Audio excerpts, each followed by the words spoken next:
The story takes place on a planet similar to Earth, which is called by the indigenous people the Sea Blue Planet. 100 years ago, a meteor fell from the sky, causing a catastrophe that swept the world. Mutated creatures came into life and started havoc. And some humans also awakened their abilities, which could make them contend against the mutated creatures. In the last stages, the original order of human society was completely changed and the shopping, karaoke, and movie watching that people are accustomed to no longer exist. They were replaced by the weak and strong system where the winner will be the king. Gao Miao, our main character and a traverser from peaceful 21st century Earth, was leaning against a large rock, gravely injured with blood all over his chest. After traversing, receiving the memory of the original owner of the body's memory, and realizing that he was at its life's end with the bodies of his teammates beside him, his heart broke down. The original owner of the body is an ability user. His ability is growing each day, which strengthens the body according to his age. He was adopted by an old mercenary as a child and grew up to join a small mercenary group comprised of older members. Being the strongest member of the group, he survived despite all of his teammates dying. He believes that it's unfortunate they encountered top predators in the doomsday world. Suddenly, Gao Miao noticed a viscous substance on his head and right arm.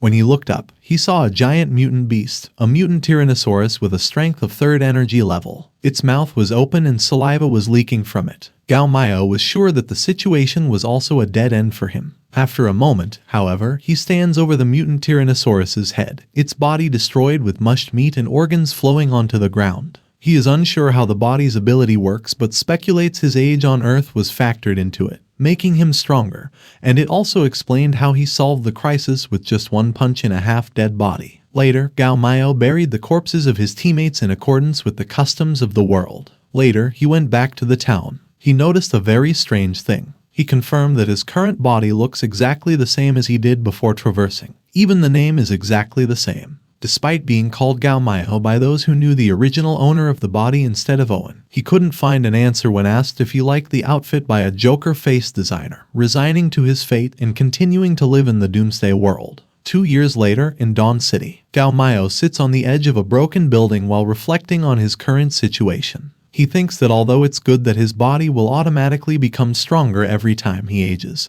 he believes that it is bad news if other desires also become stronger. Amidst his thoughts, he hears a woman's voice as she threatens someone named Long Xiao to burn her despite being a member of the Ranger Mercenary Corps and warned of consequences from their leader. At first, Gao Miao just vaguely heard a woman's panting and thought that it was Dawn City's adult film industry that had come back. He just wanted to observe the shooting scene, but he didn't expect to see the real deal. At this moment, a girl with pink long hair was struggling to break free from green tentacles that slithered all over her body. Long Xiao disregarded the girl's warning and complimented her body and instructed to stir her lust. So Lao Ma, who had the ability to turn his arms into green extendable tentacles, obeyed Long Xiao's command, referring to him as his young master. The girl can do nothing against his ability but scream no. While teasing the girl, Lao Ma's mouth salivated as he asked her if it felt good. The girl blushed while begging Lao Ma to let her go. When the girl was about to fall from the stimulation, Gao Miao interrupted and urged them to let go of the girl while simultaneously throwing a long-range attack. The attack cut off Long Xiao's and then Lao Ma's hands,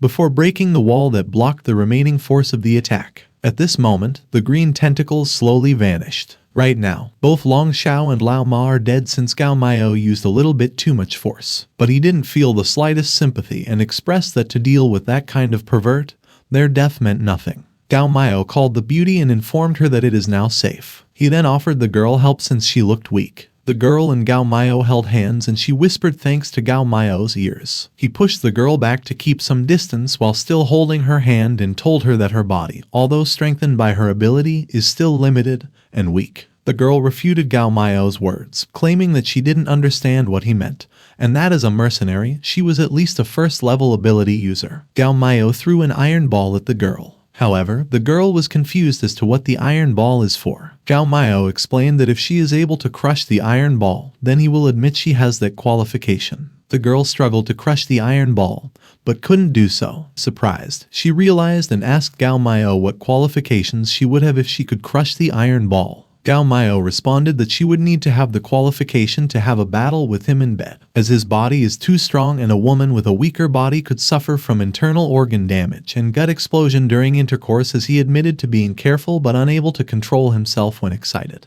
The girl suddenly became angry. She called Gao Miao a pervert and used her ability, Wind Blade Fury, to attack him. Later that day, Gao Miao walked in a crowded street, still feeling confused and strange about the earlier encounter with the girl.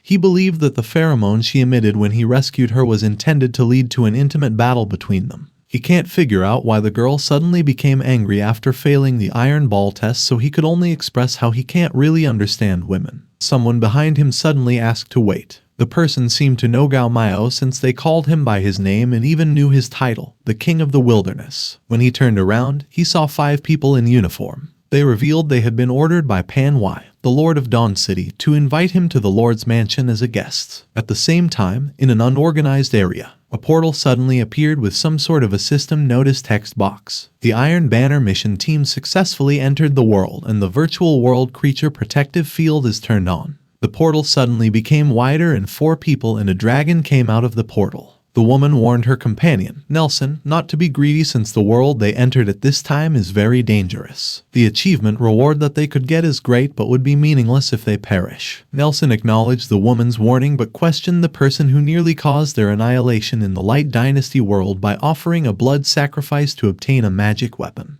The woman felt offended, and she aggressively asked if he was looking for a fight. The woman reminded him that he also slaughtered a few army captains just to get the Sage Stone. Nelson feigned ignorance and replied he didn't even mention any names and asked why she was so triggered. Their leader expressed that they must focus on the basic condition of the next world and they should hold their tongues. Tom agreed to their leader's words. He summarized the information that they currently have. They all know that they are entering the movie series called Survivors, and the movie is a standard doomsday action blockbuster. A summary of the first 3 parts of the movie includes the protagonist Zhang Chufan embarking on a quest to find a water purification chip amidst a wilderness filled with mutant beasts, meeting 4 companions, and ultimately confronting the supervillain Pan Y. After sacrificing all his companions, Pan Y was finally murdered with great difficulty. Tom faced the dragon and called it a guide. He asked it which part of that world they were entering this time. A text box suddenly appeared. The word inquiring is written on it. The text box widened and showed some binary codes with the words World Information, Survivors 4. Nelson was shocked knowing that they were entering the 4th part since Pan Y was already dead in the 3rd part. He was confused. Tom explained that although it is the 4th part, in terms of chronology, the 4th part is actually a prequel to the 3 first parts. It talks about the rise of the supervillain, Pan Y. The leader then asked the guide about their task. Warning, rewards, and information text boxes appeared. It is written in the warning text box that supervillain Pan Y has the ability to swallow. He can absorb energy to increase his strength. Please proceed with caution. In the information text box, it is written that the team entering the world task, kill Pan Y. While in the rewards text box, it is written that after the task is completed, all members will be rewarded with 1,000 points. The one who kills Pan Y, in the end, will be rewarded with a level rewards. Tom is under the impression that their team's evaluation in the Temple of God is too high. Their leader looked worried. He shared with his team that the last time he had a level rewards, all of his team members died, and he was the only one who managed to flee. At the same time, the woman was shocked to be on a big mission. Meanwhile, Norman was excited knowing that there isn't a level reward since he can redeem the Truth Alchemy title with it. However, Tom looked troubled since it gives an a level reward directly like that. It only means that the task is highly difficult. He then informed his teammates that according to the data from the previous team who attacked, the top combat power of that world is the 3rd energy level, and the ultimate boss Pan Y should be at the 4th level. He analyzed that if it is a prequel, Pan Y would just recently be entering his 3rd energy level. He supposed that they should easily be able to defeat him. But if Pan Y has reached the peak of his 3rd energy level in the middle of the plot, they'll have to plan carefully, make some sacrifices, and take some risks. In the movie, Pan Y finally grows into a 4th energy level supernatural power. If they are facing Pan Y in that period, their chances are very slim, but that should be an S-level reward. Hence, Tom thinks that it is very unlikely. He emphasized that they have to figure out which point in the movie they are traveling to. The dragon's eyes shone. A text box appeared, saying that the world simulation will end. Iron Banner team, please be prepared. Soon, they appeared somewhere in the slums, and the people around them were shocked and confused. Their leader suggested that they should find one of the natives and ask about the current situation. Meanwhile, in the Dawn City mansion, Gao Miao is at a small round table filled with canned goods and wine together with Pan Y, who showed his respect by calling him Lord Gao Miao. He has heard about how Gao Miao crossed the central forbidden zone alone, and he wished to have his courage as he expressed that it is fortunate to be able to invite him to a banquet.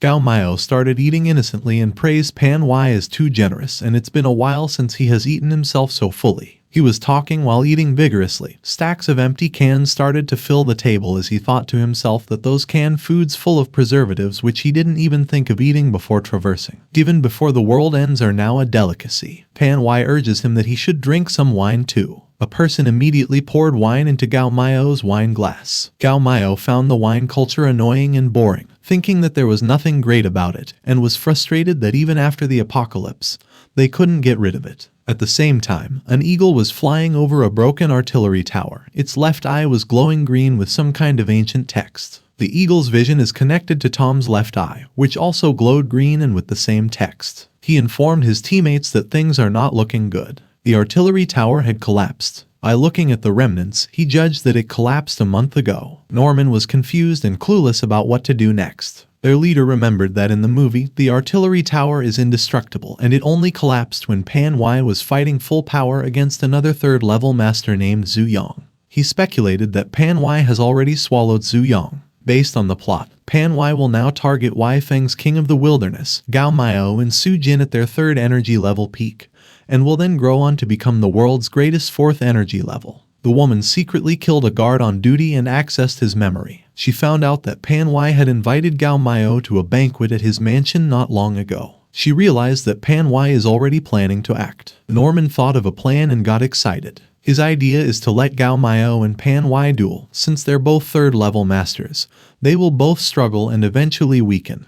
And when the right time comes, they can find an opportunity to take them both out. Tom said that the reason why Pan Y could become a big boss in the movie is that he's good at disguise. In people's eyes, he is a highly reputable city lord, and it's easy for these masters to lower their guard against him. In the movie, Pan Y's strength is actually slightly greater than Gao Miao, but in order to be invincible, he deliberately sets up a poisonous banquet to weaken Gao Miao's ability and absorb his energy. Based on the memory of the guard, he has been in the mansion for a while. Tom thinks Gao Miao is already in Pan Y's palms. Norman was irritated. He is under the impression that the gods won't let them pass any level easily. Their leader replied that the gods have always been like that. They're always left with one life in every task given, and they constantly have to survive for their chance of survival. Back at the mansion, Gao Miao is holding a glass of wine when he notices something about it. He told Pan Y that such a kind of fine wine would be a waste to be given to someone who couldn't appreciate the taste like him, so he offered the glass of wine to him. Pan Y said he is too modest and refused the glass of wine.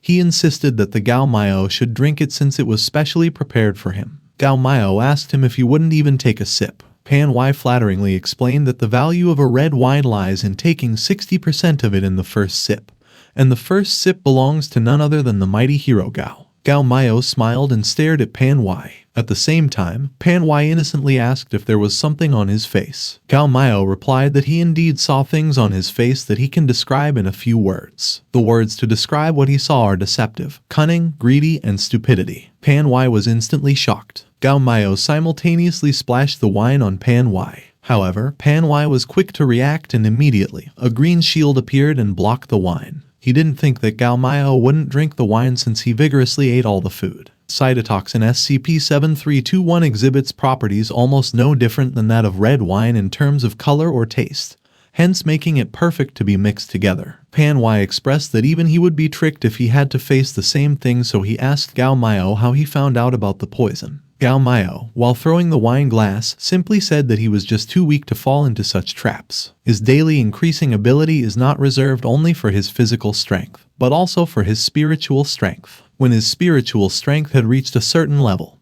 he acquired the premonition where he had the ability to forewarn himself of an upcoming crisis. He hasn't been having those premonitions for a long time, and with that being said, the wine must be really fatal. Pan Y was offended by Gao Miao's words, and he couldn't accept that he's been told that he was too weak. He laughed and asked if he even knew who he was talking to. Before he could even finish his sentence, Gao Miao already attacked and punched the green shield while asking him what was there to laugh at. Pan Y was confident with the shield and even had the luxury to express how rude Gao Miao is. Unfortunately, the shield suddenly cracked, and Gao Miao's right hand broke the shield, fiercely landing on Pan Y's stomach. Pan Y was shocked and was blown away. The wall behind caught him, forming a pit. Pan Y stood up confidently in the midst of the rubble. He said it was very good and strong and that it can even destroy his shield. He is under the impression that Gao Miao is unfortunate since he doesn't know what his ability is. He needlessly explained that his ability is to absorb any damage inflicted upon him and bragged that he won't be hurt.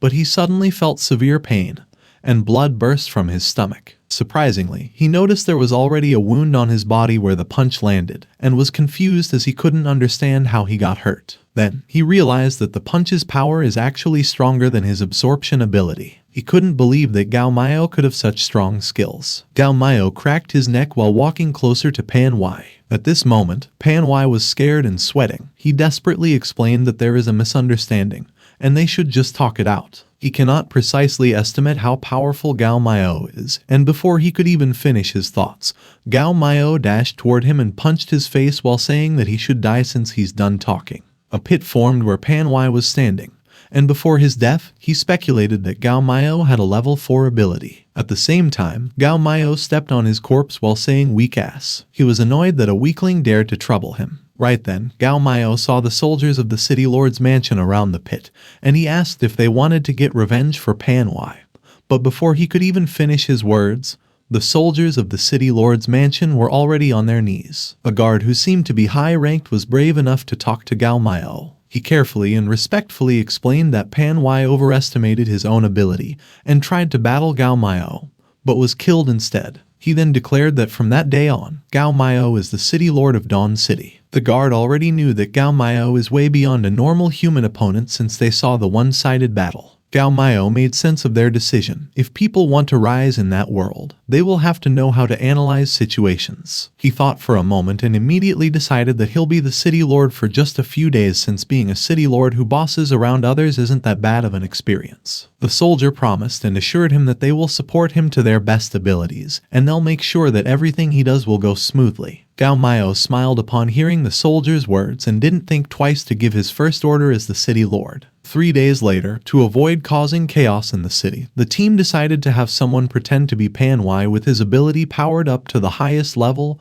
and pass down his duties to him, as announcing his death would be too shocking. An announcer was on the stage, hyping up the crowd to welcome player number 118 to show her extraordinary ability to the Lord. A girl with blue hair walked up to the stage. She greeted the city lord and introduced herself as Alice. Afterward, she showcased her ability to control liquids. Gao Miao praised her ability, but he was disappointed that her overall ability is only ranked level 1. A screen is showing the girl's number, weight, ability, and overall ability rank. Once Gao Miao became the city lord, the first order he issued was to let the soldiers find an excuse to gather all the beauties in Dawn City to hold an all-female ability contest. Different girls with different abilities went up on stage to show their abilities. A problem, however, was that they ordered to only gather the beauties, but there were still a few people who were gathered to hit the expected number of girls. Of course, because of the world's environment, there are very few beautiful women. Those apocalyptic novels with beautiful women are always of the smut genre. Gao Miao sighed and was thinking to himself that the beauties are not strong enough, and the strong ones are not pretty enough. He is starting to question if he could find a woman who is reliable and can accomplish his life goals with him. At this moment, a soldier approached and informed that his team was looking over the applications of the contestants, and they found one who perhaps fits all of Gao Miao's criteria. So the soldier asked if he wanted to take a look. He agreed and instructed the soldier to let the girl come up and perform. The announcer explained to the crowd that the judges had a last-minute change to the order of contestants that day. The announcer then hyped the crowd to welcome contestant number 999 to enter the stage. A woman with dark hair, wearing a cloak and her face veiled, appeared on the stage. Gao Miao yawned and asked the soldier why the beauty he spoke of is not showing her face, so the soldier pleaded with him not to be impatient. The girl on the stage introduced herself as Xiao Fu. When she was about to say what her ability is, she grabbed her cloak and took it off along with her veil. Pink smoke suddenly filled the stage, where images of beautiful girls could be seen. She then declared that her ability is mind illusion, and surprisingly, the girl is one of the 4 people who went out of the portal that appeared in the slums. At this moment, Gao Miao was slightly disappointed. He graded the girl's body and looks only 80. He guessed that her ability level isn't too high, which is level 2 at most. However, abilities relating to the mind aren't seen often, especially those illusion-making abilities, so Gao Miao suddenly got a bold idea. He asked Xiao Fu if her ability is strong enough to create a dream-like illusion for someone. Xiao Fu replied there is no problem, and added that she also knows how to do it well, and although she did not show it, she was inwardly confused as she didn't expect that Gao Miao is actually still alive. Right then, Gao Miao told the soldier that he was going to choose Xiao Fu, and instructed him to take her to his room, and the soldier acknowledged the command. Afterward, the announcer approached Xiao Fu.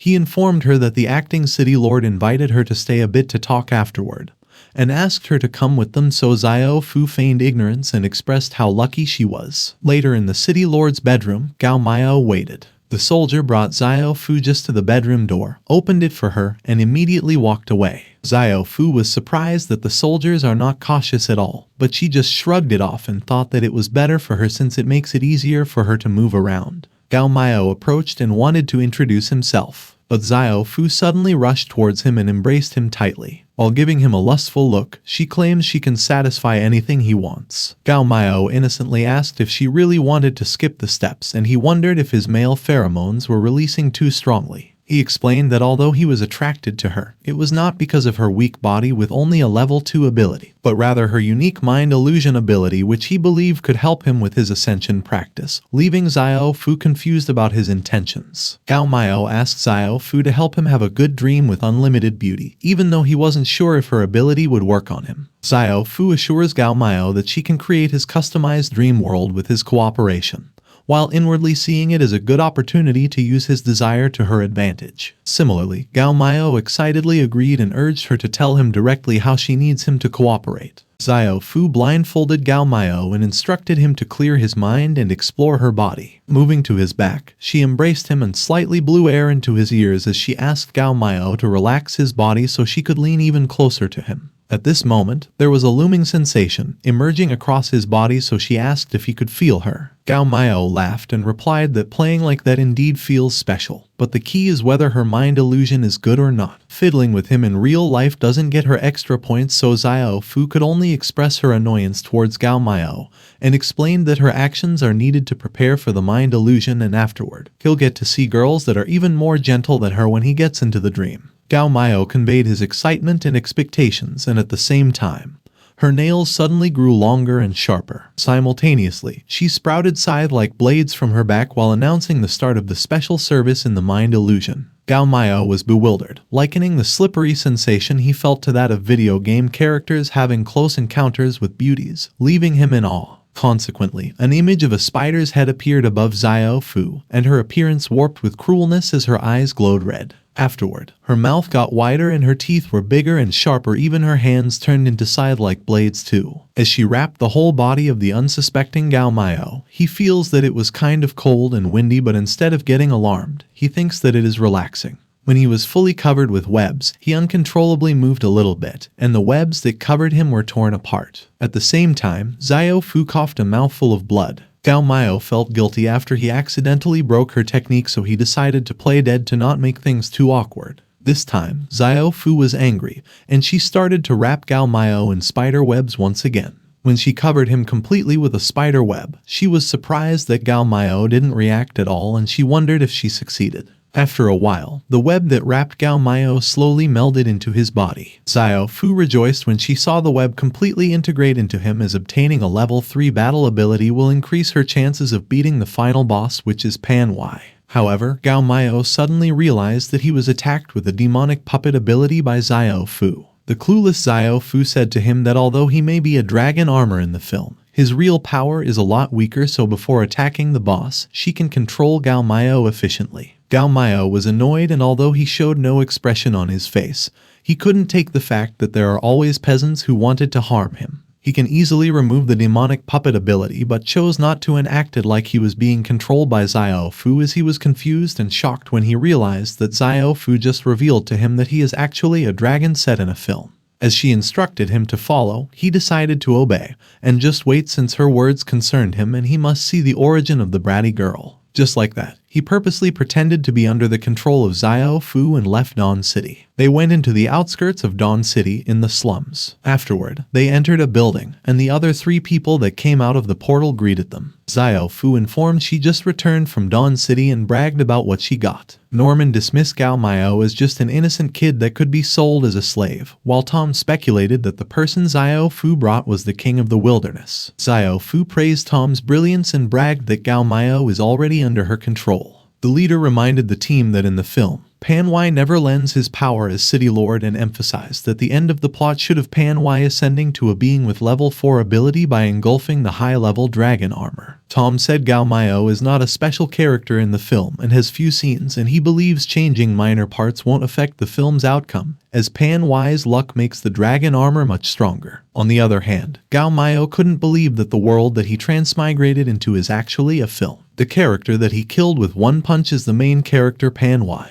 and he is actually a dragon armor in a film that is slain by the main character. Tom thinks adding a peak level 3 ability user would boost their team's power, but worries it might not be a good thing. In contrast, Norman is confident it's effortless since Xiao Fu controls Gao Miao without damage. But Xiao Fu admits it's not easy and she almost messed up. Tom guesses Pan Wai is stronger than they predicted, even without reaching peak level 4 ability. He emphasizes that they were not sent to the world for a vacation and everyone should understand the rewards of clearing an 11 difficult dilemma. Gao Miao saw the team's worried expressions and thought they were overreacting since Pan Wai was no match for them, so he wondered about the Temple of God, the organization that gave them their powers to travel through space. Tom clapped his hands and told his teammates not to worry since he has no plans on facing Pan Wai directly. He then winked and asked Xiao Fu to lock up Gao Miao first and he'll get some information out of him later. She agreed and ordered Gao Miao to go to an empty house nearby and stay there silently. Meanwhile, Gao Miao feels that something is off since he's already being controlled, but they still want to lock him up in a black house. Nevertheless, he followed the command anyway and entered the house. Right then, he is startled by someone's sudden yell. When he heard their attacks, he knew he was exposed and immediately broke the demonic puppet technique. Afterward, he turned around and blocked a punch from a giant solid hand. The force sent him flying out of the house. However, he easily landed and regained his balance and even had the time to say that the punch was quite powerful, but can't damage him. But when his foot touched the ground, a magic circle appeared. It immediately widened, causing his blood to boil, so he determined from his danger alerting ability that the spell is dangerous. Simultaneously, missiles, fireballs, and demonic spells descended upon his location. At the point of impact, an explosion followed and smoke covered the area. Amidst the smoke, a giant that seemed to be made out of rocks appeared, and the 4 people who attacked him stood on its shoulders wearing their battle armor and holding their magic weapons. Xiao Fu transformed into her battle form. Tom was holding his magic cane. Norman took out his sage stone, and their leader was wearing a suit. Norman demanded an explanation from Tom about why he used the secret signal to attack Gao Miao. They even used the telekinesis trap they worked on for 3 days to catch Pan Wai, which he thinks it's a big loss. Tom answers he detected Gao Miao's intense brainwave frequency during their discussion,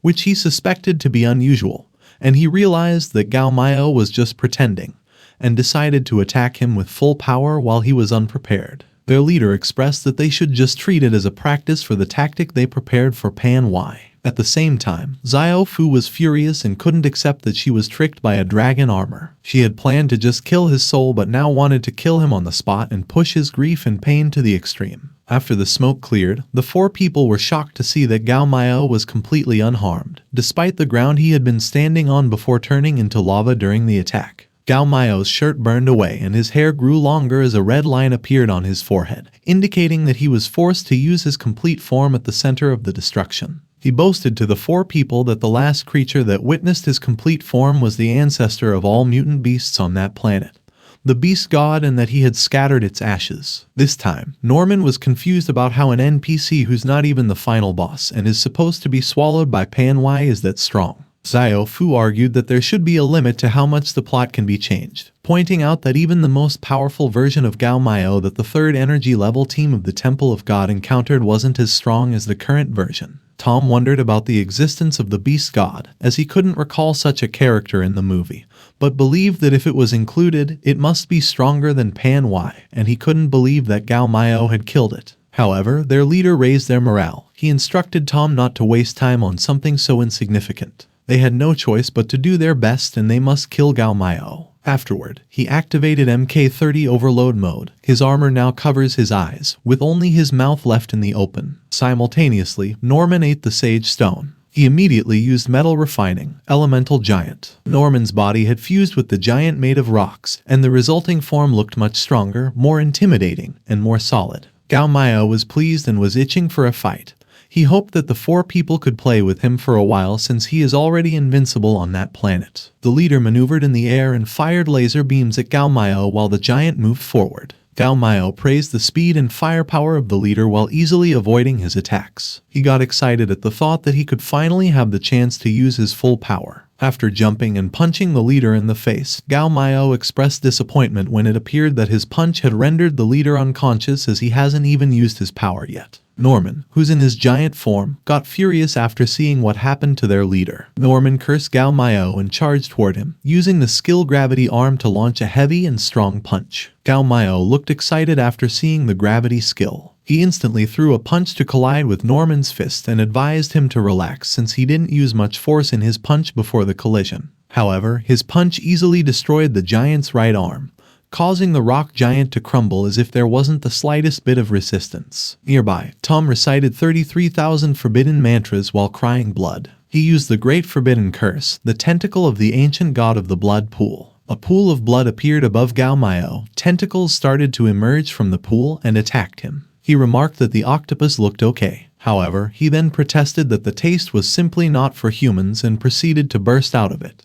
At this moment, Xiao Fu summoned the skeleton ghost flag. Summoning a giant demon-like being with a spiritual appearance, she declared that she will borrow the bones of the Ming dynasty's king with respect and commanded the demon to crush her enemy. The summoned demon hurled a humongous palm at Gao Miao. However, Gao Miao mocked the demon's appearance, suggesting he cosplay as Sun Wukong instead, then grabbed a nearby broken pillar. He then threw it toward the giant demon's palm. The pillar pierced through the palm and into the demon's forehead. At the same time, Xiao Fu experienced a powerful backlash when the skeleton ghost flag disappeared, causing her to vomit blood. Nearby, the leader stood up from a pool of lava and realized that Gao Miao was too strong for them, speculating that he must be a 4th energy level ability user. The leader took out a dragon-headed green dagger and yelled to his teammates to combine the power of the 4 gods to defeat Gao Miao, warning them that they would all die otherwise. Norman, Xiao Fu, and Tom each pulled out their respective colored daggers with animal heads as their handles and stabbed themselves in the chest, invoking the power of the 4 gods and declaring that all creatures shall be slain. The 4 people simultaneously summoned 4 giant gods, a turtle snake god, a tiger god, a phoenix god, and a dragon god, with each hovering above the person who held the dagger with their corresponding image. The 4 gods grouped up and started merging. After a moment, they lost their original form and turned into a purple-pink mass. But before they could finish merging, Gao Miao jumped and punched through the purple-pink mass. It violently exploded, causing the dagger that impaled the 4 people's chests to break, and they received severe backlash and blood was all over their bodies. Colors illuminated the sky after the explosion, while Gao Miao felt great after punching the purple-pink mass. Ever since he blasted the beast god, he hasn't had a wonderful fight like that, and if they take the initiative to surrender, he'll forgive them. He was about to say that he still had something to ask, but when he turned around, he saw that the 4 people were already dead from the backlash. Sure enough, after using his complete form, Gao Miao realized he couldn't control his powers and his fighting mood escalated beyond measure, making him regret his decision to fight in his complete form. He planned to hurry back to the city and look for some food because using the complete form exhausted his physical strength and made him hungry. Based on the conversation of the 4 people before they died, Gao Miao surmised that the Temple of God must be a powerful entity, as it was able to transport them to a different world. But he felt regret that he could not question them further. Suddenly, the clouds swirled and the Dragon Guide appeared along with the system text box. The Iron Banner mission team is exterminated. Guide number 10,086 mission is over and ready to return to the Temple of God. Starting the escape procedure. After noticing the anomaly, Gao Miao gasped in shock. In the system text box, a countdown from 10 started, but when the countdown reached 6, an error happened and the disengagement procedure was aborted. The dragon vanished and a little pink fat dragon appeared. It was crying, saying that she was done, she was dead. The dragon called herself Nana. She came closer to the 4 people's corpses and she was saddened that no one survived, Even if only one person survived, she could still rearrange the team. Nana panicked and didn't know what to do. If the team is completely destroyed, the guide will be retrieved by the gods, so the fact that Nana has self-awareness will definitely be exposed. She just forcibly escaped the recall, but the gods will soon reconnect again. Gao Miao approached Nana and said that he had a question for her, but she was irritated and told him to shut up because she was thinking.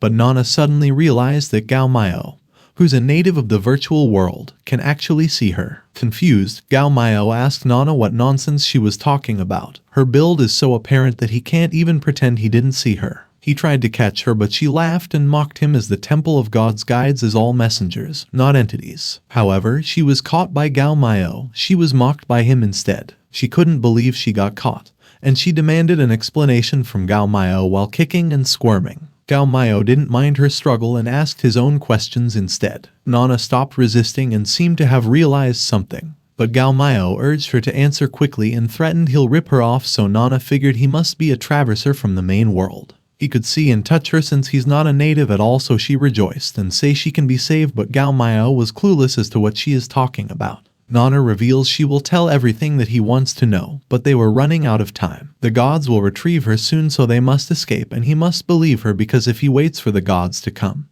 he won't be able to hide his secret anymore. She warned him about the gods exterminating world traversers and cautioned him not to underestimate them, as he's only a 4th level ability user who can dominate his world.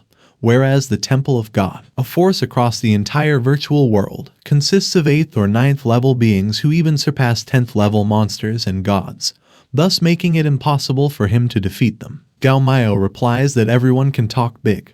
He only heard of the 4th energy level, and there she is talking about the 10th level of energy, so he thought everything she said was just a lie. He was about to say that she will not be able to fool him, but he suddenly sensed an ominous feeling coming from the sky, and his instinct is telling him that there will soon be an unprecedented crisis with nowhere to escape. Eventually, Gao Miao agreed to help her escape that world, as long as she tells him what she knows. But he realized that he doesn't have the ability to leave that world. He asked Nana if she made a mistake and thought that he had the ability to leave that world. Nana, with a proud look on her face, reveals that on his own, he surely can't leave that world, but with her, it was not a problem. So he asked her what he needed to do. Nana explained that she will strip off all the power given to her by the gods. Otherwise, no matter where she flees, she'll be found. But after stripping off the power, her consciousness mark can only survive for less than a second, so he must get that consciousness mark within that time. Gao Miao asked her how to receive her consciousness mark. With a sad look on her face, she answers that she will automatically cling to him and enter his soul, and her auto-integration is completely harmless,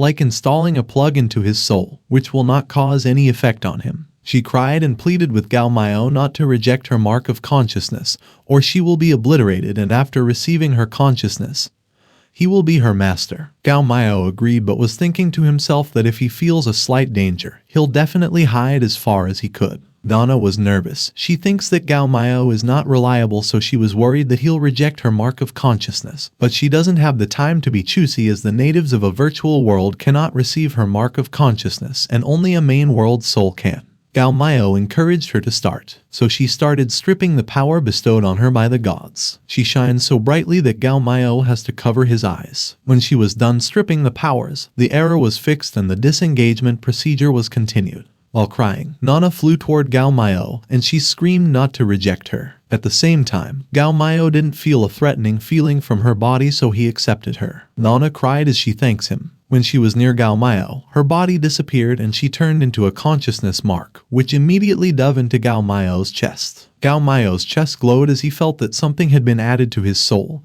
and he felt amazing. After a moment, Nana went out of his chest and she was very happy. Suddenly, she looked worried and told Gao Miao that they should leave immediately. She referred to him as master and informed him that the gods will scan the world and realize his abilities after he collects her shell from the mission team, so they should leave before that happens. Gao Miao thought to himself as he realized the apocalypse-like danger feeling hadn't disappeared, so he asked her how to leave. Nana explained that his ability to traverse from the main world to the virtual world is natural but cannot be self-activated, so she will help activate that ability. Feeling a growing sense of crisis, Gao Miao decides to leave before the gods arrived, realizing that Nana's warning was not a lie and that he couldn't afford to provoke them at the moment. Nana seriously agreed with him. Gao Miao wanted to scourge for weapons before they flee since he saw a lot of great things in the 4 people he just killed, and he expects that those things should be in good shape and not damaged. However, Nana immediately stopped him. She explained that all those things were re-exchanged with the gods, and there are gods' marks on them, so if he takes them,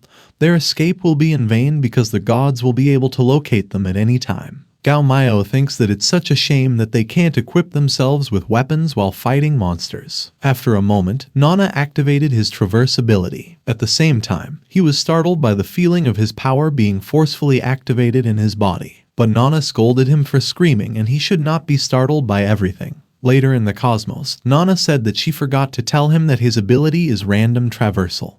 And before they enter a new world, she's also clueless as to where they will land. Gao Miao expressed that as long as they can flee, it's fine. Nana excitedly informs him that his traversal ability is very special. It's placed under the ultra-rare category in the exchanges with gods, so as long as they conceal it properly, it's basically impossible for the Temple of God to find them. Gao Miao got curious as to what is the exchanges with the gods meant.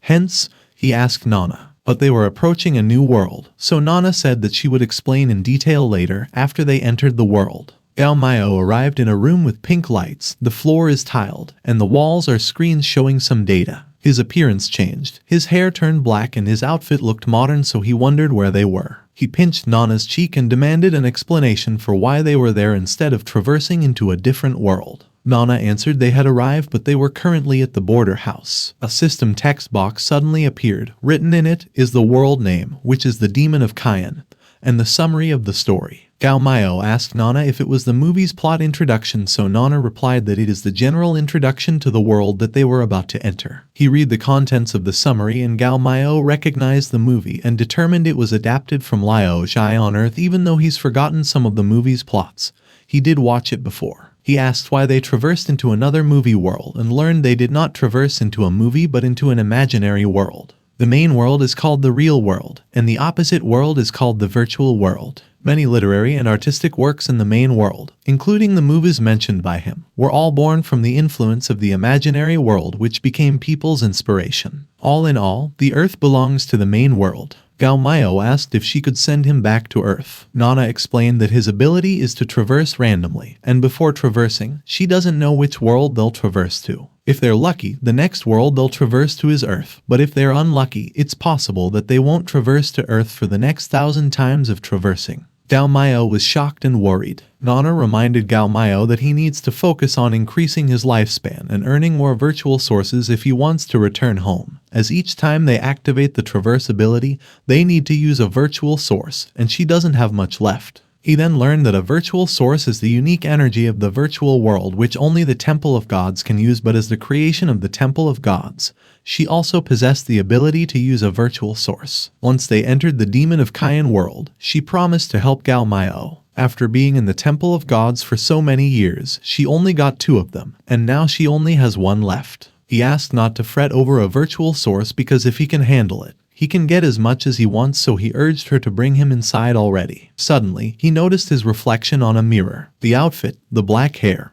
and the black eyes are what he looked like on Earth, so he wondered if his appearance had changed back to the way it was before traversing. Nana answered that the traverse ability that he has is not an ordinary ability, but the super rare existence substitution ability. Once his ability is activated, he will randomly enter a world, and after replacing the existence of any character, his power will be preserved. So in the After the Doomsday movie series, he replaced Owen, the king of the wilderness, the one with the ability to grow each day, and whether it's the body or soul, it will be replaced by his form. The substitution makes the whole world recognize that the character's name is Gao Miao. Even traversers like the Steel Flag mission team's knowledge will be distorted. Nana explained that when Gao Miao enters a new world through traversal, he replaces a character, and the replaced character's information is compressed and stored in the owner's brand of existence, which under normal circumstances cannot be used. However, she can decompress the information and enable the life form again. The card which appeared in front of Nana flew toward Gao Miao. He received the card and flipped it. He saw his image when he was still in the After the Doomsday series. Nana explains that the characters from the previous world can be converted into a virtual account, allowing Gao Miao to replace them again if he wishes to. And he can also set a spell or action to signify switching roles for a more immersive experience. A ridiculous image suddenly appeared in Gao Miao's head. Consequently, it made him decide not to use actions to transform. These kinds of things don't matter anymore. He just wants to enter the Demon of Kayan world and earn a virtual source. After Nana asked him to be prepared since she was going to the door of the virtual space, he urged her to start the performance. Afterward, Nana started saying a Baoba energy, and then the spell Open Sesame was cast, following which a door opened behind her. Curious about their current location, Gao Miao asked Nana about where they were and what kind of world it was. Nana revealed that the place they were in is a virtual space that she created using a virtual source while working for the Temple of Gods, and it cannot enter the world but only stay on its surface. This will allow Gao Miao to traverse new worlds without directly replacing the other character, and they can stay there for a while to check up on their bodies. Gao Miao expressed that everything is pink and too ugly for him. He then requested Nana to transform the virtual space into a large imperial harem with hundreds of soft and comfortable beds in each room. Afterward, he renamed the virtual space to Crystal Palace, which transformed to his liking. But he teased Nana about designing it all in pink before and attempted to peek to confirm her gender,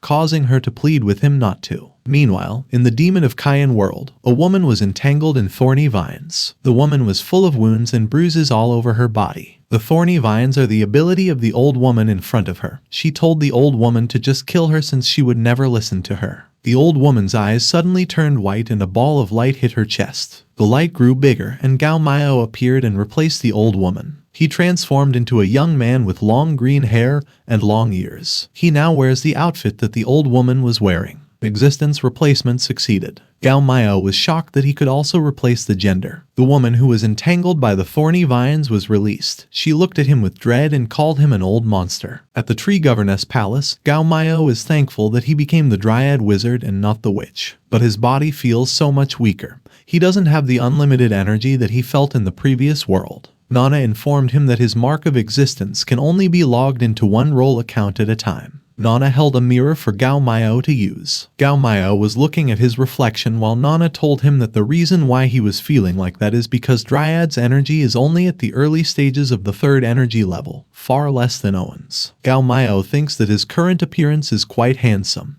but he felt insecure that the old Dryad has been practicing for 600 years and was still at the third energy level. He planned to switch to Owen's form, but Nana said that he should not use the power of another world or else their cover will be revealed, and he would at least be expelled from the world.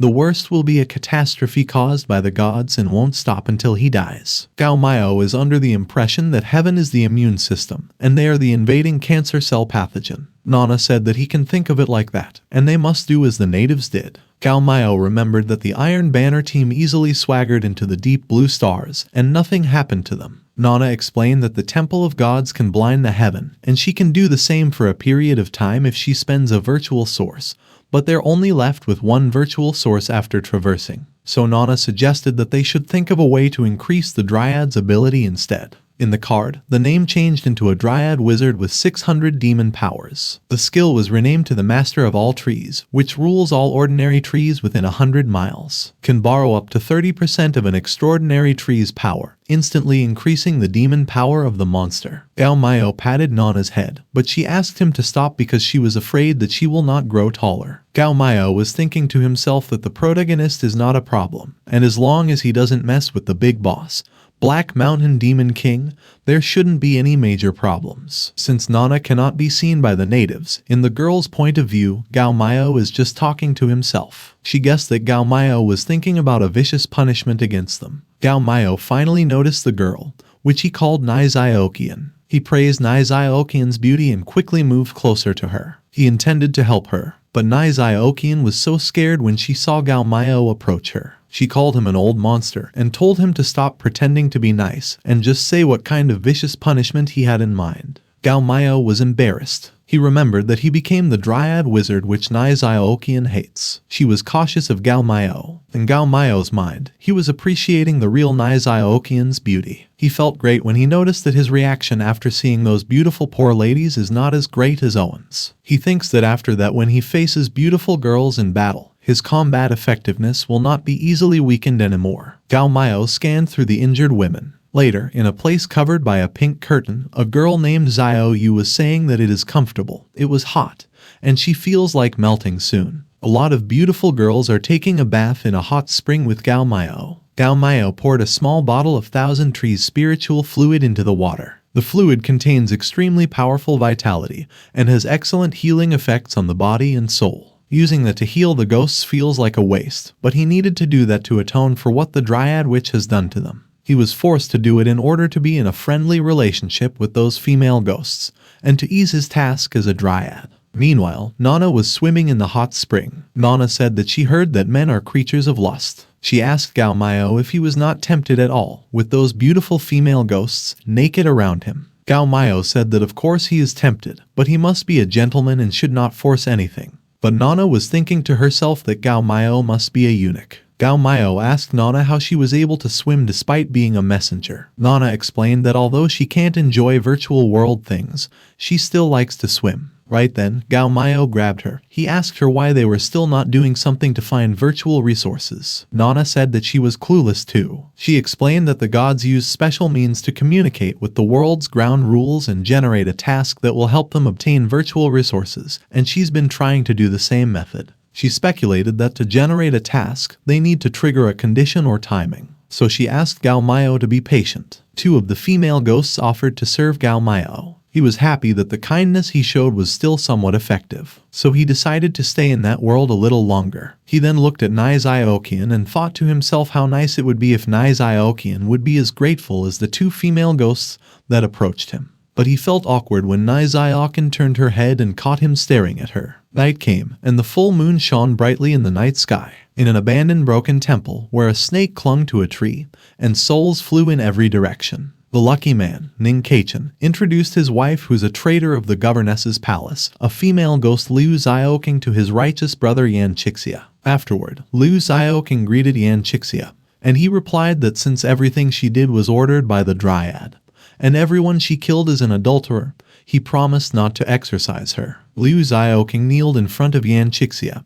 and told him that there are other female ghosts that are threatened by the Dryad, being held captive in the tree governess palace, and hoping for a monk's compassion to save them. Yan Chixia said that among the countless souls in the Lanruo temple are innocent souls. He wanted to avenge their death and kill the Dryad. Ning Kachin told him that he has battled the Dryad a few times, and ended with a tie each time. So he asked him where his confidence came from. Yan Chixia explained to him that he had been cultivating his physical and soul ability since he was young. So he is currently at the pinnacle of refining his ki power. He said that if the Dryad battled with him again, he would have the odds and will not give the Dryad a chance to cast spells. The tree governess palace was built by the Dryad Witch on a 1,000-year-old extraordinary tree. The ancient tree is a long-lived xenogenous tree with extraordinary attributes. It can lend its power to the Dryads. So Gao Miao touched the xenogenous tree and activated the power of Dryad. Wood's magical particles floated in the air. A 3-leaf tattoo suddenly appeared on his forehead. Gao Miao felt good after feeling his power increase. Nana was using a scouter. She said that the original Dryad had 600 years of demon power, and after borrowing 30% of that tree's power, he now has 900 years of demon power. Gao Miao only needs 100 more years to become a demon king. He couldn't find anything related to the energy system in the Dryad's memory, but he found another type of power system. The first type is to gradually increase the demon power which the previous Dryad uses, and the second type is refining essence into ki, refining ki into the spirit, and refining spirit back to emptiness. Gao Miao thinks that he can do whatever he wants as long as he doesn't mess with the few strong characters in the original movie. He then raised his hand and released a spell. He was amazed at how it felt like being a mage, and he noticed that the demon power seems to be inexhaustible. Gao Miao planned on increasing the Dryad's power so he can use it for long-range battles, which Owen lacks. He then gets excited thinking that if he encounters the legendary trees with thousands or even hundreds of millions of years, the Dryad's power would be even stronger than Owen's. The female ghosts below the tree who watched Gao Miao do what he just did cheered and praised him. Some of the female ghosts were under the impression that Gao Miao is showing his strength again. They're thinking that their bone ash is still in his hands and wondering when will their torturous days end.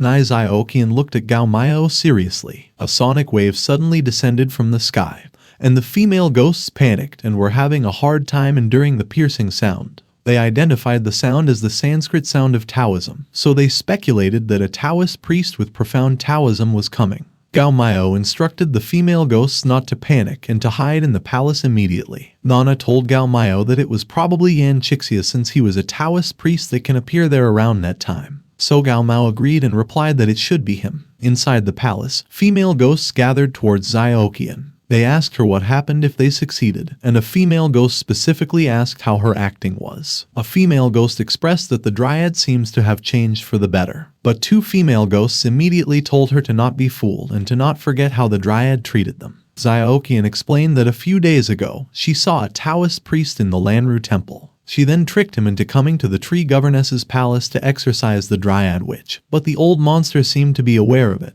He whipped her and was trapped in the tree governess's palace, but she was able to send out Zioking in advance, who seemed to have successfully brought the Taoist leader there. The female ghosts cheered on the Taoist. They wanted Gao Miao to die so they'll be freed. Ziokian then cast a spell. A water mirror appeared which showed the fight between Gao Miao and Yan Chixia. The female ghosts wanted to see who was stronger. Meanwhile, Yan Chixia approached Gao Miao confidently. Behind him, Ning Kaichen was also comforting Liu Zioking. Gao Miao clasped his hands and told Yan Chixia that he's been looking forward to meeting him. But Nana warned him that around that time, Yan Chixia's power should be equal to a Dryad who used his wood's magical power. Right then, Yan Chixia moved swiftly towards Gao Miao, so Nana immediately flew away while Gao Miao was momentarily shocked by the sudden attack. Gao Miao swung his right arm and jumped toward Yan Chixia. But Yan Chixia smirked and said that Gao Miao is really stupid for not drawing back to use his demon magic, and even wants to fight him at a close distance. He then grabbed his sword and slashed Gao Miao countless times. After the attack, he immediately put his sword back on its scabbard.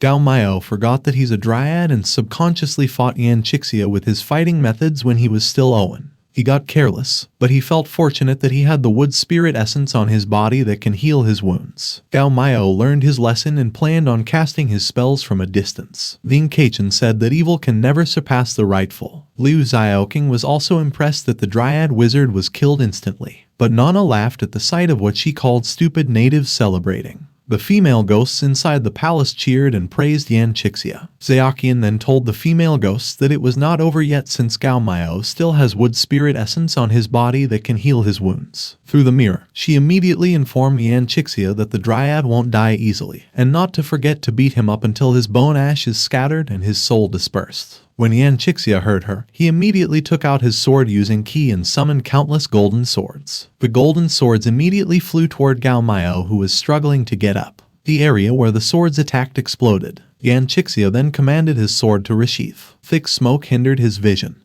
and he couldn't see what happened to Gao Miao. The ghosts inside the palace celebrated once again. They got excited thinking they were finally free and thanked Ziokian who planned everything. In the water mirror, smoke filled the area. Ziokian released a sigh of relief and said that everything finally ended. Moments later, Yan Chixia noticed that the Dryad's demon power suddenly disappeared. He felt a dreadful yang qi emerge and was confused about how could a monster have such a strong yang qi. In the area covered by smoke, Gao Miao clicked on Owen's card while coughing and grudging over Nai Ziokian's betrayal. At that moment, the remaining virtual source was used up. From the Dryad witch, Gao Miao turned into Owen. He planned on beating Nai Ziokian's ass. On the other hand, Nana was cheerfully cheering on Gao Miao, but she was crying deep inside because her last virtual source was used. At the same time, the female ghosts were shocked to see that Gao Miao is not dead. Nai Ziokian was confused about how he survived a technique that even a 1,000-year-old demon king wouldn't be able to handle, so she wondered why Gao Miao looked like that. Liu Zioking felt hot after seeing Gao Miao, so Ning Kaichen was telling her not to worry since evil has never beaten the rightful. He was confident that Yan Chixia could defeat Gao Miao. But Nana was thinking to herself that even if the flag of the Steel Mission team lost, so it would be impossible for a native to defeat Gao Miao. Similarly, Yan Chixia felt Gao Miao's tremendous amount of yang qi. He was confused as to how Gao Miao's appearance changed, and how he possessed a strong yang qi.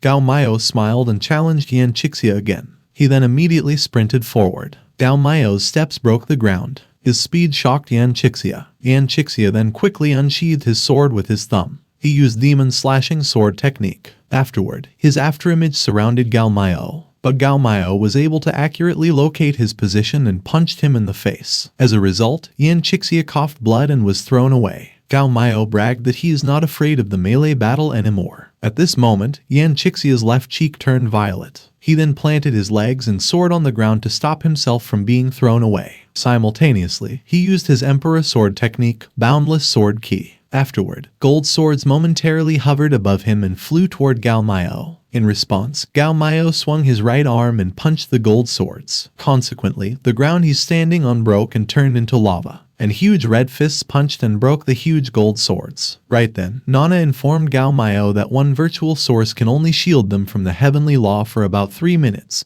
so he has to finish things quickly. So Gao Miao quickly ran towards Yan Chixia. At that moment, Yan Chixia determined that with Gao Miao's speed, he wouldn't be able to dodge. His right foot is stepping on a sword's handle while a sword hovers above him. He used a magic weapon, the Universe Heart Guard Mirror technique. But before his technique could do something, Gao Miao punched his stomach. The mirror he summoned broke, and his swords were thrown away and pierced the ground. Yan Chixia, who's covered in wounds, lay on the ground. He couldn't believe what just happened. Gao Miao approached Yan Chixia's wounded body. He was worried that Yan Chixia might have died. But when he checked his pulse, he was relieved that Yan Chixia was still alive. So Gao Miao praised Yan Chixia for not dying after receiving his punch head-on. At the same time, the female ghosts panicked after seeing their master win the fight. Nai Xiaoqian was also confused about how Gao Miao immediately became so strong. Similarly, Lu Xiaoqing was on her knees, despairing at Yan Chixia's loss. She's afraid that Gao Miao won't forgive them after their betrayal. On the other hand, Nana cheerfully congratulated Gao Miao for his victory. But at that moment, Ning Kaichen mindlessly charged toward Gao Miao while calling him a bastard. So Liu Xiaoqing tried to stop her irrational husband. But Ning Kaichen stumbled on a small rock and fell forward. Gao Miao thinks that Ning Kaichen studied so much that it made him stupid. Except for being handsome and upright, Gao Miao couldn't think of other things that were good about Ning Kaichen. So he couldn't understand how Nai Xiaoqian fell in love with him. Later that day in the tree governess's palace, Gao Miao sat on his throne while Liu Xiaoqing and Nai Xiaoqian were on their knees. Liu Xiaoqing told Gao Miao that it is all her doings, and she begged Gao Miao to spare Ning Kaichen in consideration of everything that she's done for him. Gao Miao was confused. As far as he can remember, Xiaoqing is just a side character, and he couldn't understand why she was acting like she was Ning Kaichen's fiancé. He guessed that he might have triggered some kind of hidden plot, or his arrival changed the plot and caused Nai Xiaoqian to be cheated on. At that moment, Nai Xiaoqian curiously looked over at Ning Kaichen. Similarly, Ning Kaichen noticed her and wondered if he had met her before. On the other hand, Nai Xiaoqian was confused as when she looked at Ning Kaichen, she felt familiar. But she thinks it's impossible since Ning Kaichen became an idiot after reading too many books. Right then, Liu Xiaoqing promised Gao Miao that she would do whatever he wanted, as long as he let Ning Kaichen go. Ning Kaichen was touched by Liu Xiaoqing's actions and words. He got guilty because he was flirting with another girl while his wife is pleading for his life. The demon of Kaiyan world seems to be developing in a strange way because of Gao Miao. Right then, Nana suddenly became joyful. She informed Gao Miao that the virtual source mission was finally triggered. At that moment, a pink screen appeared in front of Gao Miao. Written on it is his mission, to steal Nai Xiaoqian's heart without using force. Nai Xiaoqian and Ning Kaichen will still be attracted to each other, even if they already have their private life set. So the number of virtual resources will be rewarded according to the completion rate. Gao Miao felt awkward after reading the mission. He doesn't really understand women, but he's confident that he's more macho and masculine than Ning Kaichen. So he believes that it's not hard to snatch Nai Xiaoqing from him. At this moment, Nai Xiaoqing thinks that Gao Miao is talking to himself again. She's afraid that he's thinking of a sinister punishment. Meanwhile, Liu Xiaoqing called Gao Miao godfather and kept on begging him to spare Ning Kaichen. She was afraid that her pleas were useless upon Gao Miao's viciousness. But Ning Kaichen suddenly talked. While shaking, he told Gao Miao not to harm the women and children. He claimed that he planned everything, and he should kill him instead of Xiaoqing. Ning Kaichen wanted to protect his dear wife, but he was afraid that the dryad doesn't understand such a right. Surprisingly, Gao Miao clapped and praised Ning Kaichen's words. Everyone was stunned.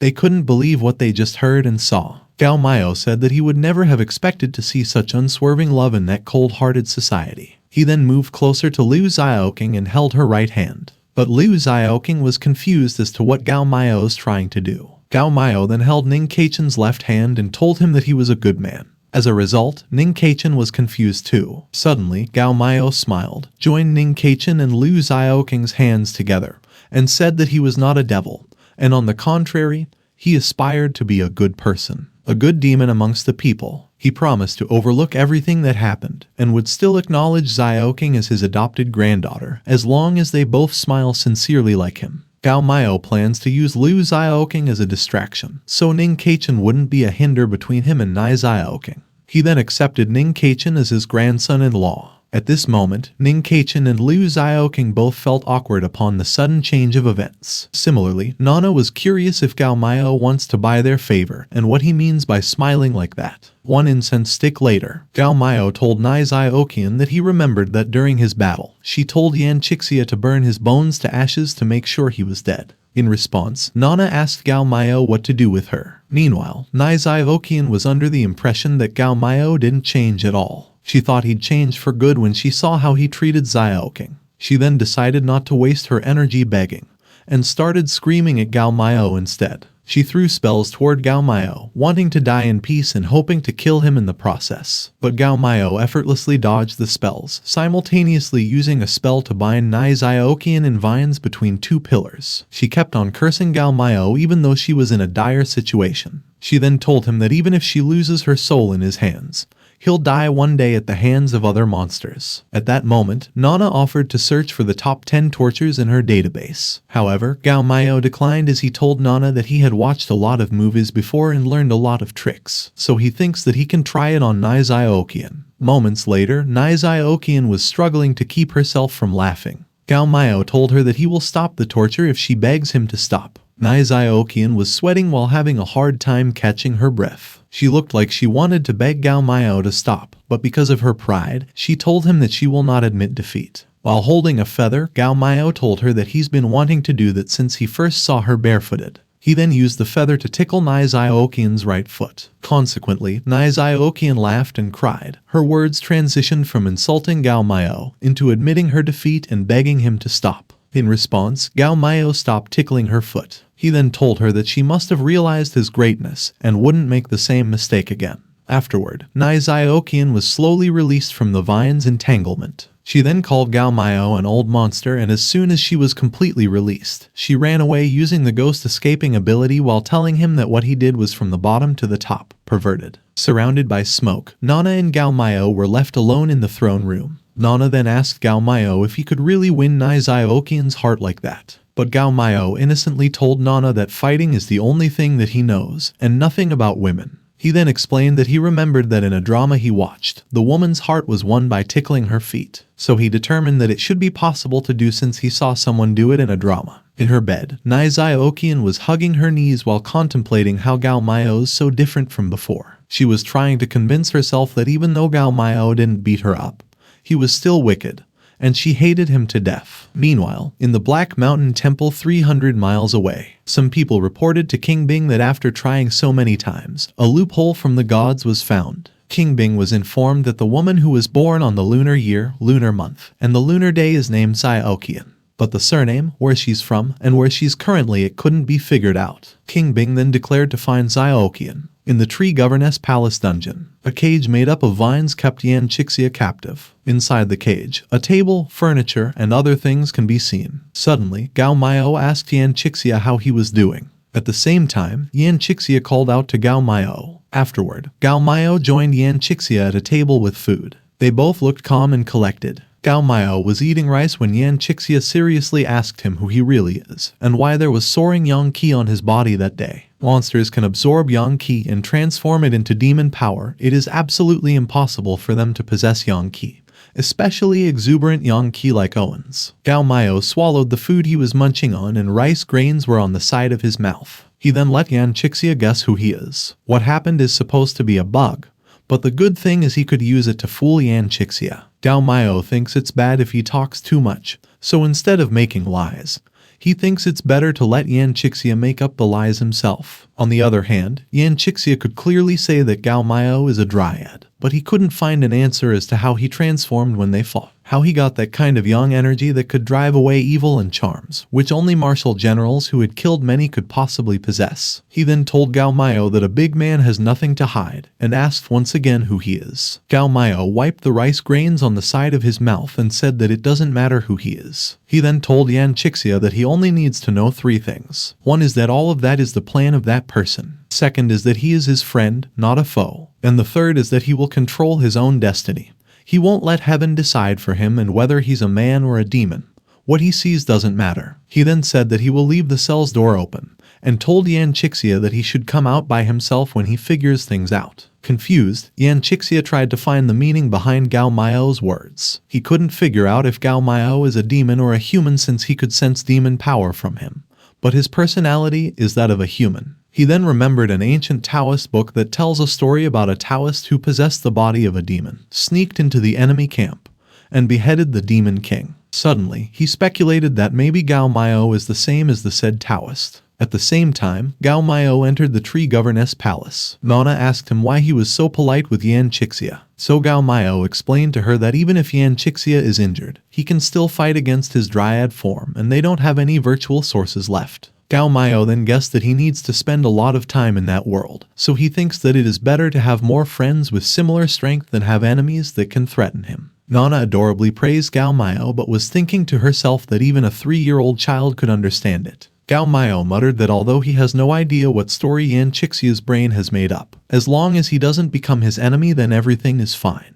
3 days later, Gao Miao and 3 other demons gathered on a round table full of food. A winged demon asked Gao Miao to drink with him until they were drunk. Gao Miao replied he remembered that there were still a few years left before the Sky Demon Party, and the location is not in his tree governess palace, but he really can't remember such an event happening. So he speculated that he caused a butterfly effect that changed the plot. At the same time, Nana browsed through her database. She found records about the 3 monsters but found nothing about the event. Right then, the red-winged, 900 years great demon called Kai Ling talked about the beautiful ghosts, and that if there's a beautiful woman, there is also him. In response, the horned 900 years great demon said that he will go wherever Kai Ling goes. Similarly, the Medusa-like, 900 years great demon told Gao Miao that he had not visited her for 100 years, so she called her senior brothers to come to visit him in person. Gao Miao drank from his cup while thinking that the dryad only relied on the gifted power to match the other 3 monsters. And when plants become monsters, they are inherently weaker. It's difficult to move at will, and one can only stay in the Black Forest where the tree governess palace is located. Since the dryad is weaker, the bird, cow, and snake demon often bullied the previous dryad.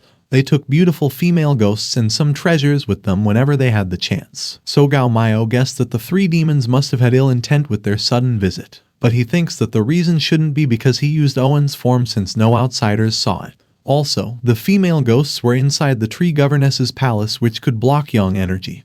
Hence it was impossible for them to notice the boundless yang energy on his body at that time. In the other room, Yan Chixia was eating while Liu Xiaoqing was feeding Ning Keichen. So Gao Miao doesn't suspect Liu Xiaoqing since she's been with Ning Keichen ever since that day. At that moment, the bird demon told Gao Miao that he should know that his eldest brother had always loved beauty. As a result, the female ghost that poured wine for the bird demon got scared upon hearing the bird demon's words. The bird demon then suddenly used a spell to attack the female ghost. Consequently, the female ghost was thrown away.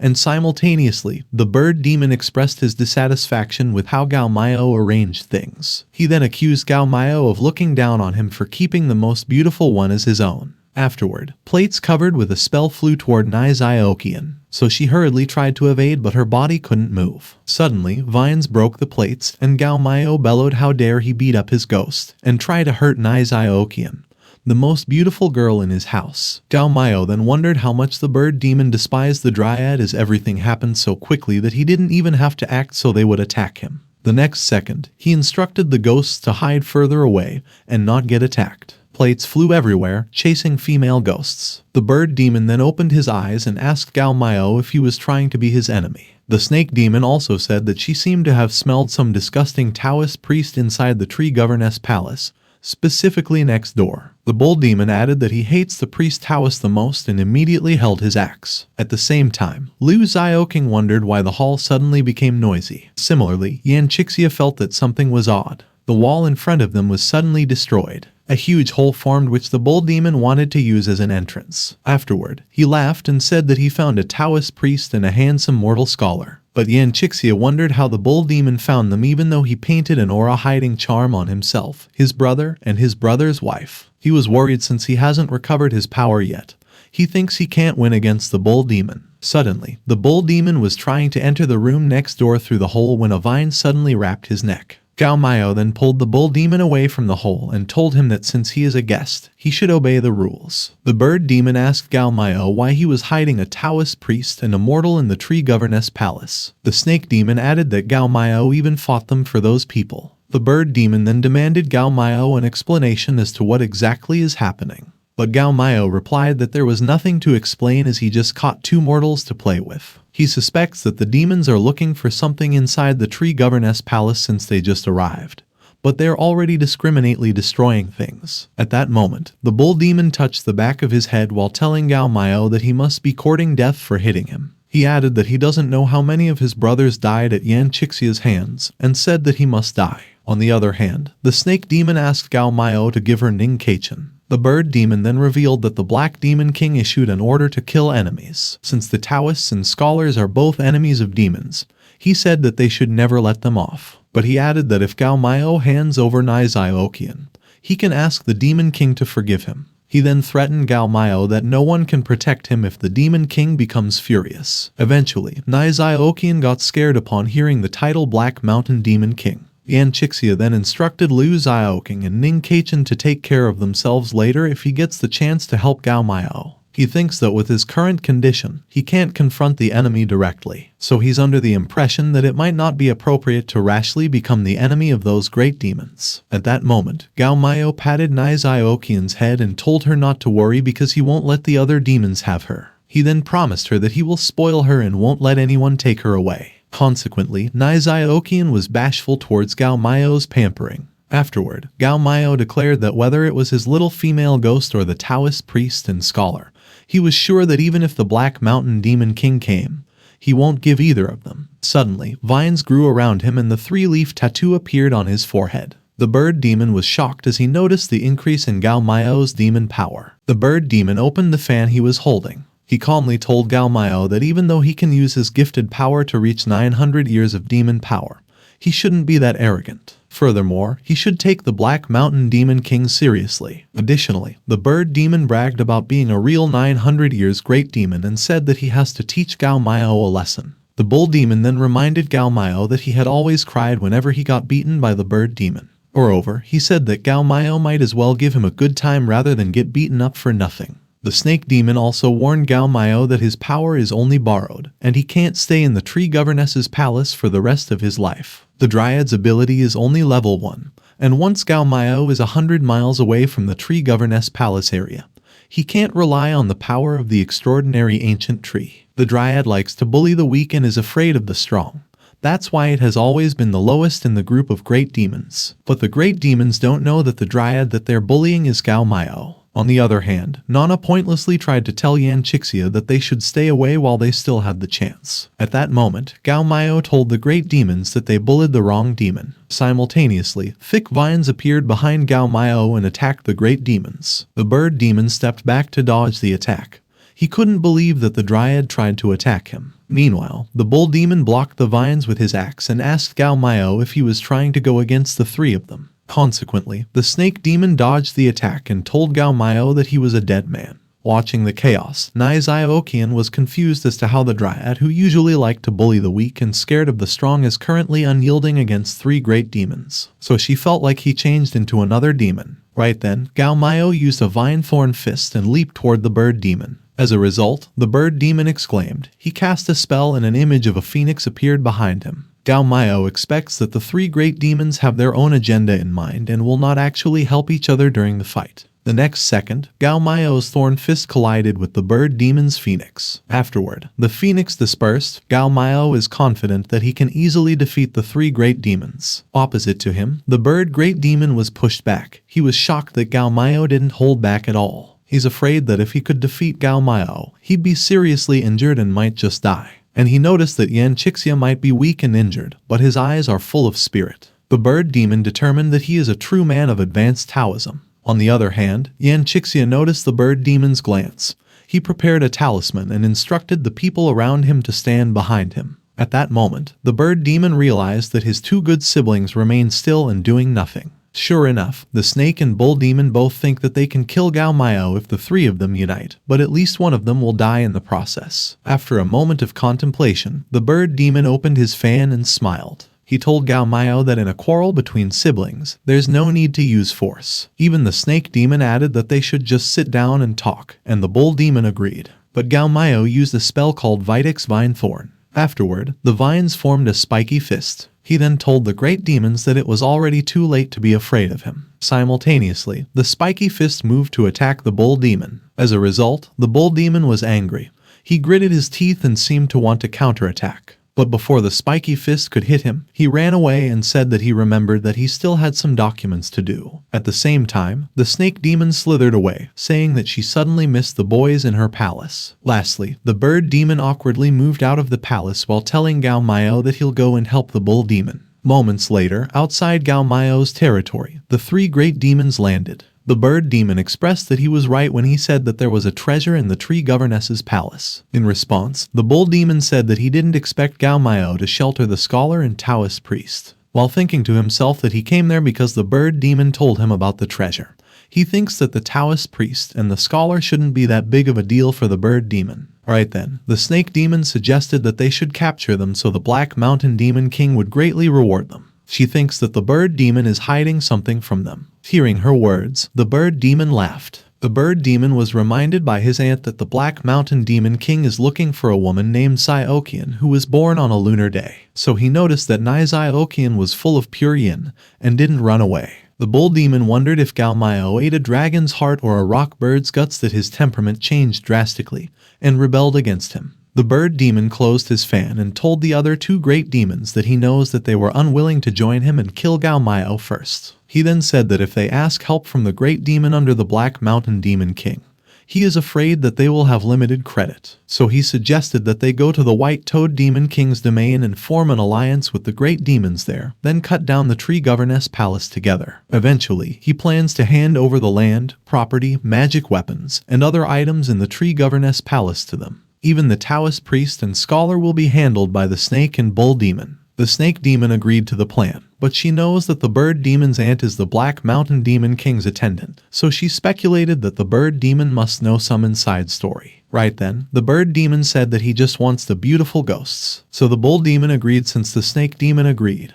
But he guessed that what the Black Mountain Demon King wants is among the female ghosts based on what the bird demon just said. He then wondered if the bird demon said it just to trick them. At this moment, with Nana by his side, Gao Miao walked in the hallway of the tree governess palace. Nana congratulated Gao Miao on his victory. In response, Gao Miao said that he couldn't call it a victory since he couldn't crush the three great demons. Nana then informed him that based on her data, those three great demons are the type to seek revenge, especially Kai Ling, who tortured a female ghost for 7 days and 7 nights just because she disobeyed his order. Hearing her warning, Gao Miao told Nana not to worry because he was prepared. In the same hallway, Xioqian was carrying a bowl while mumbling about how she made a soup made with different exotic ingredients for her sisters, but her sisters actually ate before her. She's angry because her sisters are mean to her. Xioqian was busy with her husband, and Yan Chixia had to concentrate on his cultivation and couldn't drink her soup either. Xioqian thinks that it's a waste to throw the soup away. In the end, Gao Miao is the only one left that can drink the soup she made. She also heard from Xioqian that it was very likely that the brutal inhuman dryad got possessed by someone. Moreover, the reason why his attitude towards them changed completely is that the one that's in the dryad wizard's body is some great monk. So Xioqian's main reason why she made the soup was to express her gratitude towards Gao Miao for protecting her from Kai Ling. But she's afraid that Gao Miao will have a different idea if she gives him the soup after he tickles her feet. Suddenly, Xioqian was shocked when she saw Gao Miao walking towards her. At that moment, Gao Miao told Nana that he heard that when a girl wants to repay a guy for his kindness, if he's ugly, they'll be his slave in her next life. But if he's good-looking, she'll devote her entire life to him on the spot. So Gao Miao is confident that Nizai Okian's favorability towards him definitely increased, and he'll be able to get virtual sources sometime soon. Right then, Gao Miao noticed that Nizai Okian was actually in front of him. They didn't say a word and just looked at each other as if time had frozen. Moments later, they're already sitting somewhere in the tree governess's palace. Nizai Okian said that he better not misunderstand as she told Gao Miao that she didn't purposely make the soup for him and she just doesn't want to waste it. Hearing her words, Nana commented that she knows it was called a tsundir, so Gao Miao thinks that he'll be able to go for Nizai Okian's route soon. Afterward, Gao Miao drank a spoonful of the soup, and before he could even finish drinking, Nizai Okian immediately asked him how it tasted. While drinking, Gao Miao's expression changed. He then spat the soup into the ground and said that the soup was poisoned. He told Nizai Okian that he was pretty sure that he hasn't done anything that pissed her off lately for her to poison him. As a result, Nizai Okian slapped the bowl away from Gao Miao's hands and told him that even if it tasted bad, he shouldn't have humiliated her that way. Right now, she regretted not throwing the soup away. Consequently, Nizai Okian angrily walked away, so Gao Miao was left confused. He couldn't make sense of how the favorability dropped to the point where Nizai Okian wants to poison him. At that moment, Nana told him that maybe Nizai Okian's cooking skill is just bad. So Gao Miao agreed that it could be the reason. Furthermore, he thinks that Nizai Okian suits being a poison master because the color of the soup was pure white and the smell was amazing. Yet the moment it entered his mouth, it was as if knives were cutting his throat, a hammer hitting his lungs. The pot broke, the soup leaked into the ground, the surrounding flowers died and the ground sizzled. So Gao Miao was depressed. As a result, Nana encouraged him by saying that they may not get the virtual source immediately, but they can still increase the Dryad's power to the point where they don't have to be afraid of the three great demons. Nana also said that she already checked the tree's data. In the prologue of the original story, Yan Chixia and Ning Kachin defeated the Dryad and took away Nizai Okian with them. The Black Mountain Demon King got really furious about that and ordered those three great demons to catch Nizai Okian. When the three great demons worked together, not even Yan Chixia could win against them, but he was able to escape with injuries all over him. Afterward, Yan Chixia escaped to a restricted area called the Nether Basin where a divine spring is located. The spring was named Nether Spirit Spring. After immersing himself in the Nether Spirit Spring water, there was a significant increase in Yan Chixia's cultivation progress. He managed to break through the refining spirit to the emptiness stage and became comparable to a 1,000-year Demon King in terms of strength. The Nether Basin is full of zombies with bodies that won't break that even great demons couldn't completely get rid of. The great demons don't know if there's something more dangerous or beneficial in that place. Hence, they decided to make the Nether Basin a restricted area. Nana said that since they have valuable information about the zombies' weaknesses and the benefit of the spring, they can go there before others to get the benefits. But Gao Miao remained silent, so Nana tapped his shoulder and called him out. He told Nana not to worry because he won't get discouraged over such a thing. Besides, he's just annoyed and thinking that it'd be great if the three great demons could withstand his anger. So Nana wished all the best for the three great demons. Gao Miao then told Nana that they should go, but Nana was confused about where they were going. So Gao Miao explained that once he leaves the Tree Governess Palace, the three great demons will definitely use it as a chance to strike. So, he'll go and look for Yan Chixia, and he's not confident that he can force his way through the Nether Basin with his meager 600 spiritual energy. So he plans to leave that matter to Yan Chixia. Meanwhile, in a room in the Tree Governess Palace, Gao Miao is playing chess against Yan Chixia. Gao Miao said that he was surprised that Yan Chixia is willing to play chess with him. So Yan Chixia explained that since Gao Miao was willing to break off his connection with the three great demons for him and his brother,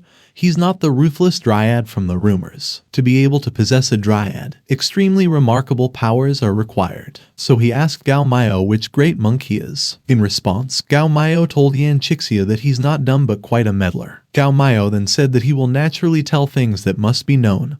Otherwise, he won't. But the truth is, he doesn't really know about the well-known, amazing, and great monks in the Demon of Cayenne. Hearing his reply, Yan Chixia didn't chase the matter, but he asked Gao Miao why he let the three great demons escape even though he could take them down easily. So Gao Miao explained that just because you ate the opponent's cart, horse, and cannon chess pieces doesn't mean that you've already won the game. But as long as you kill the general that they're protecting, it's your victory. He then bragged that he doesn't need to show what he was capable of against 3 demons that don't even have 1,000 years worth of spiritual energy. Yan Qixia stood up in shock as he asked if Gao Miao is going after the Black Demon King. The Black Mountain Demon King, regardless of whether it's a demon king with 2,500 years worth of spiritual energy or some rare monk who is at the refining spirit to emptiness stage, none of them are his opponents. Among the humans, the ones that could stand by his side are those great monks who have achieved something that shook the whole world, old monsters who have trained in seclusion for many years, or those people who have achieved an even higher stage in cultivation. To plot against the Black Mountain Demon King using his pawns, Yan Qixia wondered who Gao Miao really is. He then asked Gao Miao if he was planning to kill the Black Mountain Demon King. So Gao Miao told him that it was rare for him to react like that and asked him if he had grudges against the Black Mountain Demon King. In response, Yan Qixia explained that the Black Mountain Demon King is the greatest demon within a radius of 5,000 miles, and has dozens of great demons and small demons under his command. So he's like a general in chess, and killing him is worth the same as killing thousands of demons. Gao Miao guessed things right. He predicted that if people like Yan Qixia heard about that kind of thing, they couldn't leave it be. He then asked Yan Qixia if he would like to kill the Black Mountain Demon King with him. Right now, he plans to control Yan Qixia once his heart is troubled and shows some flaws. Sure enough, Yan Qixia got excited at the thought of killing the Black Mountain Demon King. But reality kicked in, and he remembered that the Black Mountain Demon King has advanced demon skills. So Gao Miao said that although he is not afraid of the Black Mountain Demon King, for some reason, he couldn't leave the vicinity of the tree governess palace like a general trapped in a prison. And at times like that, some helpers are needed to help him get rid of some pawns. Gao Miao then told Yan Qixia that he needed him to kill the Black Mountain Demon King, but he was still too weak and can't help much. So, he prepared a chance for him to get stronger. He then took out a branch and a bottle from his left sleeve. Afterward, he told Yan Qixia that the bottle contains wood spirit essence that can heal all the external wounds on his body, and the other one is a branch taken from his body that contains his consciousness. He then said that he can control the branch from thousands of miles away from him, and he will use it to guide Yan Qixia. And as long as he completes the trial, he's qualified to join him to kill the Black Mountain Demon King. Yan Qixia took the bottle and the branch and wondered if he was really that weak. But he realized that he was severely injured by a punch and hadn't even recovered yet. So he's under the impression that he's really weak. He then hid the things that Gao Miao gave him. Eventually, he bowed and thanked Gao Miao,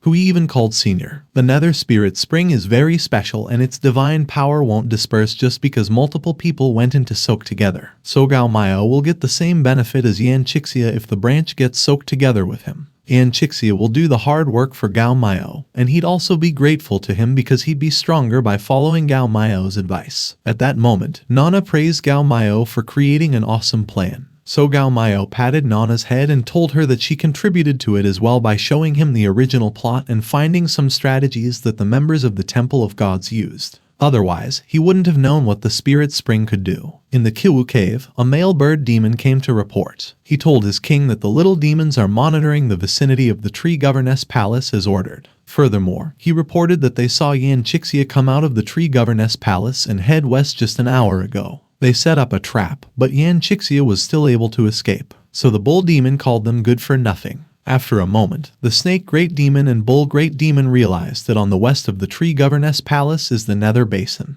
The west side didn't have that many troops because of the Nether Basin. Entering a place full of indestructible zombies, and even the Demon King doesn't know what's inside. The snake great demon wonders if Yan Qixia is looking for death. The two great demons ask the bird great demon what to do. So the bird demon explained that the attack on the tree governess palace cannot be cancelled, because the invitation letters were already sent to the Toad Demon King and the Great Moss Demon. He then said that since Yan Qixia is looking for death, they can only hope that what the Black Mountain Demon King wants is not him. The Snake Great Demon agreed while thinking to herself that what the Black Mountain Demon King wants must not be the priest, since the Bird Great Demon is not interested in him. Tai Ling, the Bird Great Demon, suggested that since they lost the priest, they should just exchange the scholar for a reward so the Snake Great Demon and the Bull Great Demon can have contributions. The Bull Demon agreed while thinking to herself that after killing the Dryad, he'll just rob whatever Kai Ling robs. Meanwhile, in the Nether Basin, zombies are everywhere. Yan Chixia was destroying the zombies with the help of Gao Miao's instructions. In every zombie that comes near Yan Chixia, Gao Miao would tell Yan Chixia which acupoint he should attack to destroy the zombie. As a result, Yan Chixia destroyed zombies one after the other. Some zombies have their weak points in their Beihui acupoint, some in their Shenting acupoint, and King Ming acupoint. The zombies that surrounded Yan Chixia were destroyed. Moreover, the zombies have solid bodies that even Ganjian move can't pierce through them. So Yan Chixia was afraid that only a demon king or people who are in the refining spirit to emptiness stage can pass the trial. He then wondered how terrifying Gao Miao's strength is for casually arranging such trials. Right then, the branch stuck out of his kimono. Yan Chixia is under the impression that he failed the test since he only managed to kill the zombies because Gao Miao gave him clues. But the branch floated out of his kimono. Through the branch, Gao Miao told Yan Chixia that he is more outstanding than he thought. Yan Chixia originally needed more than 1 month to find the zombies' weaknesses, but because Gao Miao memorized and directly told Yan Chixia the zombies' weaknesses, he passed through the Nether Basin for half a day only. Therefore, Yan Chixia was confused when Gao Miao told him that he passed the test. Right then, Gao Miao told him he should go into the depths of the Nether Basin and grab his chance to get stronger. At this moment, Yan Chixia and the branch soaked in the Nether Spirit Spring.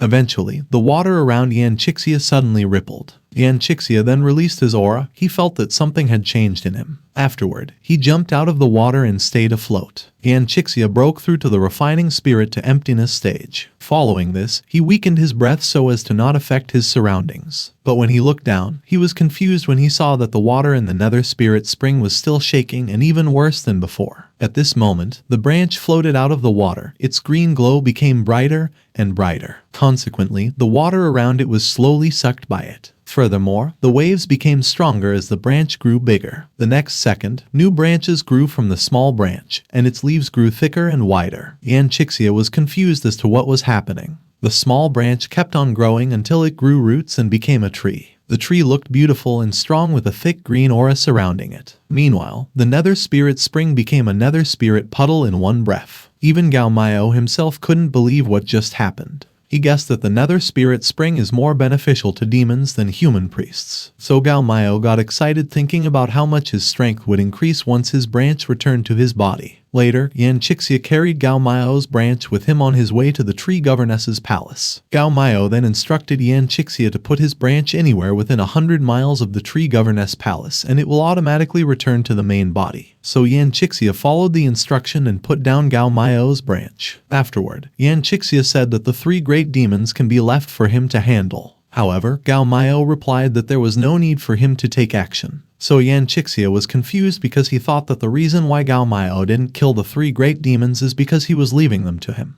Gao Miao explained that it was indeed the initial plan, but there was no need for him to test Yan Chixia any longer because he already saw his courage, strength, and determination in the Nether Basin. Right then, Gao Miao's branch slowly turned into green particles. Thereafter, the green particles floated toward Gao Miao who was inside the palace. Moments later, the green particles merged with Gao Miao through his left palm. This time, Gao Miao had an evil look on his face as he told Yan Chixia to leave everything to him. Meanwhile, in the Kiwu Cave, announcements of the Great Demon's arrival can be heard. The Golden Rhino Great Demon, Sky Elephant Great Demon, and Black Crow Great Demon arrived in the Kiwu Cave at the same time. Simultaneously, bird demons were flying in the sky while dropping pink petals. Huge drums were sounded, and beautiful snake demons were used as decorations. All of that to greet the Great Demon's arrival. The Great Demons walked proudly between the beautiful snake demons and demon bulls hitting the drums. Moments later, 2 demons holding a trident guarded the entrance of a tent. The right demon guard expressed that a conclusion should come out soon since the great demons have been discussing it for hours already. So the left demon guard expects Gao Miao to die miserably after offending those demon kings. As a result, the right demon guard blushed, telling the left demon guard about being unsure of disposing the beautiful ghosts. But his words were cut off when he noticed that the expression of the left demon guard suddenly changed. Meanwhile, inside the tent, a great demon suggested a toast and early celebration since everything has been settled.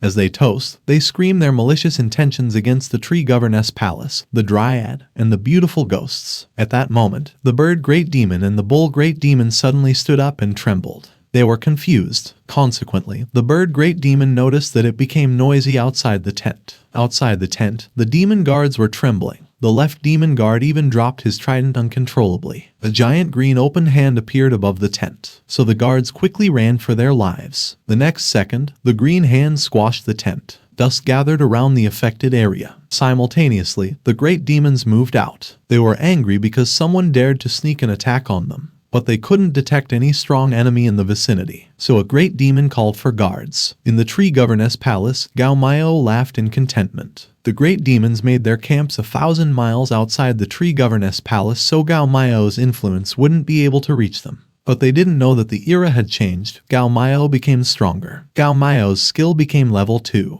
He can now borrow 60% of the extraordinary tree's powers, and the range of his influence increased to a 500-mile radius. His demon power increased to 900 years, and he can borrow 600 years of demon power. This means Gao Miao's demon power can increase up to 1,500 demon power. Eventually, Gao Miao and Nana exaggeratedly bragged about the increase in his power. Since the Dryad's spell range is equivalent to the demon power, his spell attack can reach 1,500 miles. Right then, Gao Miao cast a spell, and a huge hand extended toward the great demons. Seeing the massive hand, the bird great demon couldn't believe that a second attack had come again. The demons were crushed by Gao Miao's second attack, leaving a crater mark and blood splatters on the ground. This angered and insulted the sky elephant great demon, who expressed his disbelief that Gao Miao could defeat the 6 of them with just one palm strike. As a result, the sky elephant great demon activated his giant elephant stepping sky technique and simultaneously yelled that Gao Miao was underestimating him, resulting in a terrifying, massive version of the sky elephant great demon looming menacingly behind him. Shortly after that, the gigantic green palm of the Dryad wizard stomped the sky elephant great demon to the ground, breaking trees and tearing stones as if it were nothing. The serpent-headed great demon and the horned bull great demon were both shocked as they witnessed the sky elephant great demon being crushed to the ground, which they believed was impossible, and wondered when the Dryad had become so strong. From a distance of 1,000 miles, Gao Miao immobilized the sky elephant, leaving it severely injured on the ground. The other demons angrily protested to Kai Ling, questioning why he had underestimated the Dryad's powers, to which Kai Ling sweated because he had difficulty explaining. The horned bull great demon ran as fast as he could while yelling that the Dryad was a 1,000-year demon king, and the serpent-headed great demon responded that she couldn't win. Gao Miao wondered why they were fleeing and laughed at them because of the master's endless demon power, which he could use endlessly with his demon palm. He wondered who could escape from him. The other demons flew as fast as they could, and others ran as if their lives depended on it. The Dryad only had 600 years of demon power, so his 1,000-year demon power was not cultivated by himself but by the rhinoceros-like demon. He was determined to find out more about him, but when the rhinoceros-like demon looked back, he was surprised that several blazing demon palms were going after them as they screamed that it was impossible to use so much demon power and not be afraid to run out of it. The 3-headed squid demon just yelled to hurry and run away. But the demon palms of the Dryad continued to blaze and stomp everything in their way, resulting in fiery destruction. Kai Ling knew that the Dryad could kill his enemy in 1,000 miles by relying on the trees as eyes and ears, as the fire grew taller. He was burning the trees using his wooden aid with 3 feathers from his wings on it as he tried to escape beyond the range of his magical powers, which he thought were useless no matter how much you ran. Kai Ling sighed, believing that he was safe now, thanks to the time they bought him, and he was now 2,000 miles away from the tree governess palace. But the thorny vines still found Kai Ling and wrapped themselves tighter around his hands, waist, and feet, causing him to drop his wooden aid with a clatter. Even from a distance, Gao Miao's laugh could be heard by Kai Ling. He thought it would be okay if he was 2,000 miles away, and assuming that his level 2 father of the myriad trees was fake, while Kai Ling struggled to get rid of the vines. Kai Ling yelled Gao Miao's name as the vines reached for his neck. Gao Miao smirked and told him that he just learned how to walk a dog and let him run for a while so that he could take a few more laps, while his massive giant foot raised and creaked. Gao Miao viciously smiled with his fist closed as he watched Kai Ling struggle on a floating screen and told him that other than the gifted power, the Dryad mastered a lot of small spells. Although they aren't powerful, they are very practical, and wood control was one of them. The tree mimicked Gao Miao's closed fist as he continued that the wood control technique allowed him to control the trees whose demon power was lower than his. After he reached 1,500 demon power,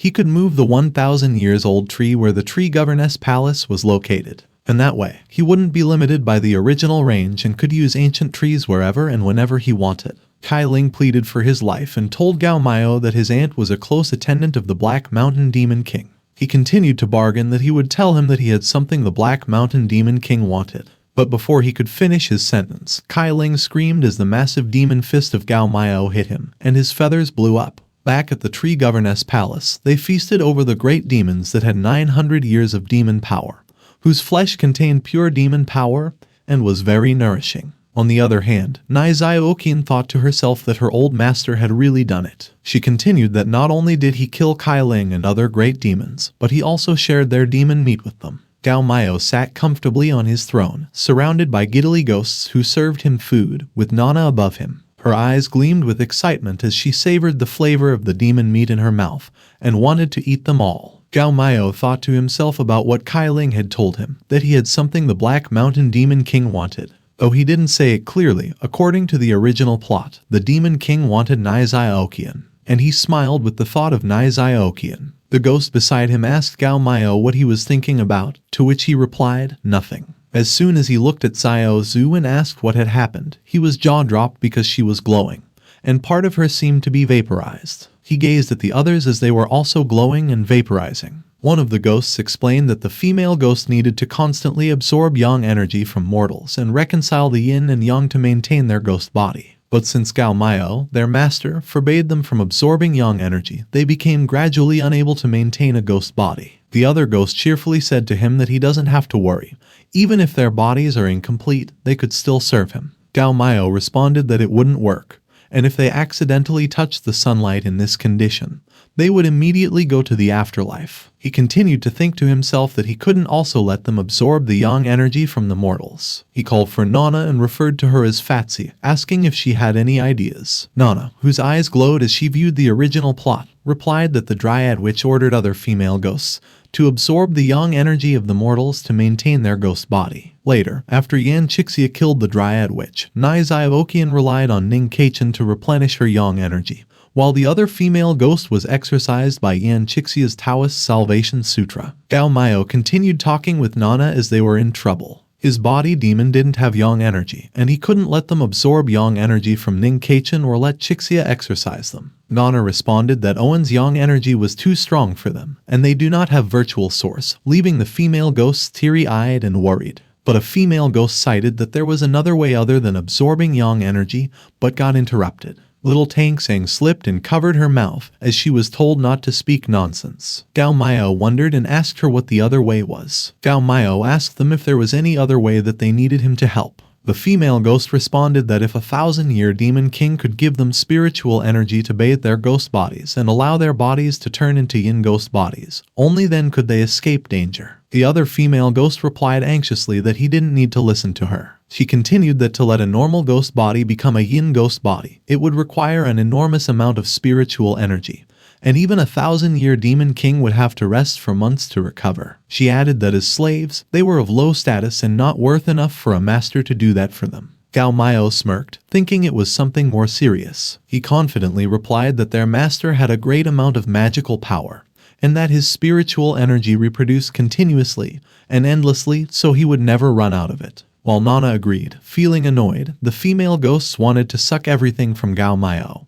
and these female ghosts were 1,000 years early. Little Tianxing jumped happily with her hands up high and told her sister Xiao Zhu that their master would be able to do it, while she sighed and covered her face. After some time, little Tianxing sat closely in front of Gao Miao, and his eyes closed and chest glowed brightly as he released his spiritual energy in a smoky green aura around them. Little Tianxing inhaled his spiritual energy and closed her eyes, telling Gao Miao that it was too full, and she couldn't take it anymore. All the other female ghosts were happy to witness that it worked, while Nai Xiaoqian beside them crossed her arms and annoyed that they really needed to stick so close to each other. Gao Miao stood up because little Tianxing's body couldn't take in that much spiritual energy at once, and he suggested that they would have to split it into a few more sessions. However, Gao Miao was interrupted and surprised as little Tianxing kissed him on his cheek and thanked him. Little Tianxing smiled, and their master was still wide-eyed. As a result, the other female ghosts ran to him because they wanted to kiss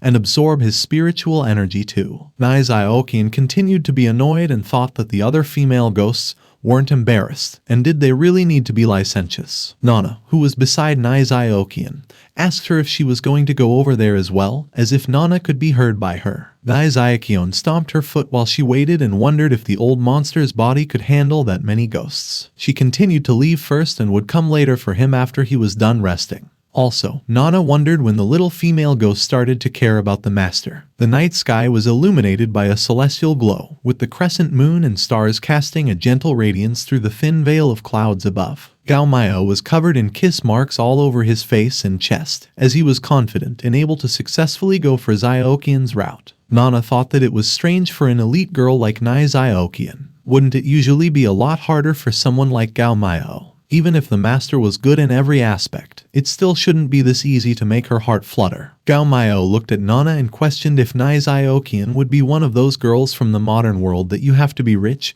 and handsome. Also, you need to be tall, have a good education, a house, and a car. He smirked as he explained that his world isn't that materialistic, and the girls here are pure as heck. As long as you're good looking and you've saved them once before, chances would increase drastically in your favor. He added as he walked on the forest path between bushes and trees, that as long as you're good looking, then all is good and well. Nana hurriedly caught up with Gao Miao. The moon cast an ethereal glow and shone through the window where Gao Miao and Naizaokian sat comfortably. Naizaokian sparkled beautifully, and Gao Miao and Nana were both mesmerized by her beauty. Gao Miao told her that her body could receive spiritual energy better than Xiaozu and little Tianxing, and that it seemed like she would receive enough first and turn into a yin body. Nana insinuated that a guy and girl alone together in a room would be bad for the mission and that it wouldn't work out. Gao Miao cleared his throat, sat in front of Naizaokian, and told her that the moon tonight looked bright, asking for a walk outside.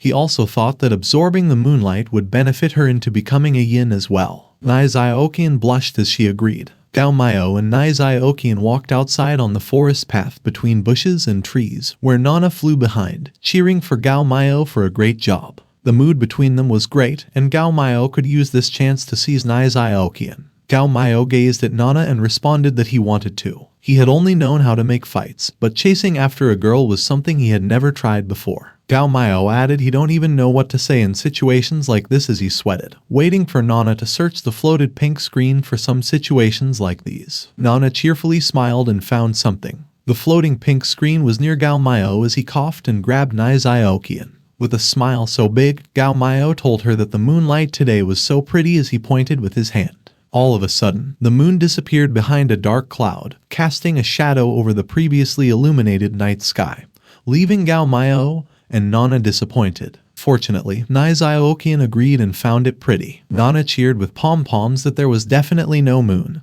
but she agreed. According to the data, receiving a reply like that means success, and she continued congratulating Gao Miao for the joyous event that their mission would most likely be completed. The night was still dark, with the moon and stars shining above, as Ning Kaichen walked alone on the pavement. He wandered aimlessly until he found himself close to Lady Ziokian's chamber. Then, he realized that coming there in the middle of the night would be bad if someone saw him, so he shook his head and sighed. Ning Kaichen overheard a voice discussing the beauty of the moonlight. Meanwhile, Nana, who had a floating pink screen, wondered whether the mission was still incomplete because, based on Gao Miao's attitude, Naizaokian should have agreed. Nana suggested that Gao Miao try something else since Naizaokian probably didn't understand the meaning behind the beauty of moonlight. Gao Miao agreed, putting his hands on Naizaokian's shoulders, which frightened her. He asked her if she knew the velocity of the falling speed of cherry blossoms, leaving Naizaokian confused because she didn't know what velocity was. Nana glared at Gao Miao in frustration, thinking it was an awkward and shameful question. Fortunately, Naizaokian responded that she could find a cherry tree and test it later if Gao Miao wanted to know, which shocked Nana. However, the mission was still incomplete, and Nana wondered, looking at the floating pink screen, where it went wrong. Ning Kaichen tried to listen in on their conversation while hiding behind the trees. An hour later, Gao Miao was talking about TV, anime, and other performances that he had tried but weren't good enough and had no effect. Nana stepped in, saying that his shameful lines could make Naizaokian's head spin, or her favorability points might be full. Gao Miao realized that it was getting late and allowed her to return to her room while he sipped water from his hand. Gao Miao spit out the water when Nana suggested a real confession rather than stolen lines because the mission was still incomplete. Gao Miao replied that it wouldn't work because he remembered someone saying that love is war, and the party who confesses first loses. He continued that if it's a battle, he could never lose, while Nana was exhausted and facepalmed. Suddenly, Gao Miao was determined that love was too troublesome but thought of it as a battle, like the Black Mountain Demon King who tried to get Nizai Okian in the original plot. Nana whispered to Gao Miao that someone was peeping, and Gao Miao knew it was Ning Keichin. Ning Keichin was afraid of disturbing them, so he covered himself up. Although Nizai Okian would have noticed him long ago, with his mortal body at this distance, he shouldn't have heard anything they were saying. Behind the tree, Ning Keichin fell asleep while eavesdropping for half an hour due to his weak physique. Gao Miao thought that it seemed Ning Keichin was still interested in Nizai Okian. A few days later, inside the tree governess palaces, Gao Miao called for Ning Keichin because he had something to tell him. He presented him with a map on his table. Since ancient times, the love between humans and ghosts has been unacceptable to the world because of their different physiques, and there might be trouble when they try to give birth to their heirs. Ning Keichin asked Gao Miao if he had a way to save Xianqing, pleading to save her as she was his god-granddaughter. Gao Miao told him not to worry because he called him here for a solution. He remembered that there was a Karma temple around 1,000 miles to the west, and that there was a sweeper monk who had profound power who might be able to help solve the problem. The target of the Black Mountain Demon King was Nizai Okian, and they would have a battle here. According to the original plot, to win the battle, Gao Miao needed to acquire a treasure that belonged to Ning Keichin and was located at the Karma temple. This was why Gao Miao told Ning Keichin he must accompany Xiaoqing to the Karma temple. Ning Keichin agreed, believing that Gao Miao, except for being a little pervert, was indeed not evil, and it seemed like what he and his big brother Chixia had said was true. There was a certain great monk who possessed the body of the dryad. He also believed going to the temple with Xiaoqing would be relaxing because his past memories had been constantly reappearing these days. Half a month later, Ning Keichin returned to Gao Miao, shocking him. He told Gao Miao that Xiaoqing and he didn't receive the blessing of the sweeper monk. This wasn't right, and Gao Miao was perplexed as he placed his hand on his chin, believing that sweeper monks were kind and compassionate, and there should be no reason for him to refuse them. In the original plot, Ning Keichin didn't dare to let Nizai Okian give birth, and they came to that temple by chance. It was in this Karma temple that they were given a pair of Bodhi bracelets that were as well blended as water and milk, which recreated Nizai Okian's body with Ning Keichin's blood and bones. Those bracelets were each inlaid with a Bodhi seed that could restrain demons. It was because of these bracelets that Ning Keichin and Nizai Okian could join the final battle with the Black Mountain Demon King. Gao Miao was in a crowded place with Nana, and it bothered him that the item was originally prepared for Ning Keichin, but the sweeper monk couldn't give it to him. The Bodhi bracelet broke, and he continued to think if it was possible that Nizai Okian had to go with Ning Keichin to get it. Nana suggested just letting them go there together. Gao Miao gave a deathly stare while Nana's body quivered in fear. No matter which two people got the Bodhi bracelet, they would be in harmony with each other and exchange their blood and bones. Gao Miao added that he wouldn't act carelessly again. Since Ning Keichin couldn't get it, then Gao Miao would get it personally. He smirked confidently, thinking that they were just mere NPCs who give treasure, and hoped that he wouldn't fail to recognize a favor. They arrived at the Karma temple, where there was a closed gate with two giant tripods with smoky incense. The building was warmed by the sun's rays as they shone on it. The Buddha's halo above the pavilion was shooting up into the sky, and Gao Miao believed that the bracelet he was looking for was here. He heard someone cough, but this made Gao Miao distraught. Then he saw a monk sweeping and coughing as well. The monk smiled and referred to him as the donor, telling him that the things in the pavilion were treasures for a pair of people who truly loved each other, and if they had nothing to do with the donor, they should just go back. Nana was worried as Gao Miao couldn't move his body due to a strong sense of oppression. These sweeper monks were all hidden masters, and their power was really terrifying. Gao Miao respectfully complied with the sweeper monk and said that he would be leaving now. Suddenly, he could move his body again, while Nana was confused because she thought they would be stealing the bracelet, and why they would be leaving abruptly. Gao Miao was walking back to the crowded place from the Karma temple when Nana asked him if the old monk knew what was right and wrong and what they should do. He then pondered about the monk being an NPC but with just coughing once could make him immobile, that even the Black Mountain Demon King couldn't do that. While Nana flew to catch up with Gao Miao, he continued thinking that it had to be a couple who truly loved each other but wondered if it must really be Ning Keichin and Nai Ziokian. Gao Miao was determined to get the Bodhi bracelet, and he would find a random true love couple and let them try it again for him while Nana noticed Ning Keichin from the crowd. Ning Keichin was walking through the crowd while carrying a large scroll but not as heavy as his emotions. He arrived at a shopkeeper and inquired if he accepts paintings, to which he asked to see what painting it would be. The painting was a portrait of Nai Ziokian, and the shopkeeper was astonished as it was a good painting, good poetry, and a beautiful woman. But since it wasn't made by a famous artist, he offered 5 silver. Ning Keichin received it in his hands while the shopkeeper waved him goodbye and asked him to come again next time. Nana whispered to Gao Miao that the girl in the painting was Nai Ziokian, to which Gao Miao replied that he saw it too. Although he was already with Zioking, he still had Ziokian in his heart. Gao Miao continued to ponder if the reason why the old monk didn't give him the bracelet was because of his half-hearted relationship. A few days later, the banners flapped in the wind as they hung beside the table. Nana asked Gao Miao, who was sitting next to the table, if he could really fool Ning Keichin while wearing a black robe and hat with a mustache. Gao Miao retorted irritably that he had brought a true love couple to see the old monk these past 2 days, but the old monk refused to give them bracelets because he felt they weren't fated to be together. It was clearly stated in the original plot that this thing was specially prepared for Ning Keichin, the son of the plane of existence, and Gao Miao, while holding his black feather fan, realized the only way was to fool Ning Keichin. He was determined to break his fantasies about Ziokian,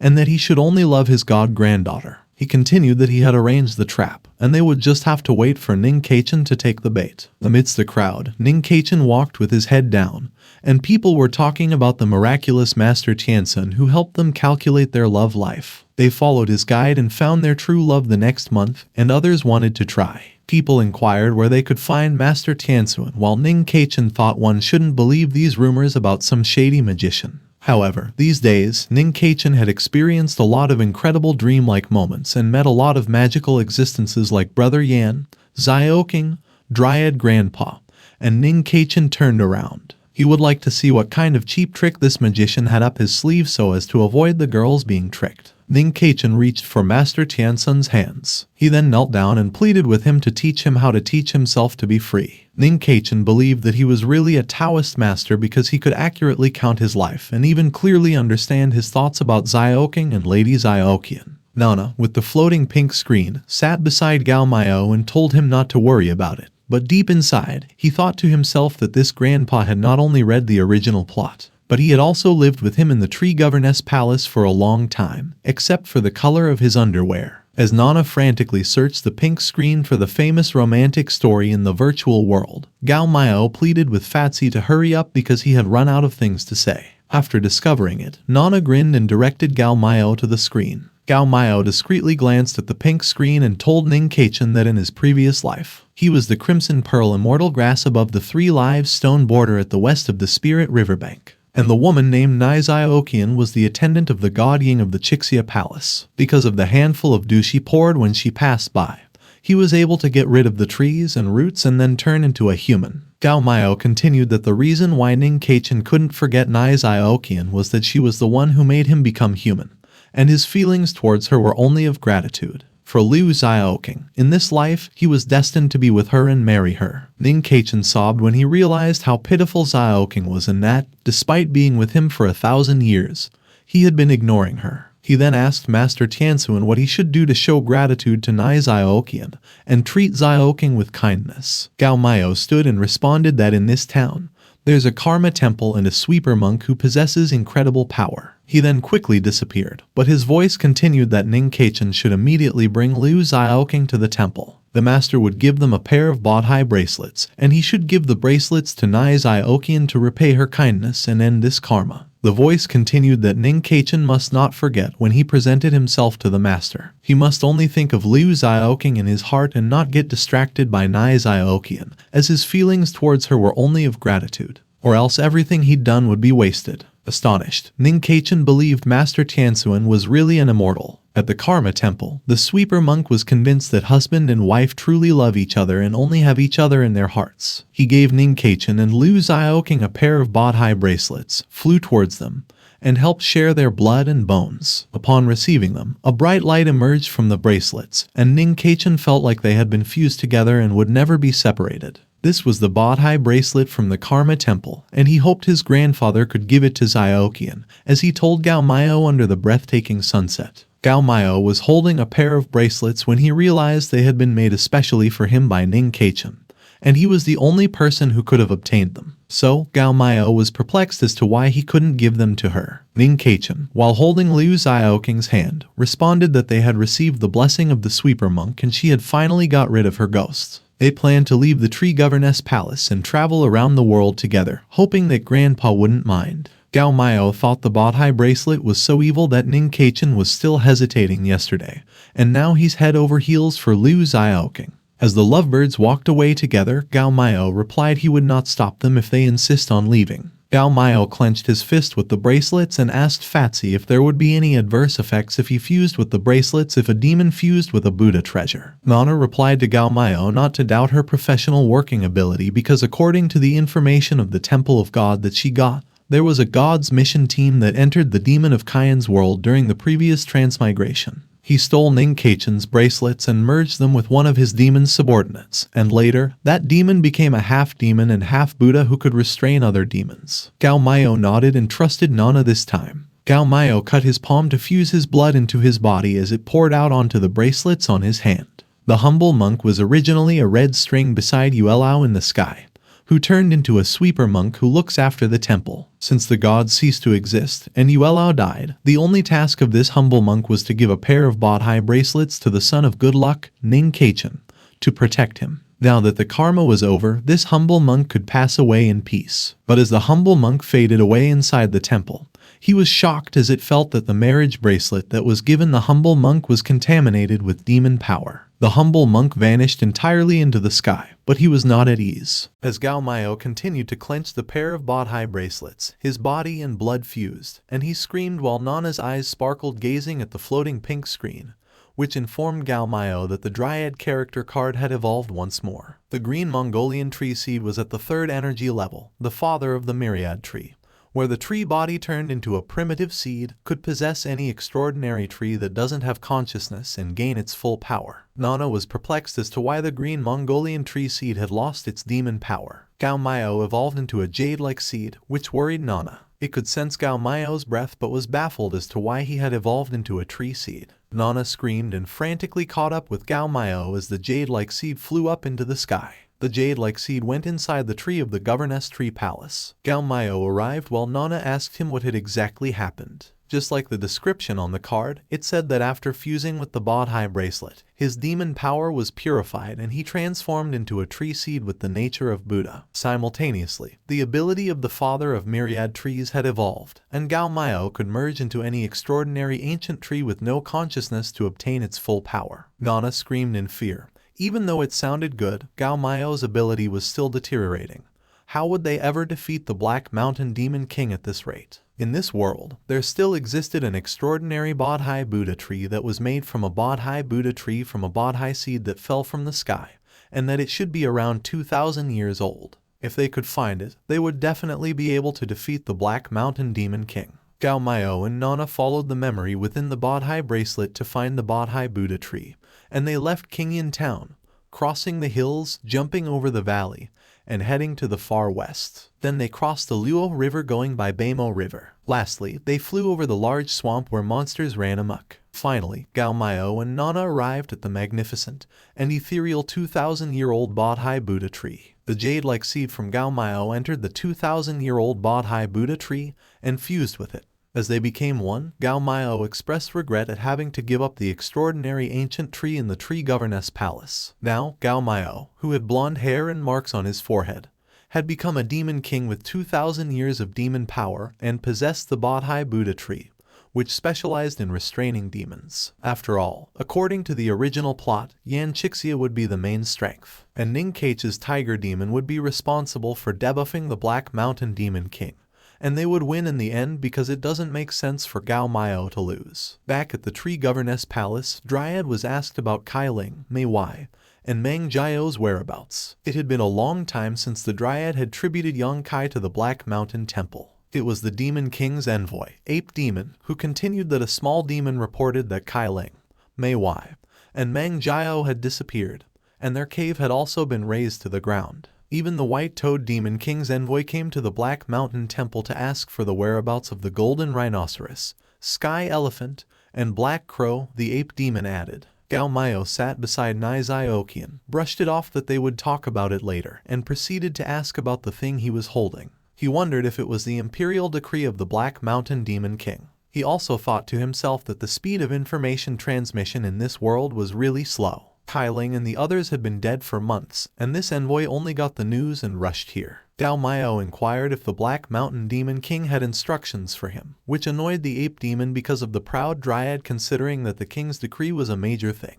and all questions would be asked after the decree was announced. The Ape Demon was hoping for a satisfactory confession, but if not, he would let him know the Demon King envoy's greatness. The Demon King's envoy announced the decree of His Majesty, the Demon King. The king had heard that there was a female ghost whose name was Nizai Okian with refined nature and dignified appearance in the tree governess palace. Nizai Okian was now summoned to enter the Black Mountain Temple and serve him. Nizai Okian received the imperial decree, the Ape Demon said, grinning. He had worked hard for several months searching for her and finally found the girl named Nizai Okian, who was born on the darkest day in the darkest month of the darkest year. He didn't expect her to be dead and a ghost, which was why it took so long for the Ape Demon to find her. When Nizai Okian looked at the old monster, she sighed, knowing that the old master couldn't save her because they'd be going up against the Black Mountain Demon King. She then wondered what she should expect from the old monster after only taking a glimpse of him. She continued that this was good, that he didn't resist the Black Mountain Demon King for her. At least he and the sisters in the tree governess palace could survive while Nizai Okian was almost standing up.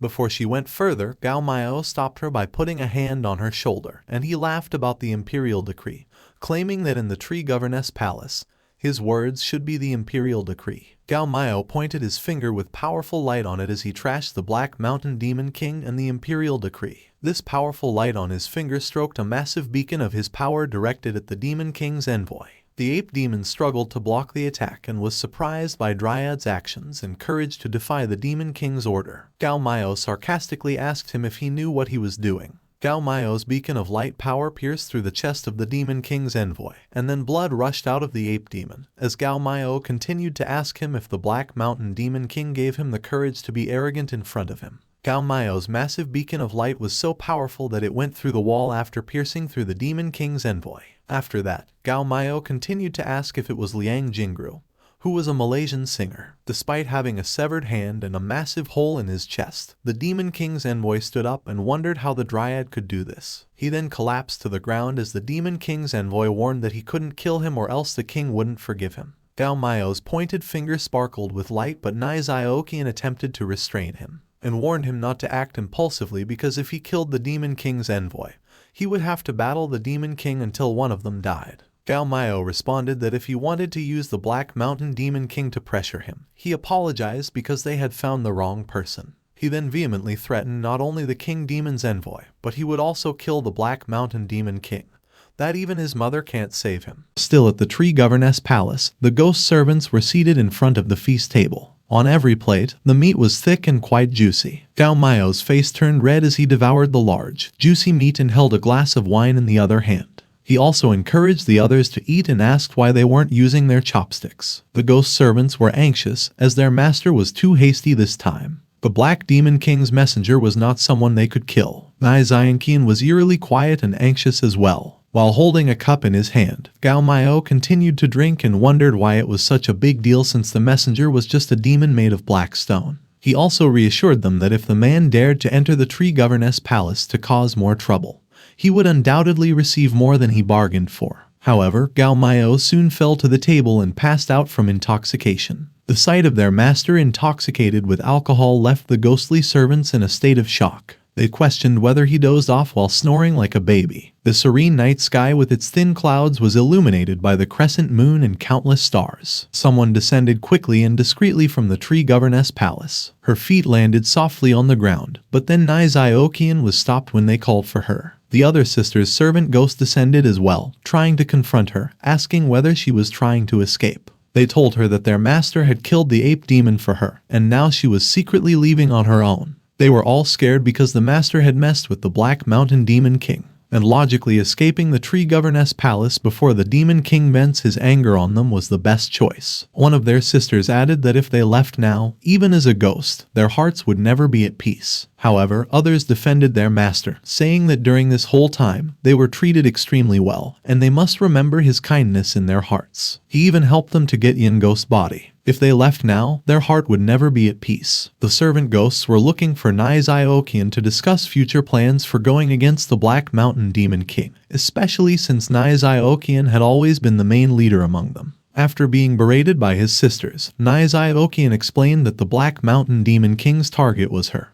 and as long as she left the palace and used herself as a means to threaten, everyone would be able to survive. This puzzled her sisters as to why the Black Mountain Demon King would send his messenger to bring her back to his palace. If there was something bothering her, she needed to tell them. Niziokian shook her head and told them there was no point in telling because they couldn't defeat the Black Mountain Demon King and ask for their return. She then turned her back, telling them to take good care of their master for her and not to tell him what had happened. She let him assume that she ran away because she was scared of the Black Mountain Demon King. Suddenly, a familiar voice spoke up about what they couldn't tell to their master, leaving them stunned. Gao Miao descended gracefully from the tree governess palace. He reached the ground and looked at Nana, telling her that he was right, that the female ghost wouldn't betray him. Nana retorted that the tree governess palace was their base camp in this world, and they had to manage it. She also said there shouldn't be any traitors permitted because now that the ape demon was dead, and they had messed with the Black Mountain Demon King, they could act intoxicated and test their loyalty. Gao Miao thanked them with a tap on their heads, saying that the hangover soup was really good,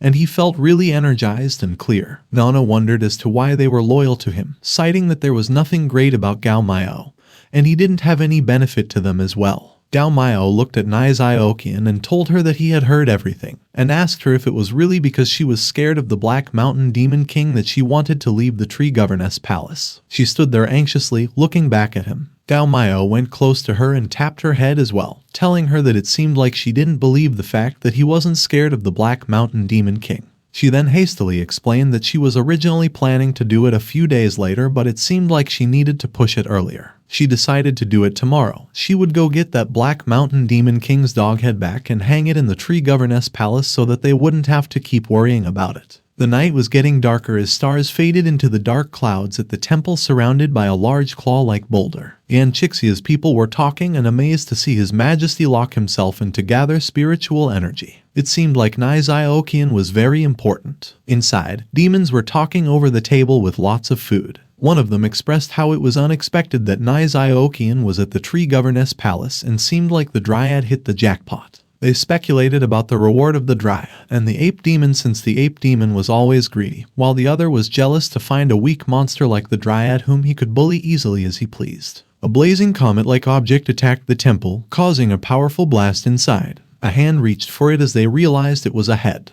Every demon was stunned when they saw the ape demon's head and demanded to know who did this. Suddenly, a voice emerged, calling for the Black Mountain Demon King repeatedly, which angered the demons. The voice continued to taunt that the Black Mountain Demon King should come out and retrieve it because his lunch box was here, which drew the attention of all the guards and demons inside the palace. While Yanchixia and Gao Miao were inside the temple, Gao Miao instructed Yanchixia to leave the Black Mountain Demon King to him, while he could have the rest of the small fry. Yanchixia had just recently succeeded in refining the spirit of emptiness. His current state was still unstable, but he didn't have to push himself. If he couldn't win against them, he was given a small pouch placed on his side to use it when he needed. The enraged and intimidating demon charged at them, enclosing them in their own demonic aura. The fierce demons recognized them and lambasted them for disturbing the Black Mountain's Demon King's peace, and that they had just committed a crime. The other demon wondered if they were the ones who killed the ape demon. Gao Miao told Yanchixia to take them down quickly and not let His Majesty get disturbed. He tapped Yanchixia's shoulder,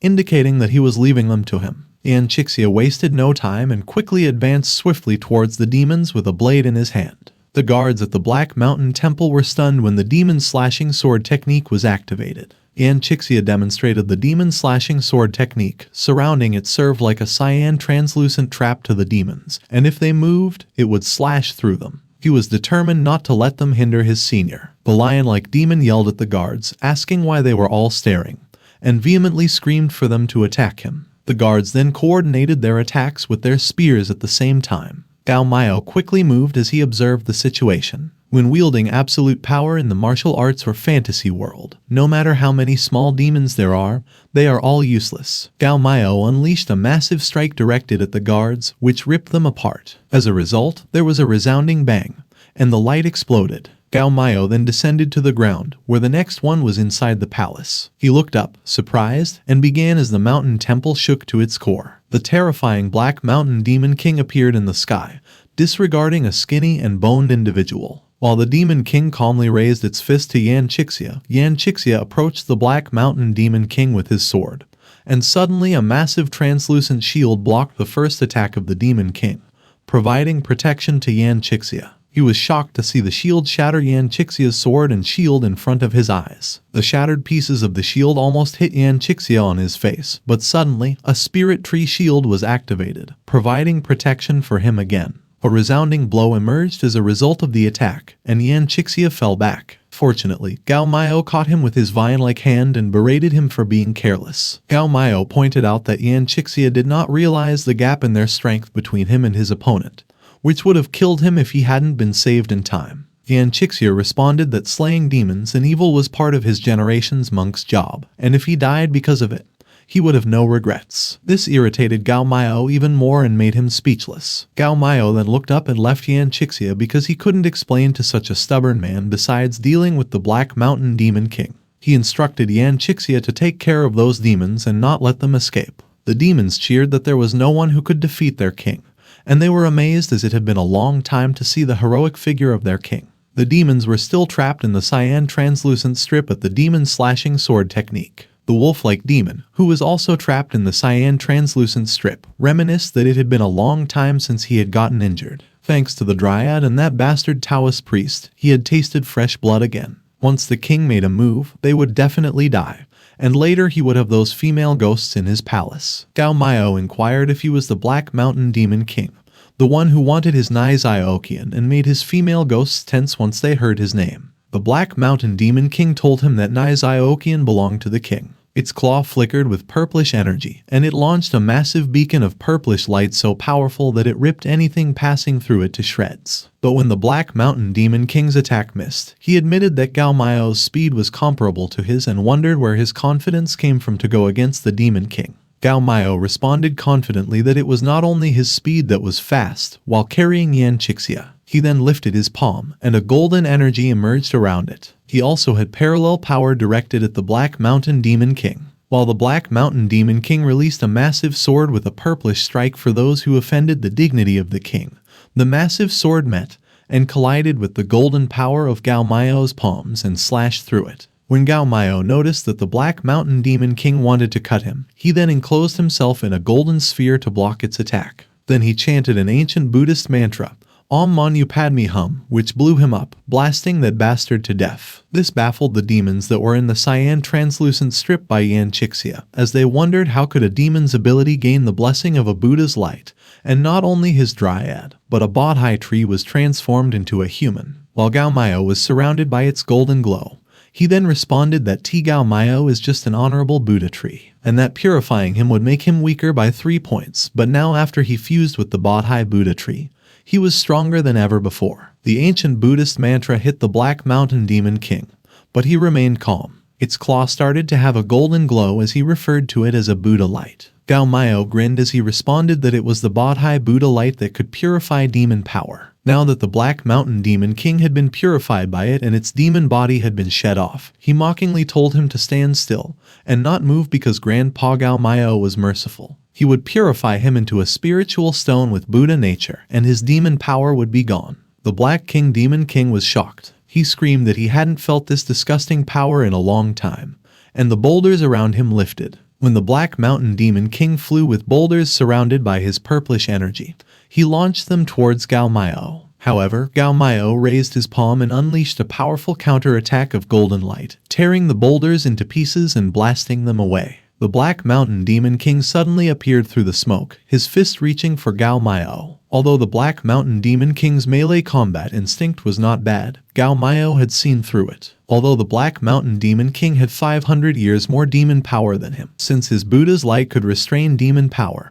but he couldn't get close to him, he formed a golden honeycomb shield to block the Black Mountain Demon King. Yan Chixia was amazed as he witnessed the fight and saw that the power of the Black Mountain Demon King was constantly being purified. The demons trapped in Cyan screamed as they were surprised that the Buddha light's restraint on demon power was too severe and dense. Gao Miao wondered how it could be, while the purplish fist power of the Black Mountain Demon King collided with his shield with a resounding bang. The ominous Black Mountain Demon King managed to break Gao Miao's golden honeycomb shield with a fierce blow, which caused Gao Miao to fall quickly and dash through the boulders, eventually collapsing to the ground with a blitz of purplish energy from the Black Mountain Demon King, causing a loud rumble. As the smoke of the ferocious attack began to fade, Gao Miao appeared in the haze and yelled again, referring to the intense fight. He thought to himself that the demon power was so strange that even the Buddha's light couldn't immediately disperse it. The Black Mountain Demon King, with a glowing fist, started to crawl as a result of the Buddha light. Gao Miao thought to himself that the Demon King wasn't really afraid that all of his demon power was getting purified. With his clothes ripped from the attack, a circular dark purplish mark was embedded on Gao Miao's chest. He was shocked by what kind of strange demon power it was. All the places where he was hit had been contaminated by this demon power. He brushed it off, thinking that it won't grow or recover quickly. In the original plot's last boss, the Black Mountain Demon King was really hard to deal with. Gao Miao clenched his fist and yelled again as he charged towards the Demon King, resulting in a loud bang. The fierce Black Mountain Demon King also charged him. The sky with floating boulders became their battlefield as they fought relentlessly against each other. Their attacks left a rumbling blow and a spectacular display of their golden, cyan, and purplish energy. Their fight was so powerful that even those watching from a distance were unable to escape the after effects of the battle. Even the most skilled Taoist priest, Yan Chixian, struggled to block it with his swords. The onlookers' demons couldn't withstand the sheer power of their attacks that created shockwaves rippling across the battlefield. Some flew to take cover while others were hit. They continued to fight relentlessly,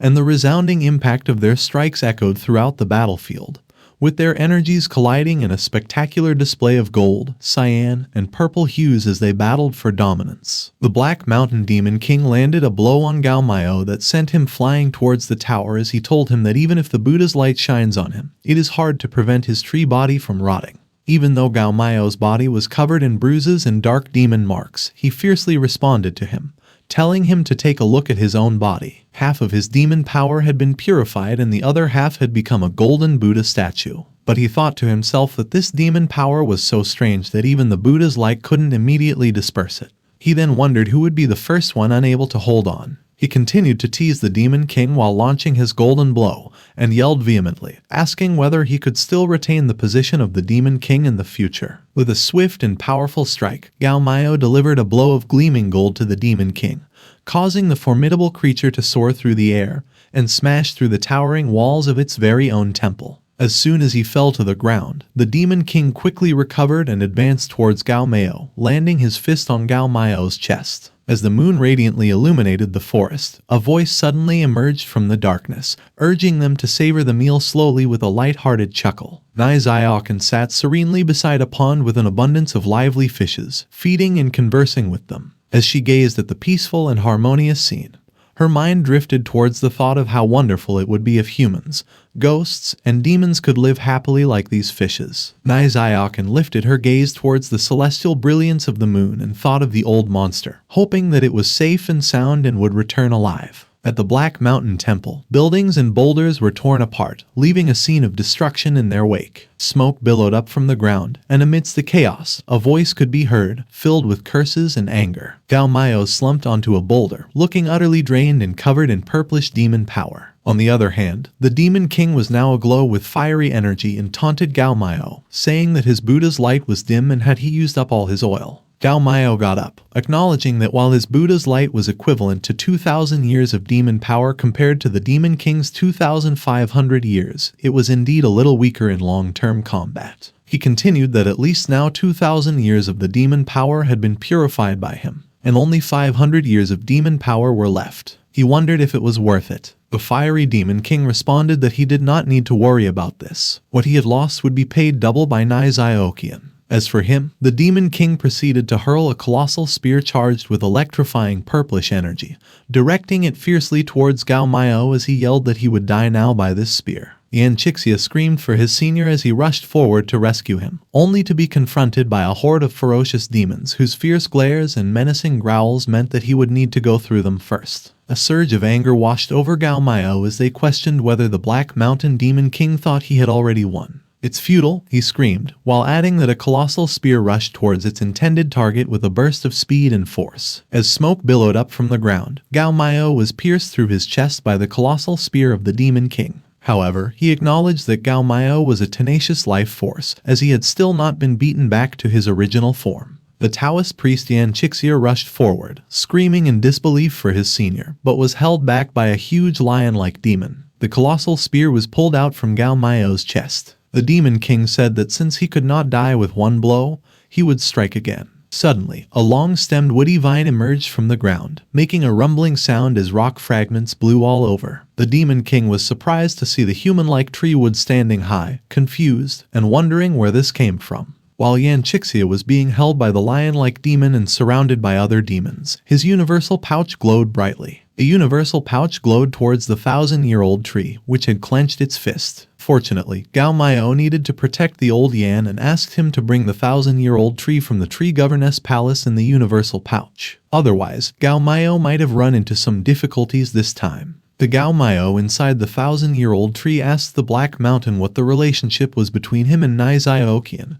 and why he wanted her so badly. The universal pouch, which can store large objects in a smaller one, was really useful, but only a Taoist could use it with Taoism. Otherwise, he would have gotten one as well. The Gao Miao arrogantly asked the Demon King to tell him, and then he could let him die in peace. The Demon King screamed in disbelief as that was impossible and asked Gao Miao what power was that. The Demon King was well aware of the Dryad's family-gifted power, but wondered how could the Dryad have two extraordinary trees as their original form. The Demon King left puzzled, still ignoring Gao Miao's question about Niziokian, which made him upset. Gao Miao responded that if the Demon King refused to say it, then he would ask Niziokian once he returned. Suddenly, Gao Miao launched an attack where a jade-colored strike hit the Demon King, and he yelled to give up, since most of his demon power had been purified, and now there were only about 500 years of demon power left. He was confident he could beat the Demon King. The Demon King screamed that he refused to accept defeat as he got hit by the strike directed towards him, which tore him apart. As a result, a body emerged and fell from the sky after his body turned half. Gao Miao got curious as something fell out of the body's reach with its woody vine.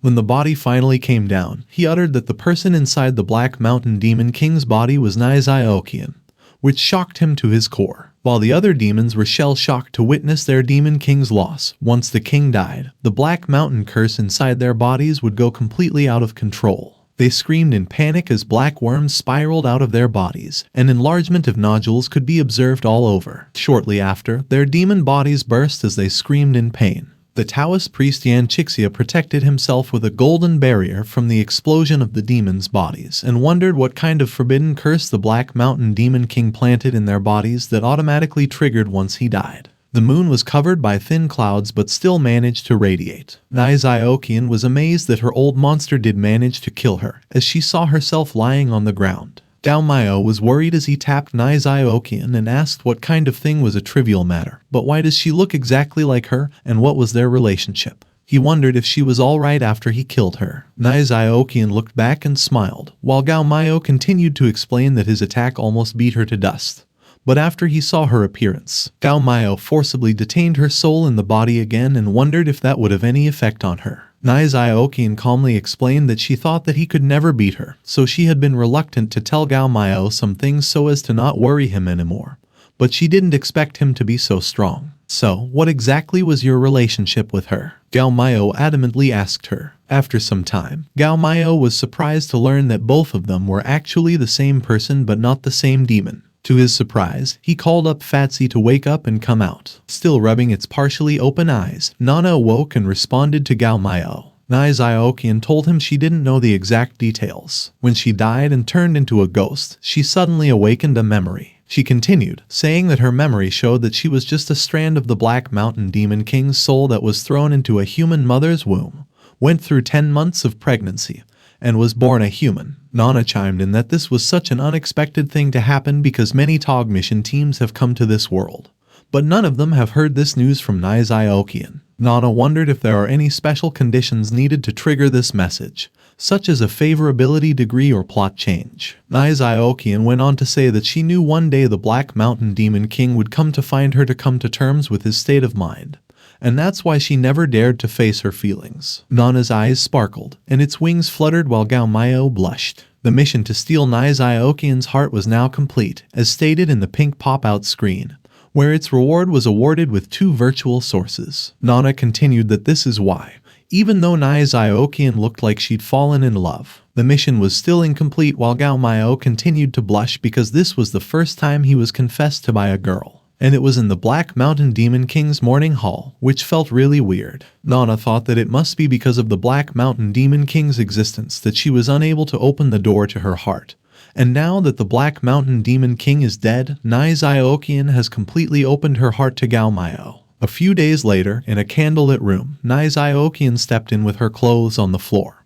And even though the Black Mountain Demon King and she were one, they each had different circumstances and attained different lives. She then walked towards her body and went on to say that she was transformed by a thread of her remnant soul, and was born into a rich and prosperous family on the darkest day of the darkest month in the darkest year, then became a ghost after death. As she moved close to the body with a glowing stone in her hand, she continued that she absorbed the spirit of heaven and earth, the essence of the sun and the moon, and cultivated them for thousands of years to form her spirit. Nai Xiaoqian's soul entered the body as she wanted to devour her and make her soul complete, but she got killed by the old monster instead. Now, her soul lost its consciousness, and if she devoured her, she would be able to increase her strength. However, when her soul finally entered, the candle lost its light when she learned that the consciousness of the Black Mountain Demon King had not been completely obliterated, and that there were still some traces of it left. She was shocked to know how that was possible and called for the old monster for help.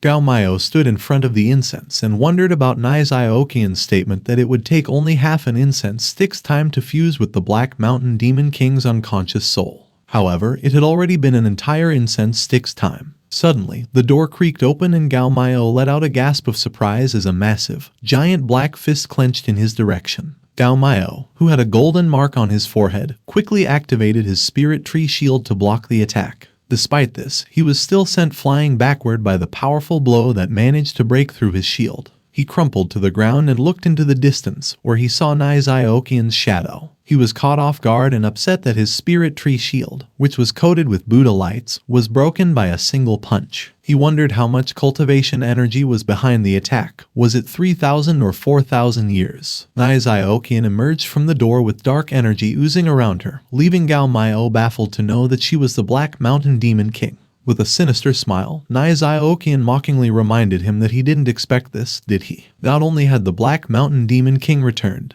but he was also stronger than ever. The Black Mountain Demon King had been planning this for many years. He created the Pearl of Eternal Soul, which could store multiple souls and keep them immortal. It was originally created to go against him, but he never expected to have to use it for this purpose. Worried, Gao Miao asked about Nai Xiaoqian. A voice inquired about the sudden gathering of immense evil energy in the Tree Governess Palace, which surprised Gao Miao as he looked up. The Taoist priest Yan Chixia landed swiftly on the ground. He recognized the Black Mountain Demon King in Nai Xiaoqian, and was baffled by how she could still be alive, as well as concerned about her tremendous energy. Nai Xiaoqian laughed sinisterly as she unleashed massive amounts of black energy with purple hues all over it, which Yan Chixia and Gao Miao blocked with their hands. Yan Chixia noted that she was much stronger than before. Gao Miao grabbed the Taoist priest's clothes and told him to stop talking nonsense, then demanded to know what was going on with Nai Xiaoqian right now. He quickly put his hands on his forehead to investigate as golden rays emerged, and he responded that Miss Niziokian's ghost spirit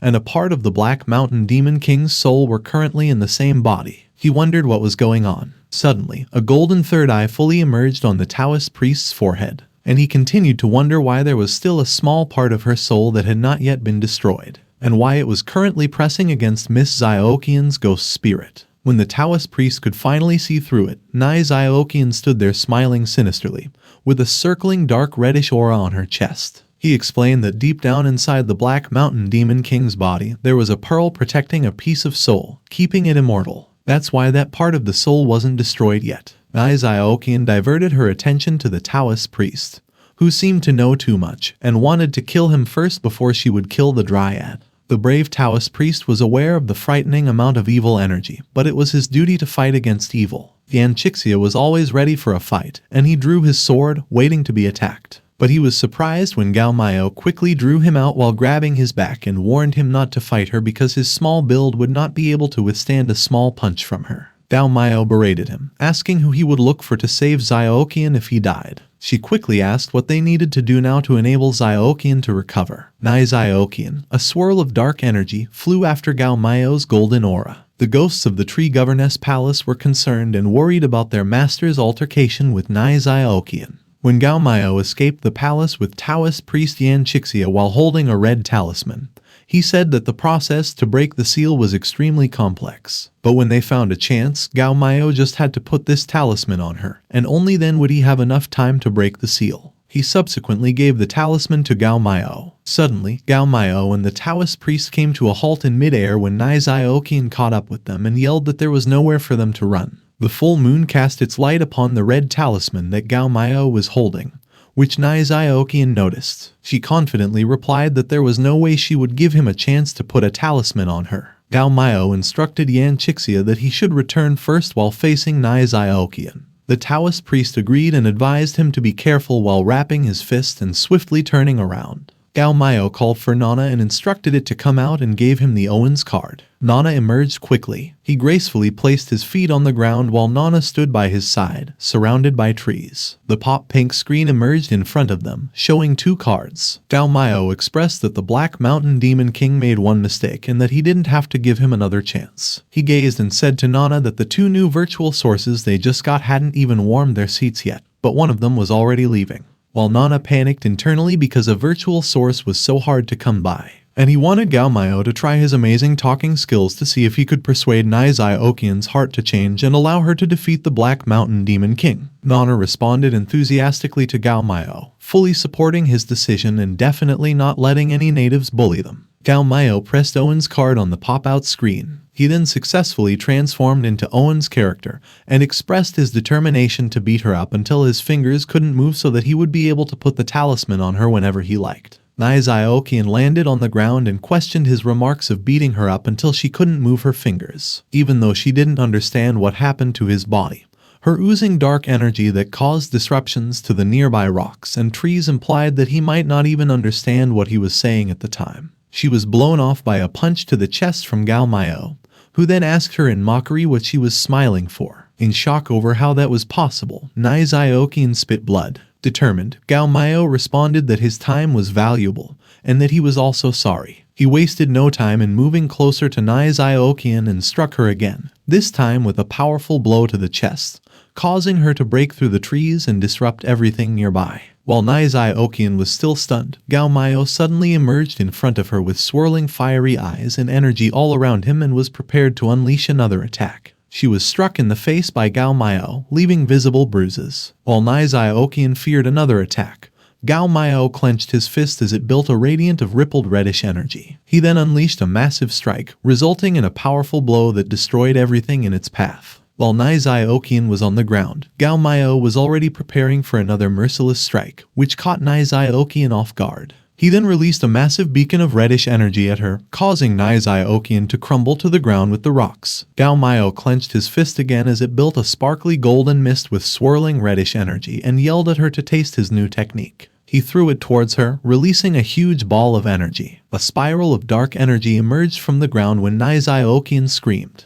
She called for the Dryad while she activated the power of the Demon King and the Mountain of God's anger as she floated behind a gigantic dark entity of the Demon King with gleaming eyes. Despite the visible bruises on her face, Naizaokian fought back strongly. A massive ball of reddish golden energy was moving close to the Black Mountain as it rose to the sky, preparing to conquer everything. The two extremely potent energies met and collided, causing a luminous blast with flying debris all around and a loud rumble. Smoke covered the ground. When it slowly dissipated, Naizaokian was revealed lying on the bedrock. She was lying there with her dress torn, and her body was covered in immediately apparent bruises. Gao Miao's shadow appeared close to her and reminded her that he had previously threatened to beat her until she was unable to move her fingers. Naizaokian gradually opened her eyes. Gao Miao went on to say that he never goes back on his words. A firework displayed radiantly in the sky. In a lively town with a string of festive lights, a voice emerged, stating that since he succeeded the throne, he had been working hard day and night to eliminate the demons. He announced that Yan Chixia would be teaching Taoism as a state teacher. He also appointed people according to their abilities to make the country prosperous. Now that humans and demons live and work in peace and contentment, he felt very relieved. As a matter of fact, even the unity of scholars could bring on the flourishing age for the country. Ning Kaichen raised his hand with his wife Xiaoqing beside him. Xiaoqing noticed someone from the crowd. Both Ning Kaichen and Xiaoqing were surprised. The natives bowed down and chanted "Long live our emperor," while Gao Miao and Naizaokian stood silently among the crowds. Gao Miao and Naizaokian smiled and waved back at them. Ning Kaichen was pleased to see them. The fireworks continued to display radiantly in the sky while Gao Miao and Naizaokian enjoyed wandering the lively town. Nana appeared beside Gao Miao and cheerfully said that, after Ning Kaichen's 20th anniversary of his ascension to the throne, they had finally completed the last virtual source mission. On the pink pop screen, it indicated that the mission for times of peace and prosperity was completed, and they were rewarded with 3 virtual sources. Gao Miao smiled as he reminisced that it had been 23 years since they had defeated the Black Mountain Demon King and rescued Xiaoqian. In these 20 years, Nana and he had been looking for the remaining opportunities in the original plot. While exploring this world, Gao Miao tried to trigger and complete the tasks related to the virtual source. He had also killed the 2,000-year-old sea snake who was stirring up trouble. He conquered some good monsters who hadn't done evil deeds and purified them, then named them the Supreme Demon. He established the Xuanmen Orthodox School with Yan Chixia, slew demons, and made the world into a peaceful and quiet place. They fostered a powerful supreme ruler, which was Ning Kaichen and Xiaoqing, creating a prosperous world where everyone could live and work in peace and contentment, all within 20 years. The relationship between him and Naizaokian was also becoming more intimate. He had gone on many adventures in this world, and it had been a long time since he had triggered a virtual source mission. He decided that it was time for him to leave. Nana giddily activated Gao Miao's traverse ability, which had caught Gao Miao off guard. This caused him to pause and asked her to wait. Naizaokian also stopped and wondered, then looked at him. Gao Miao pointed his finger to the building in front of them and asked Naizaokian if she could wait there for him, to which she nodded. He smiled and waved to her as she walked away from him. While Nana was navigating through the pink pop-out screen, Gao Miao asked if he could bring Naizaokian with him. He currently had 10 virtual sources, and it didn't matter even if he spent all of them. Nana's eyes filled with worries and she questioned Gao Miao if he wanted to bring Naizaokian. On the other hand, Naizaokian stood from afar, covertly gazing back at Gao Miao. Nana explained to Gao Miao that even though it was a little troublesome to bring a native, it was not impossible. Nana went on to say that Gao Miao needed to spend a virtual source to trigger the character's destined mission. As long as he could complete it, then he could bring her along. Gao Miao was puzzled when he heard about the destined mission. Then Nana continued, saying that all beings in the virtual world have their own destiny. Their life's final destination has long been set by the invisible hands of the heavenly law. Even if the destiny of Naizaokian in this reincarnation was changed by the Master, it was not enough to get her out of the control of the heavenly law. Only when the Master completes her destined mission could she be completely cut off from the shackles of the heavenly law's invisible hands and be taken away from this world. The destined mission is a mission to change one's fate against the heavens. Not everyone could trigger it, but generally speaking, only important native characters' missions could be triggered. Among the female ghosts in the Tree Governess Palace, only Naizaokian's mission was eligible to trigger. Destined missions are usually very dangerous and difficult to do. Nana asked Gao Miao again if he was sure and still wanted to take Naizaokian with him. On the pink pop-out screen, a picture of Naizaokian appeared with a question below. Do you want to trigger Naizaokian's destined mission? It was answerable only by yes or no. Gao Miao thought hard, and it was such a shame he couldn't bring all the female ghosts. He then smiled and questioned the danger and difficulty. He confidently expressed that even the strongest demon king in this world, the Black Mountain Demon, was killed by him. He proceeded to inquire if there was any other existence stronger than him in this world. He continued, asking if Nana was looking down on his power and instructed Nana to unlock Nizai-Okian's destined mission. Nana sweated profusely as he agreed by tapping yes on the pink pop-out screen. Afterwards, the mission details appeared on the screen. The mission summary was that Nizai-Okian and the Black Mountain Demon King were respectively transformed from a human soul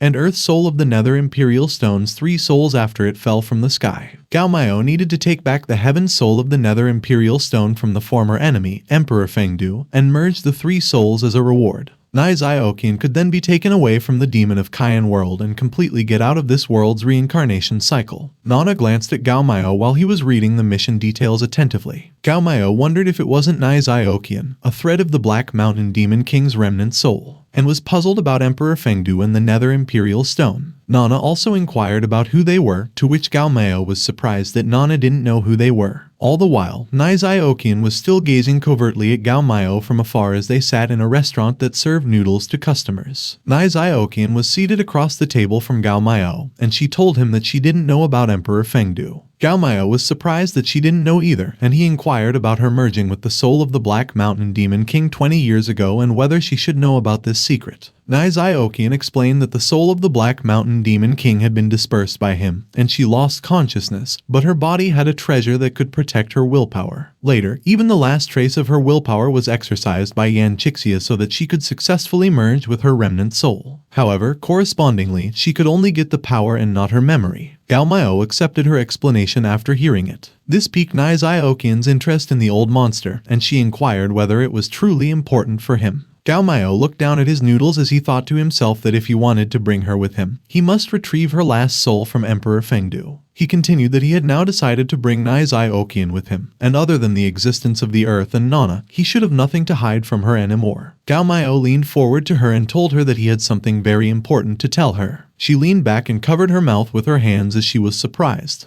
Everyone in the palace was searching for information on Emperor Fengdu, but there was no one with the name Fengdu in their history. A man was scrolling through books one by one in search of information. In the library where men were busy combing over books, Ning Kaichen reassured Gao Miao that he had ordered the Board of Astronomy and the Ministry of Public Works to look for information about Emperor Fengdu in ancient books and that they would be able to find something related to him. While Yan Chixia only knew that Fengdu, also known as Yaodu, is a ghost city, he didn't know whether there was a nether world in this world, let alone Fengdu. Yan Chixia continued to say that he didn't know about this person either, but there are a lot of unusual people in this world, and maybe someone would know about it. Considering his senior was so concerned about it, thinking it was a very important matter, Yan Chixia sent some disciples out to find some information, and they flew on their golden swords. Half a year later, a voice emerged telling what he knew. The old man was just an ordinary man, but the ancient book that his ancestor left once said the Emperor Fengdu is the master of the nether world. He possesses monstrous power and boundless magical power. Yan Chixia sat on the throne while listening as the blind old man continued that the Emperor Fengdu is a monarch of the underground world. He can't handle sunlight, and that is why he can't come to the world above the ground. Only in the middle of the night, when there's plenty of yin energy, would the ghost gate open wide. You could only enter the nether world at that time and meet the emperor. Although he did not know why the master wanted to meet the ghost emperor, this old man wanted to offer a piece of advice. The mortal monarch could be changed in less than 100 years, the demon king could be changed in 1,000 years. But for thousands of years, the nether world's emperor has only been the Emperor Fengdu. So, in any case, it's best to avoid causing karma with him. Gao Miao was listening behind the throne and contemplating the far west ghost city, while Nana speculated that this was probably another fake one, maybe the 39th or 40th person to do this. While Gao Miao smiled and was optimistic that it's worth a try because at least this informant provided the specific location, as well as the quality and style of his speech was also quite outstanding. Nana agreed that if it made Gao Miao happy then it's good. At the ghost city, Gao Miao walked into the smoky background where torn lanterns were swirling around. Crows hovered over the dark, gloomy, and quiet town where Gao Miao and Nana headed. Even Gao Miao felt the place indeed had a creepy atmosphere, and Nana added that although the environment couldn't affect Nana, it still feels awful just looking at it. A parade of shadows that came in the distance alarmed both Gao Miao and Nana. They were ghosts with a lantern in their hands with a bluish light inside. Unexpectedly, Gao Miao was ecstatic to confirm the blind old man wasn't lying, and there really are ghosts going on inspection tours. If they came from that direction, that must be the ghost gate. On the other hand, Nana was taken aback by Gao Miao's action as he gestured to transform into Owen's character, and responded as to what else he could be while grinning and looking down at the pop-out screen. After he successfully transformed into Owen's character, he confidently expressed that he was going to fight the awesome hidden boss, Emperor Fengdu, and that it would be safer to use Owen's account card. Nana was floored by Gao Miao's decisions because it was difficult to obtain the virtual source only to use it in that manner. As they became aware of Gao Miao, the ghost parade was startled. The ghost scrambled as Gao Miao grinned and advanced towards them, showing off to Nana that the ghost was so scared of his young energy and was now running away. Nana sighed in agreement, thinking that if Gao Miao was happy, then so be it. Both of them arrived at the entrance of the ghost gate while seeing ghosts running frantically inside.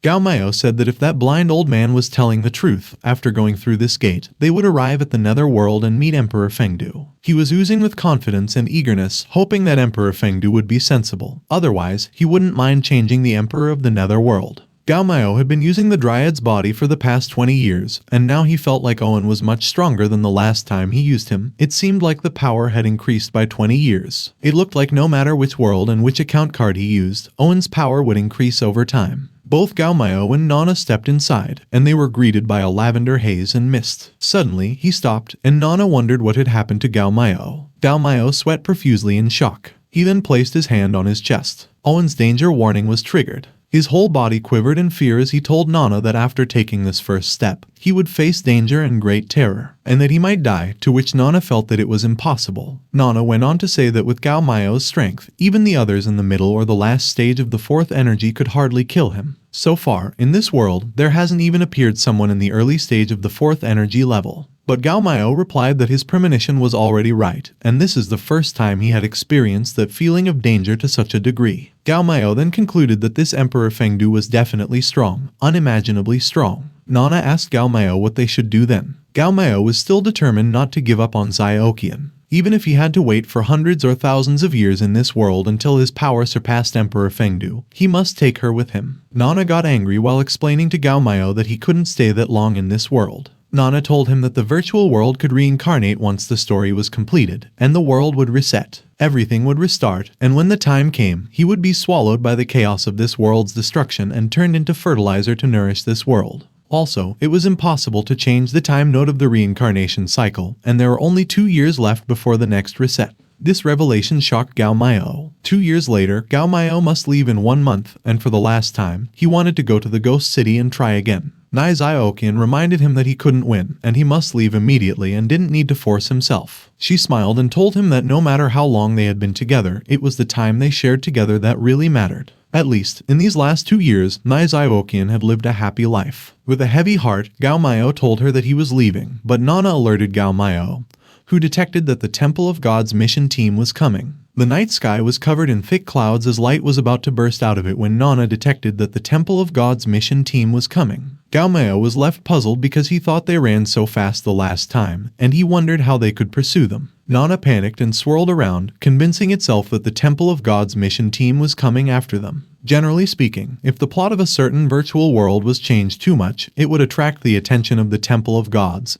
and they would send a mission team to investigate it. There are too many worlds in the virtual world, and they were too unlucky. Nana and Gao Miao are on the dark side while the Temple of Gods is on the bright side. If they spend some virtual sources, they won't have to be afraid of the Temple of the Gods detecting them. In short, they were too unlucky this time, and Nana didn't want to spend so many virtual sources for Nai Xiaoqian's destined mission. Nana pulled strongly against Gao Miao, who wouldn't budge. That's how Nana kept saying it again, of the 36 stratagems, it's better to run and best to sneak off. In short, Master, let's hurry and sneak off. Nana added that once they were discovered by the Temple of Gods, it would be a big trouble if they would send a team with the 5th or 6th energy level to come here, which made Gao Miao wonder about the 5th and 6th energy levels. There are really a lot of strong people in the Temple of Gods. Gao Miao stopped and looked back to Nai Xiaoqian and told him that he knew how to defeat Emperor Fengdu, which Nana inquired about. Nana asked what Gao Miao was planning to do and reminded him not to be reckless. A portal appeared in the morning sky of the desolate desert, which Gao Miao inquired to Nana if the Temple of God mission team would arrive here, and Nana confirmed.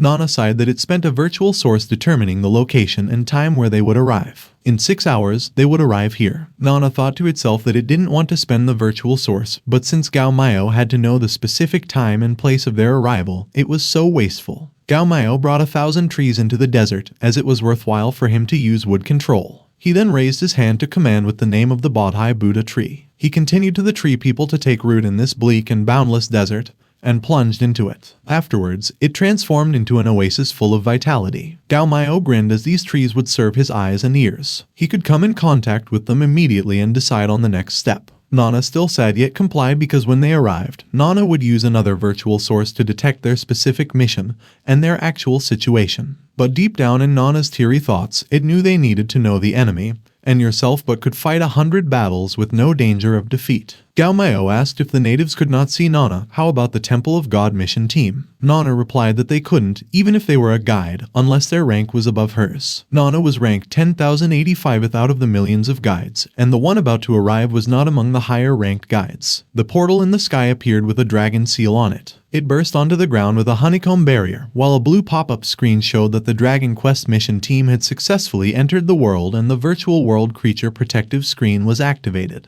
On the other side, Gao Miao and Nana were lurking deep in the trees. Nana informed Gao Miao that the heavens had been completely shielded, and the Temple of God's guide had brought the mission team inside. He quickly transformed into Owen's form with his fiery fist clenched and did not have to spend virtual resources to shield the heavens from detection. The blue pop-up screen told the Dragon Quest team to get ready as the virtual world creature protective field was closing. Inside was their lilac-hued dragon guide with the Dragon Quest team. The winged and horned male leader expressed that this was the demon of Kayan and that this world had undergone tremendous changes. The reason the Temple of Gods did not hesitate to set the highest reward for the mission to explore this world as an S-level achievement was that the short-haired gal informed him that she had just used the elemental spirit technique to scout and found no signs of living creatures within 3,000 yards. The leader, who had red eyes and purple marks on his body, made his fist glow with lilac energy and called for the black-winged spirit that was resting in the black cloud to comply and come here. Multiple purple sigils in the sky emerged with a horde of black bats coming out of it.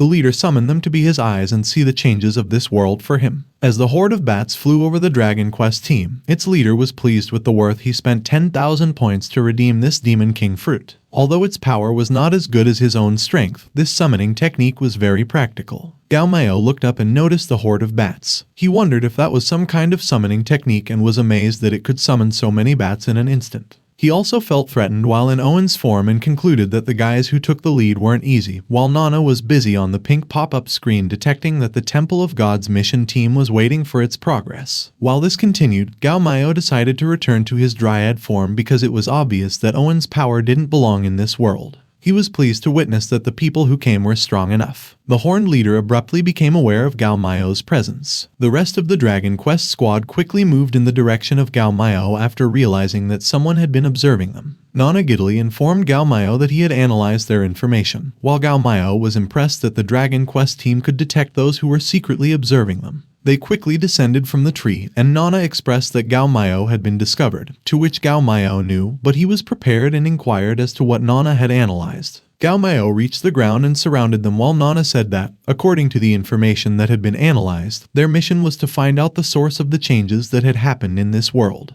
This kind of mission meant that once they returned, all of their experiences in this world would be read by the Temple of Gods to determine their level of reward. He reminded Gao Miao to be careful not to expose the power that doesn't belong to this world. They were surrounded by the Dragon Quest team, who had exchanged the Hero Fruit and Demon King Fruit and were very strong, at least stronger than the Flag of Steel mission team that Nana was once previously in charge of, especially their team leader, who had already reached the 4th energy level. This winged and horned leader, while radiating lavender energy around him, approached and asked him who he was and why he was spying on them. They noticed that the leader was not human and was an evil creature, and Nana inquired as well to Gao Miao that their original plan was to be secretly observed.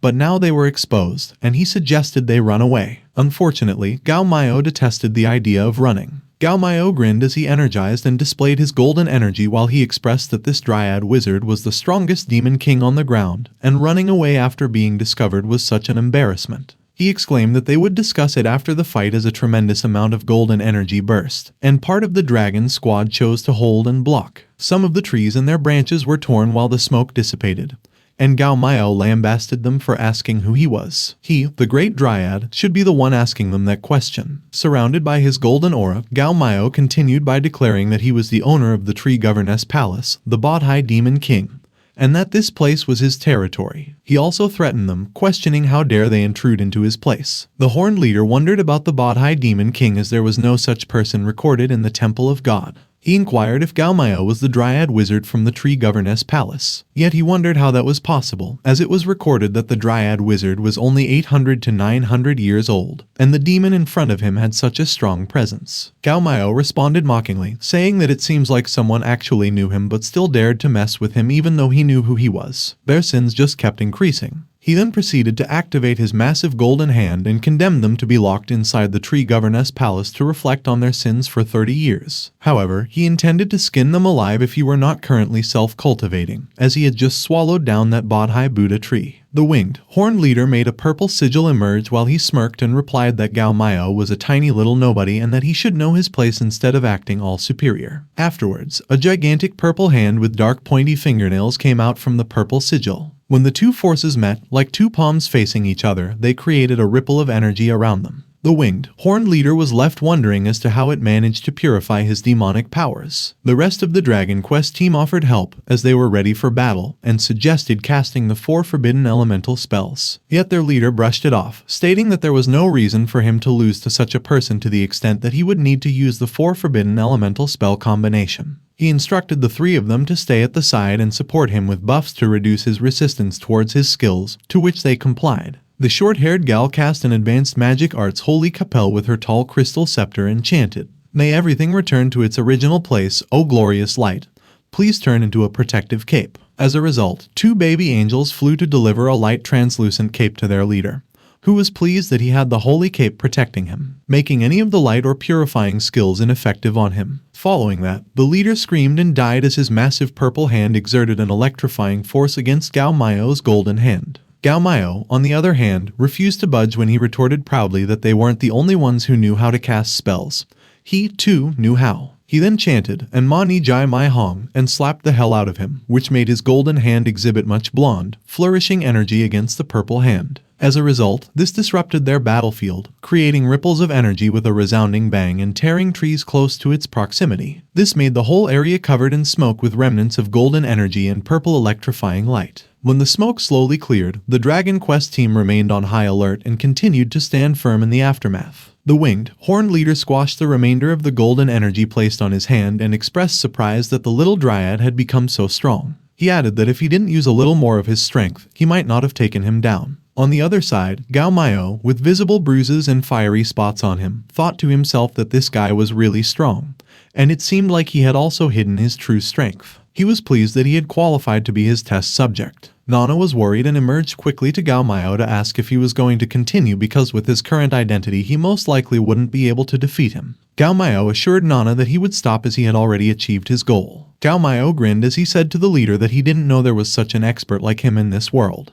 Although the power just exhibited might not seem like something good, he still admired it. A golden thorny vine held out from his back as he continued to say that he was willing to put aside the fact that they had invaded his place and would like to invite them over as guests now. The golden thorny vine stopped in front of the leader, which shocked him. He thought to himself, what was this dryad thinking? One moment they were just fighting each other to their deaths, and now he was suddenly inviting him over to his place. The rest of the Dragon Quest team was strongly advised against it and not to trust the dryad because who knows what scheme he was planning. Yet their leader agreed and responded that if there was some nice wine and delicacies left, it would be an honor, which left his squad speechless. He thought to himself that there was still a lot hidden in this world and a month left until the next cycle. With the Dryad's skills and identity, he definitely held a lot of information that would speed up his understanding of the progress of the world. He was confident enough that the Dryad's skills were not above him anyway, and if he was really scheming something, he could just get rid of him immediately. He wanted to see what the Dryad had up his sleeves first. Gao Miao flew with Nana, leaving a crater in their wake, while promising great food and wine for them but not pretty ladies because they didn't have any. The Dragon Quest team member in the blue cape tried to reason with the leader, but he didn't listen when he was told not to worry because he knew what he was doing. Soon after, the winged, horned leader took off, leaving the rest of the team behind. While midair, Gao Miao made small talk with the leader and asked him which demon troop he was from because judging by his appearance, he looked a little special, as Gao Miao had never seen such a being before. The leader explained that he might not know, but his world was actually in the form of a ball, excluding the east continent they were currently in, and that he came from the western continent, a part of the Leinstman family. They arrived at the tree governess palace and Gao Miao was welcomed. He was instantly surrounded by ladies who informed him that the white-toed demon king had brought him gifts. The human king Ning Kachin had asked for his permission. The green sparrow demon king would pay him a visit, and so on. The Dragon Quest team also arrived at the tree governess palace, and they were all amazed. However, the leader wondered that the originally recorded dryad was just a demon king who couldn't even be considered a demon. Yet, the dryad now had such a strong presence that the human king and others were below him, which kind of made him feel like a supreme demon now. Nizai Okian welcomed Gao Miao in a beautiful, golden majestic dress, which made the Dragon Quest team in awe of her beauty. The leader continued to wonder about this pretty woman and that he did not know there would be such a pretty lady in the palace. Gao Miao moved closer to Nizai Okian, held her, and gazed into each other's eyes, and asked if anything had happened while he wasn't around. The Dragon Quest team leader was now perplexed as to whether or not Nizai Okian could be this person. When did she start dating the dryad, and what had happened to Ning Kachin? Nizai Okian looked at the guests as she inquired politely who the four of them were, to which Gao Miao scratched his head since their names were too long, and he forgot once again. The winged, horned leader respectfully introduced himself as Sero Fern and Norse Edward Furkanaskiba Diego Hosier San Diego. Gao Miao sighed and interrupted him because his name was too long for him to remember no matter how many times he said it. He decided that because he had two horns on the top of his head, they would call him Anu in the future. He then took Anu's and Nizai Okian's hands and introduced them to each other. Anu was his new sworn brother and Nizai Okian was his sister-in-law. Anu was perplexed as he asked when they became sworn brothers as he did not recall such a thing. To which Gao Miao laughed and replied that all men are brothers, and friendship grows stronger after a few exchanges of blows. He said that Anu could just see him as his older brother and Gao Miao would protect Anu from now on. Nizai Okian giggled as she said that Gao Miao seldom treated people well, so he had to be exceptional in some way. Although in the end, Anu didn't accept Gao Miao's suggestion.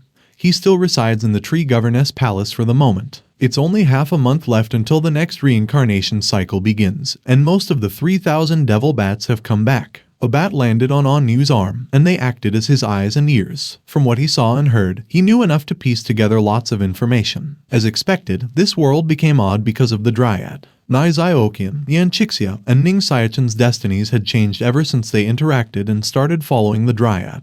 The blue-caped member of the Dragon Quest team strongly suggested killing Dryad now. The bat squeaked as Anu petted him, who replied to wait for now because he recognized that this Dryad was much stronger than the Dryad in the original plot. Even his personality was strange because the Dryad he knew was malicious and had a ruthless temper, but he didn't make things difficult for them. Rather, he treated them well. The short-haired lady inquired if it was because he was afraid of Anu's strength. Anu pointed out that if he was truly scared of his strength, he would have long since been bowing to him like a slave, yet he was treated nicely. He continued that one who is unaccountably solicitous is hiding evil intentions and that the Dryad must be scheming something. Anai looked at the window with a blue butterfly came in and went on to say that a hurricane can be triggered by the flap of a butterfly's wings, so every reincarnation cycle could be different because of some small changes. But in this case, Ning Kachin and Nizai Okian killed the Dryad and the Black Mountain Demon King with the help of Yan Chixia. The final result is that they joined hands, and that is the general trend, and it shouldn't be changed. While the bat aggressively ate the butterfly, Anu went on to say that, as for the result, it's been changed up to this point. This is definitely not the result of the world evolving on its own. Rather, it is because of an external force's interference. He needed to be at least at the 5th energy level to be aware that he was a virtual world being, and the Dryad, who was not even at the 4th energy level, was far from qualified.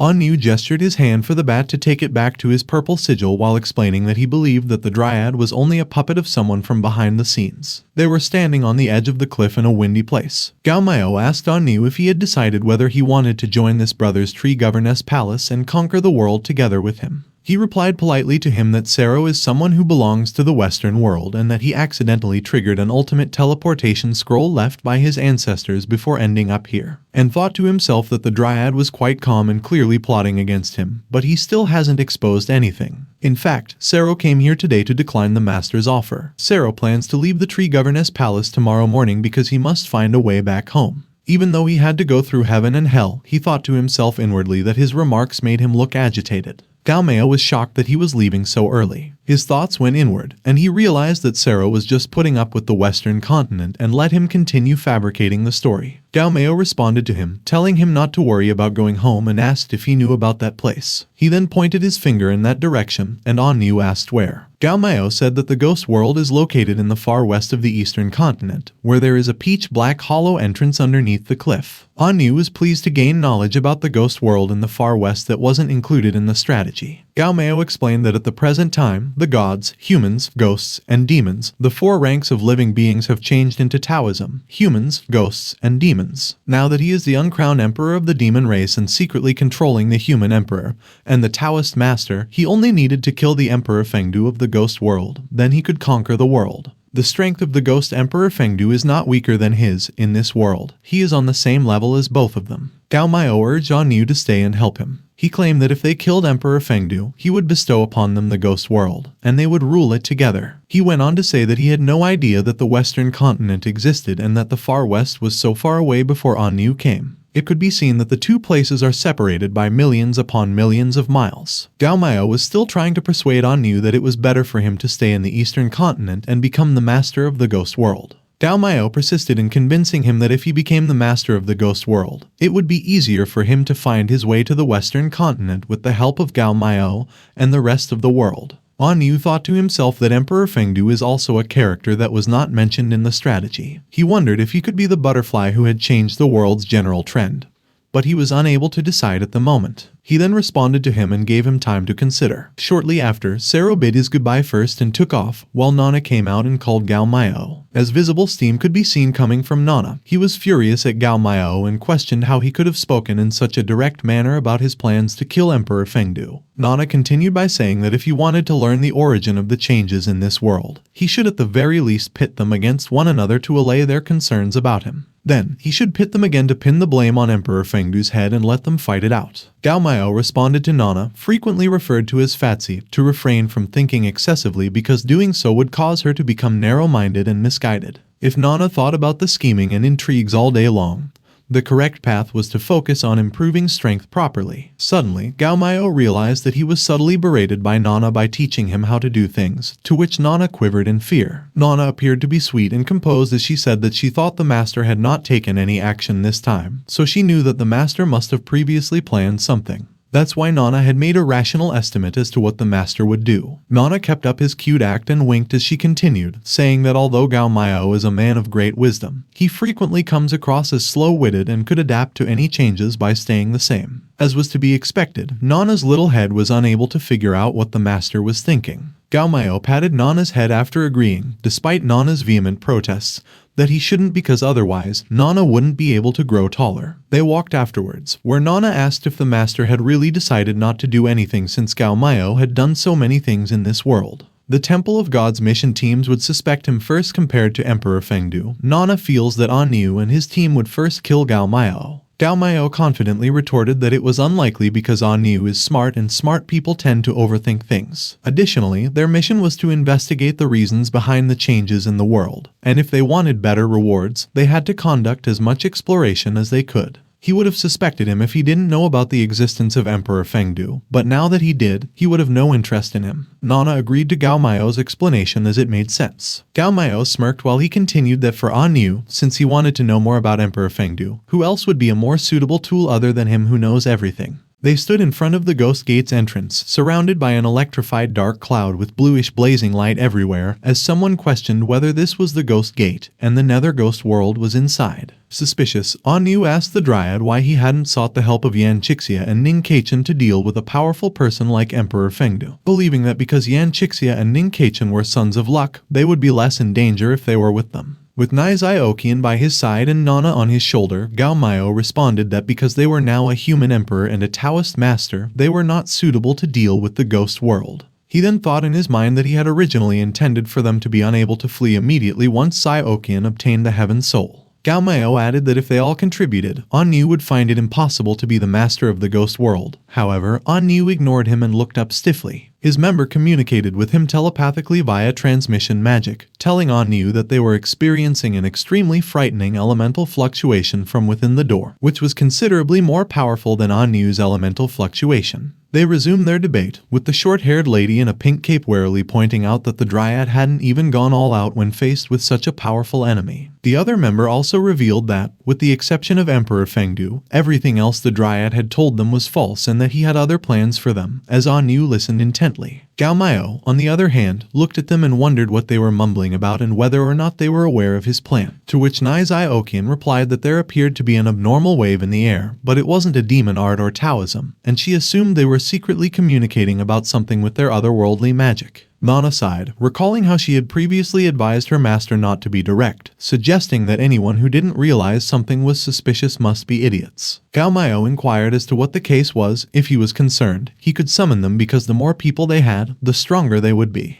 An Yu shook his head and said nothing before communicating with his team telepathically to tell them that regardless of the Dryad's true intentions, as long as they ensured that Emperor Fengdu was the butterfly, they would immediately summon the guide to leave this world. And even if the world flooded afterward, the burden would fall on the Dryad. Gao Miao and Nizai Okian walked into the ghost gate as he had told them that since there was no problem, they should hurry and get inside because it was already late. A gloomy sky appeared at the Forgotten River sometime later, and Gao Miao announced arrogantly that the dignified Dryad had arrived in person. But the servant Fengdu hadn't even come here to bow and meet him. And how dared he? Gao Miao and Nizai Okian were walking ahead of the Dragon Quest team along the Yellow Spring Road, which was littered with skulls and bones. Gao Miao persisted in being arrogant, saying that if he went to the hall by alone, he would be giving him too much face, implying that he should destroy the Nei Bridge across the Forgotten River and the Yellow Spring Path, and then lift up Yama Hall because he thought he would leave afterward in an obedient way. The Dryad was called out for disrespectfully using the Emperor's name by a distant voice, who also threatened to delete his name from the Life and Death book and close the door to the cycle of reincarnation, which shocked Gao Miao. They could see a horde of what they thought were ghosts with flags coming their way across the Forgotten River under the electrified gloomy sky. When their leading warrior ghost on horseback had its skull placed in his hand and inquired who they were and how dared they trespass upon the netherworld, there were armed warrior ghosts approaching swiftly with swords and spears. Gao Miao retorted sarcastically that it seemed that the netherworld was only a self-proclaimed status, and that they didn't even acknowledge his dignified presence. He told them not to worry because he was the grandpa who understood and did not care about that.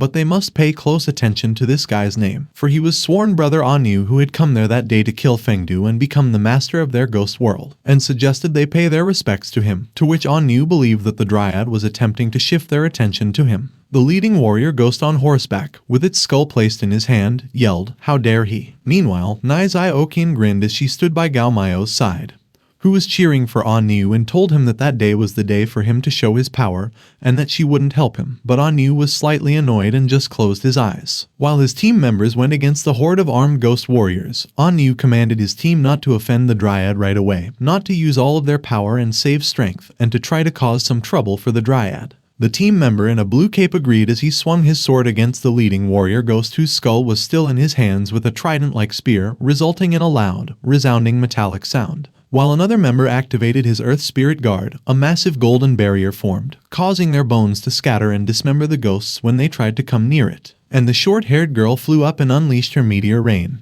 which poured fiery balls that ripped the warrior ghosts apart and set them ablaze. The team member in a blue cape continued his attack and activated his mist-shattering sword, cutting the leading warrior ghost's hands in two. As a result, the skull of the leading warrior ghost was dropped near Nizai Okian, shocking her with a clatter. This skull was suddenly engulfed in a bluish-purple flame, and its eyes released a reddish energy as it opened its mouth and flew towards Nizai Okian, shocking her. The leading warrior ghost attempted to enter Nizai Okian through her eyes but dissolved when blocked by Gao Miao's hand. Gao Miao immediately squashed this skull while he looked at Nizai Okian and asked if she was okay, reminding her that she had swallowed the unconscious remnant soul of the Black Mountain Demon King and she was much stronger than him now. Nizai Okian responded that she remembered what Xiao Tiangsang had advised her that, in front of outsiders, the wife had to give her husband face and a chance to show off. She then stared at him, knowing he would save her and that she didn't need to do anything else. Gao Miao looked at her, being adorably cute. The guy in the blue cape of the Dragon Quest team apologized that he did not know it could attack with only the head, but he was doing it on purpose. He continued to say that it seemed like the life and death of these ghosts were different from the living creatures and advised them to pay more attention next time. On the other hand, Anu thought in his mind that Nizai was paralyzed by fear,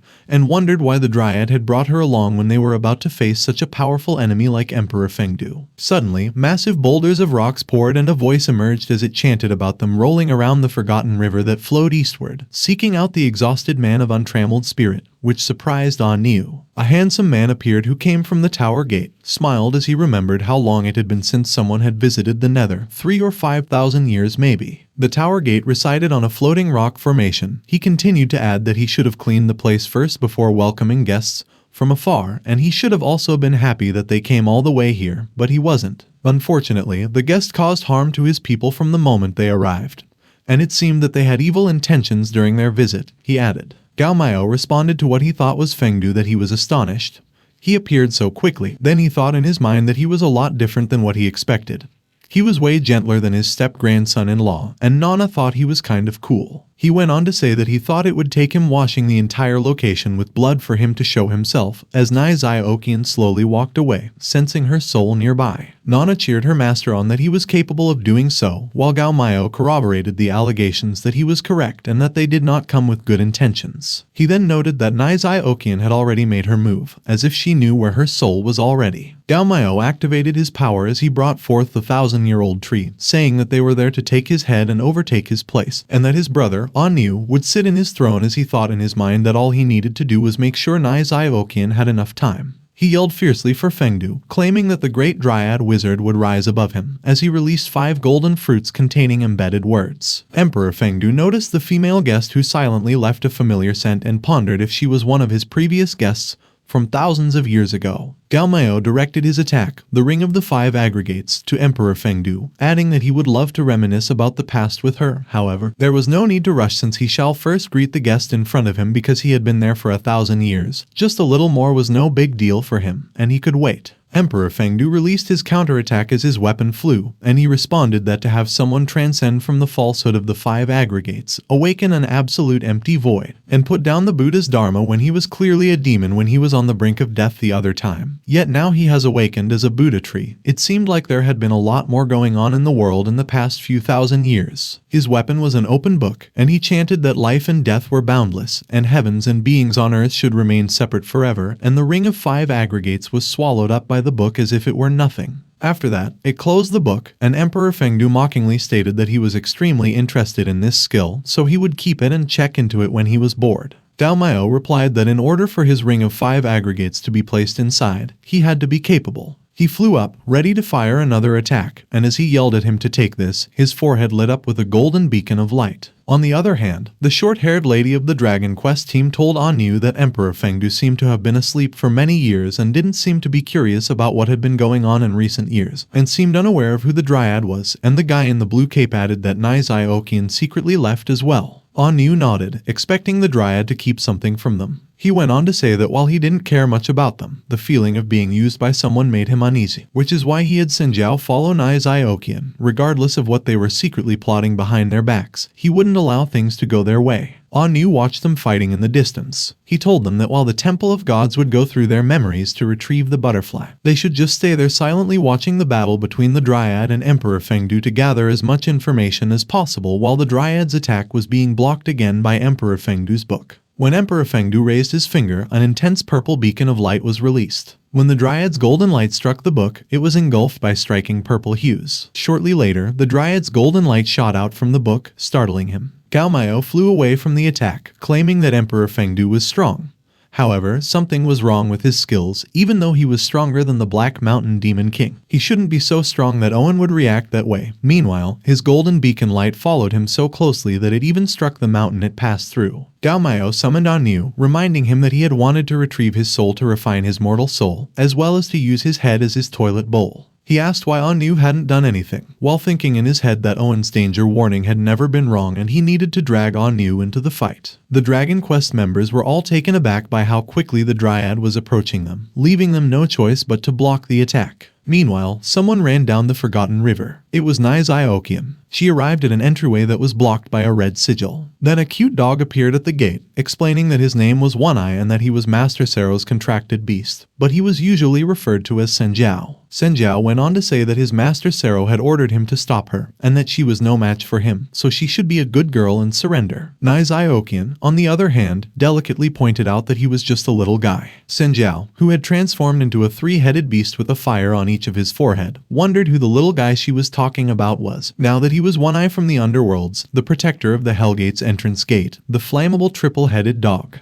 Niziokian was shocked that he had suddenly grown big, also releasing energy on par with the Demon King's energy. Determined, Niziokian confidently released her Demon King power because she was now far away from the old master and didn't have to worry about stealing his spotlight. Returning to the Dragon Quest team, members raised and unified their weapons and power, resulting in a clang. A rainbow-like beacon appeared from their weapons, merging earth, fire, and air and unleashing the three storms. The three storms instantly attacked the barrier of Emperor Fengdu's book. Emperor Fengdu effortlessly deflected the attack, which startled the Dragon Quest team because their three-combination Forbidden Curse couldn't even scratch him. Their energy level was just third-rate, thus they were still a little short of scratching Emperor Fengdu, which shocked the members. Yu gestured for them to move aside and leave it to him. He told the short-haired girl member to bring out the last of the teleportation talisman and prepare to leave as quickly as possible. Yu informed Fengdu that Dryad and himself would be his opponents. Gao Miao was pleased at Yu. Today they joined hands and they could definitely get rid of Emperor Fengdu. He thought in his mind that Fengdu's skills were a little off, which meant he might have been hiding his true strength. Now that Yu was with him, if something went wrong, he could cover for him and use that time to escape. The short-haired lady member informed the other members that Yu had just ordered her to prepare to use the last teleportation talisman, which surprised the other members. They asked if she was sure they were going to use it because the points required for one teleportation talisman could cover the entire reward for this mission. The short-haired lady member mentioned that they needed to get away from the battle mode in order to summon the guide. She stated that having a guide to guide them out of this world would take a long time. The other member nodded, though she was concerned that the Dryad and Fengdu would not give them enough time. Their tallest member added that if they used the teleportation talisman, they could summon the guide in any situation, as well as set it to the highest priority. That was why the teleportation talisman was so valuable. He asked again if they were going to use it that way. The short-haired lady member shook her head as she stated that the Dryads and Fengdu's skills seemed to be superior to Yu's. She mentioned that the reason he asked her to prepare the teleportation talisman was that Yu was a very cautious person who needed a backup emergency plan. Floating in mid-air, Emperor Fengdu told Yu that the skills they were using were fascinating. They were not entirely demon arts but also not Taoism. Emperor Fengdu stated that he couldn't find both of their names in the life and death record and wondered what their existence was all about. Could it be that these people were not souls from this world but rather guests from a different world? While Yu simply gazed fiercely. Still at the floating tower gate, someone questioned being a guest from another world. It was Yu, who floated slowly while and around them was an electrifying lightning, denying that he did not understand what he was saying. Emperor Fengdu explained that because his name was not written in the Book of Life and Death, he must have been a guest from another world. He had seen many gods, people, ghosts, and demons over the course of thousands of years, but this was the first time he had seen a guest from another world. He encouraged him to stay in the netherworld longer since he had many questions about the other worlds and hoped he could answer them. Yu chuckled and told him that if he wanted him to stay, he should see whether he could do this. The Abyssal Hell Dragon emerged from Yu's purple sigil, located at the endpoint of the black cloud, driving a thunderous carriage, the twin lotus that slid across the wall of the blue sky, blowing the horn of the universe. A giant dark crimson, Abyssal Hell Dragon spewed black smoke, remaining high in the sky, which fascinated Emperor Fengdu as he observed magic from another world. It floated in mid-air in front of Emperor Fengdu, despite his original idea to drag them along with him. Gao Miao gazed at them and realized that the effect was better than he had anticipated. It appeared that Emperor Fengdu was more interested in Yu and the others than in him. He slowly retreated himself since they were not paying attention to him. Gao Miao was suddenly blocked by a massive wave, which shocked him, as Emperor Fengdu revealed his interest in the Dryad. Where the entire floating tower gate was surrounded by water waves, he was originally a demon. But he possessed the Buddha's nature, and his strength even surpassed other demon kings. Gao Miao clapped both hands when he replied that he wasn't a beauty, so he wasn't interested in him, and swiftly released the golden force. An enormous bot-eyed dragon appeared as he continued to explain that if he wanted them to stay here, he should show if he could force them to stay or not. The Bodhi dragon roared as it unleashed a mighty virtuous sky dragon thunderous flame, and Gao Miao declared to his sworn brother, On Yu, that they would wipe out the nether world together. As On Yu yelled for him to burn the city with fury, the abyssal hell dragon emitted dark flames as well. Emperor Fengdu was approached by emerald water as both dragons' flames were directed at him. Emperor Fengdu built a water barrier around himself to keep both dragon flames at bay. On Yu was surprised at how easily he blocked it. He now had two water-based dragons in aqua blue and emerald standing high with Emperor Fengdu as he responded to them that this level of demon soul condensing method was quite remarkable, and that he was very eager to learn about it and hoped they could enlighten him. Emperor Fengdu's water-like aqua dragon roared as it wrapped its body around the Bodhi dragon and bit it, while Gao Miao was below them watching and thinking in his head that Emperor Fengdu was not weak, but he was not as strong as he believed. The water-like emerald dragon, on the other hand, roared also as it wrapped its body around the neck of the abyssal hell dragon and bit it, and On Yu stood below as he observed it, confirming that Emperor Fengdu was at the 4th energy level. Emperor Fengdu, full of confidence, asked the Dryad what he thought of his ability. He was taken aback when he looked down and realized he was inside the purple sigil, with each member of the Dragon Quest team on each quadrant end. On Yu praised his team for their improvement and explained that he had secretly set up a big quadruple forbidden spell array while they were fighting because he knew they wouldn't have time to take care of it earlier. They could each cast the forbidden spell with the 3 attributes of earth, wind, and fire. He only lacked water from the quadruple forbidden spell, but if he took advantage of the precious magic crystal in his hand to seal the water-type forbidden spell, it would be enough. The magic crystal was then placed on the missing quadrant. Afterward, an immense rippling energy was released, forcing blasts that slashed everything in its way, including Emperor Fengdu, tearing his body in half. Meanwhile, in another place, a town was set on fire. Different creatures ran in panic and fear, and even their lord Qin Guangwang was being suppressed. It was Senjiao, in its 3-headed beast form, and Nai Zioqian was setting the place on fire while she praised Senjiao, little guy, that he was quite good, and Senjiao roared as it burned them to death. But in its mind, it was crying for his master Sero's help because this detestable woman was actually so strong that it couldn't help but take orders from her. Fast forwarded to another door, where Nai Zioqian carried cute puppy Senjiao in her arm. They both went inside and saw a pond with golden specks and flowers, and she wondered whether this was where his heaven soul was. Nai Zioqian smiled as she glanced down and reached into the pond for her heaven soul. As she declared that she was bringing her home, her paradise spirit was surrounded by a golden barrier in pink flowers. Suddenly, it all flew up from the flowers, surrounded by seeping dark smoke. Nai Zioqian was taken aback when she saw what had happened and pondered what had caused her and others' heaven souls to fly away together. The smoke billowed up from the ground, and boulders were slashed. Gao Miao poked his head out, wondering what kind of move it was. If he hadn't been standing so far away, or if it had been a few feet shorter, even he would have been sliced in two. However, that one over there, alluding to Emperor Fengdu, who was lying on the ground, wasn't so lucky, he said. Gao Miao was still disturbed by the fact that something did not feel right, and he questioned whether that was all Emperor Fengdu was capable of because it was not enough to threaten Owen's life. He crossed his arms and showed his dismay, saying that if he had realized he was so weak, he would have come alone and not brought On Yu with him. The Dragon Quest team members appeared exhausted after the blasts, and one member remarked that it was a pity that someone escaped, while another commented that even if the native died from a quadruple forbidden spell, he didn't waste his life. They were all puzzled by the orbs floating around until On Yu yelled and advised them to look out. Suddenly, the orb struck the Dragon Quest team members like a bullet and passed through them. Emperor Fengdu's torn body hovered around this golden energy, responding that while he suspected they were up to something, he wasn't expecting these three to make such a huge fuss. He was subsequently enclosed by a barrier as he continued to say that if it hadn't been for the 10,000 years of time, he would have long ago secretly collected thousands of souls from powerful people who had set foot in the underworld and refined them into these soul orbs of the 10,000 tribulations scapegoat. Emperor Fengdu emphasized that these scapegoats could die in his place even if he was in great danger. Gao Miao was taken aback by the souls of 1,000 powerful people that had been refined into soul orbs of 10,000 tribulations scapegoat, and wondered about Nai Zioqian's soul. When Gao Miao turned around, it was Nai Zioqian riding on Senjiao in its 3-headed beast form, telling him that his soul was up there. Senjiao cried out for his master Sero to save him, while Nai Zioqian smacked his head and instructed him to shut up. The thousands of orbs continued to fly together as Emperor Fengdu called them with his arms spread wide. On Yu was concerned since he had looked up there for a while, wondering if he had been looking at the so-called soul orbs of 10,000 tribulations scapegoat.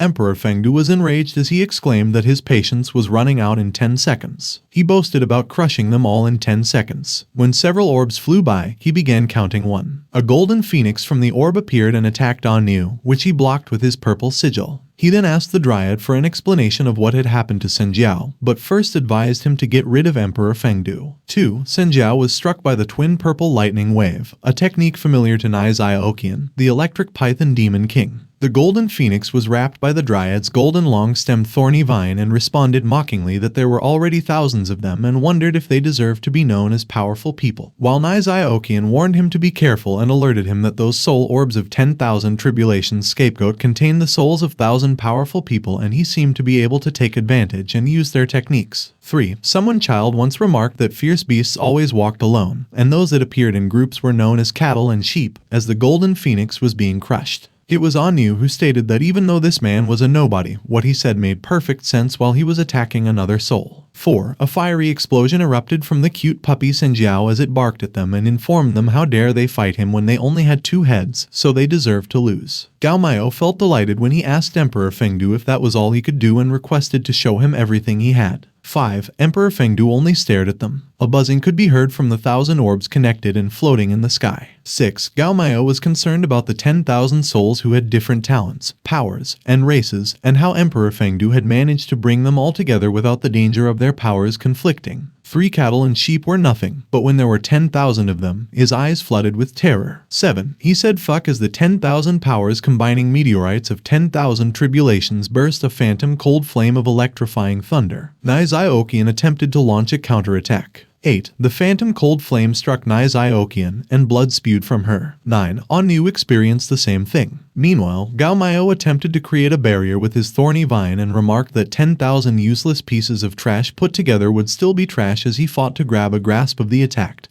and his thorny vine snapped, causing blood to pour from his mouth. He, too, was eventually stricken. 10. While Anu, Gao Miao, and Nizai Okian lay on the ground, Emperor Fengdu asked them if they had all been turned into charcoal by the thunderbolt because he would help them turn into ashes of the earth. Someone made a noise with its footsteps, which surprised Emperor Fengdu because the sound was not nice, indicating that someone had returned from the sky. A loud thump could be heard in the distance, where a long-stemmed woody vine was on fire and smoke billowed up from the ground. As the tremendous thump continued, Emperor Fengdu rose up and glanced up at the gloomy sky. The footsteps startled him. Then he noticed something strange was going on and was coming over to them when a light burst from the sky and beamed down on Emperor Fengdu. Emperor Fengdu was in denial about what was to come when he was finally able to awaken into a human and got away from the book record through the soul orbs of 10,000 tribulations. He was considered the master of the nether when he wasn't around. And what would he be now that he was back, as the book he was holding flew away from him? When he chanted, "Return his true body and come out, the book of life and death, mend the sky and block the heaven's path," the book opened and the light burst. The book of life and death obscured the light from the sky, resulting in a thunderous crash. He laughed sinisterly when it worked. With his strength now, he was able to prevent him from returning and succeeded. But suddenly a tremendous thump continued, startling him. He replied that it was not possible as he had puked blood. The book of life and death was split into pieces. He knelt on the ground, his bloody mess in front of him, admitting his failure as the ripped pages of the book fell to him. A voice said that he understood what was going on. While he was looking up, a translucent crystal blocked the opening in the sky, and a silhouette of someone appeared in the distance. Anu appeared in his human form, smiling and telling him that he was not Emperor Fengdu, and that he was merely someone posing as him while he was away, that he was nothing more than an imposter. Anu, dressed in a long trench coat, wondered whether those footsteps were to the real Emperor Fengdu, and whether he was returning, and then complimented its terrifying power, saying that if there was no heaven-concealing decree that could block heaven, he would leave immediately. When the impersonator looked up, he was stunned. The impostor asked whether he was that otherworldly person and if he hadn't been turned into ash as a result of his fall of 1,000 calamities. He then bowed his head and pleaded to be allowed to reintroduce himself. His name was Crow Ellipsis Rienchman. He was from the Rienchman family on the western continent, and his family was not from this world. He then raised his head proudly and went on to remark that His Excellency's fall of the 1,000 calamities was indeed extraordinary. Even his demon body he had after using the demon fruit couldn't handle it, which was a pity because once he used his true power, it still couldn't hurt him. The impostor inquired about this heaven's concealing decree. The impostor slowly stood up, while Anu was more than happy to teach His Excellency, and explained that the heaven's concealing decree was one of the Temple of God's keepsakes, and that when they went to a certain world, they could use the heaven's concealing decree to declare that the mission of the world had been claimed. Anu tossed a rectangular charm into the sky. At the opening of the sky, surrounded by a translucent crystal, Anu was taken aback when the impostor chuckled. The impostor laughed hysterically when he thought he was interested in him because he wanted to look into his soul and see if there was a way to block the heavens. He really wasn't expecting him to actually have a way to help him accomplish this matter while the pages of his book swirled in him. He extended his hand to reach for his nearly finished book, declaring that the nether world would now be his, and that as the person who helped him in accomplishing his goal, he would leave his corpse intact. While the pages fluttered close to him, Anu stood by. He then added that if Emperor Fengdu, who could break the void and travel outside the world, came here, Crow would be scared. But His Excellency was just an object that turned into a human, and even though he had a power of the 4th energy level, he was still not qualified. A voice called for his younger brother Anu and told him that there was more to him than meets the eye. This surprised Anu, and the body behind him began to emanate a purple dark energy. The purple dark energy devoured a rock. It was Nizai Okian who had appeared with a sparkling orb floating in front of her, and her response to His Excellency's thunderous calamity was truly terrifying. If she hadn't taken her body from the Black Mountain Demon King, she would have truly died, not merely lost hundreds of demon power. Even though she was still alive, her current appearance was rather ugly, and she prayed the old monster didn't hate her. Anu was amazed that she was still alive. Then he asked her what she could do while being badly injured.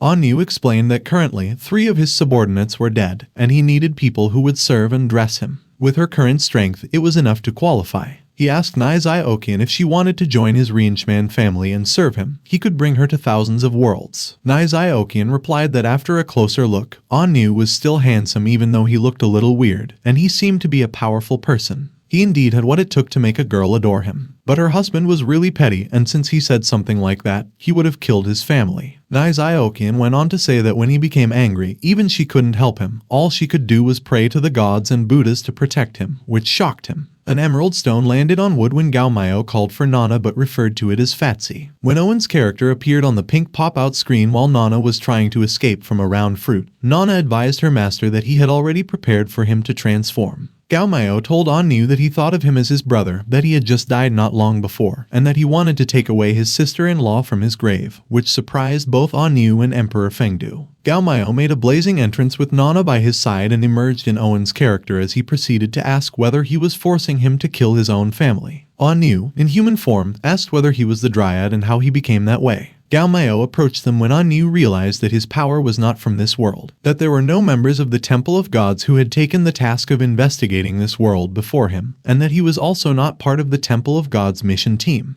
Anu went on to add that he had realized that he was the butterfly that stirred up this world's events, who had secretly taken over the Dryad's body with some secret method and controlled everything. Gao Miao complimented him on his quick thinking and said he didn't look stupid. He explained that he was only afraid of Emperor Fengdu, which is why he involved him and assured him that he had lived up to his trust and successfully held the emperor. He was right about him and that everything was under control. On the other hand, Nana was furious and criticized him for not having everything under control. His original plan was to hope for Anu to seek help from the Temple of Gods, and he did not even know the fact that the real Emperor Fengdu wasn't there, or that Anu possessed a hidden card that could cut off the heavens from this world. Someone complimented them on their ability to keep hiding while smoke billowed up from the ground beneath the translucent crystal. Senjiao perished with its tongue hanging from the ground. It was Anu, and he added that while he hadn't expected this many mysteries in this world, compared to the reward, this mission was much beyond its scope. Anu thought about the Dryad, Nizai Okian, and that guy with the 4th energy level. It wouldn't have been a problem for him to deal with 1 or 2 of them,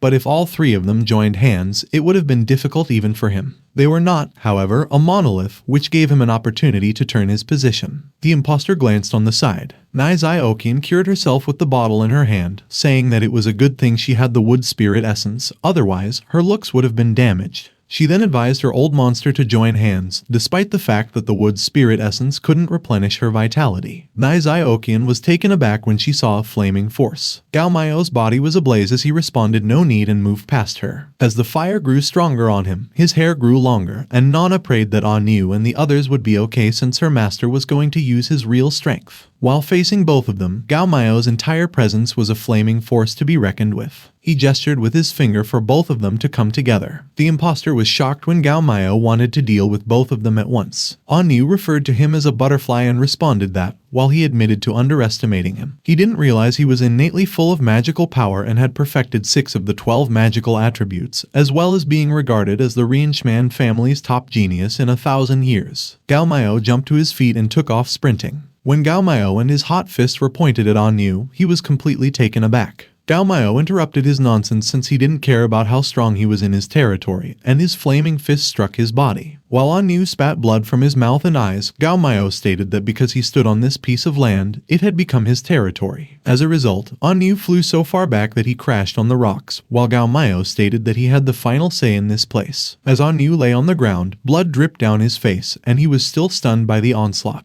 The imposter stared back, startled at the shocking power and speed displayed. Suddenly, Gao Miao leapt towards him, prepared to strike the imposter with his hot and powerful fist. The imposter swiftly built his emerald water barrier and sadly responded that no matter how strong his power was, it was useless against him. As he was encircled by his emerald water, his eyes turned white. Gao Miao retorted furiously that he feared he had not heard that the power that had reached its limit could break anything. As his hand met the green water, he added that there was no technique in this world that his fist couldn't break. Gao Miao then continued to land on the imposter's face, stressing that so what if he could suppress the 3 of them earlier. Its impact was so strong he flew up to the boulder, and rock debris scattered everywhere, while Gao Miao stayed on the ground. Gao Miao went on to say that earlier he was just scared the power which could make Owen jumpy would appear, so he didn't transform into Owen's form to smash him until now. Gao Miao assaulted the imposter with his fist again, landing on his body, shouting, spewing blood, and mockingly asking why he didn't show him his arrogant side again. Gao Miao then turned back, sensing danger as boulders and debris fell. It was On Yu who raised both his hands and cast his elemental dark ray, a 6-fold forbidden spell. Gao Miao wondered about the technique that had an upgraded version. Suddenly, the imposter hugged him, which caught him off guard.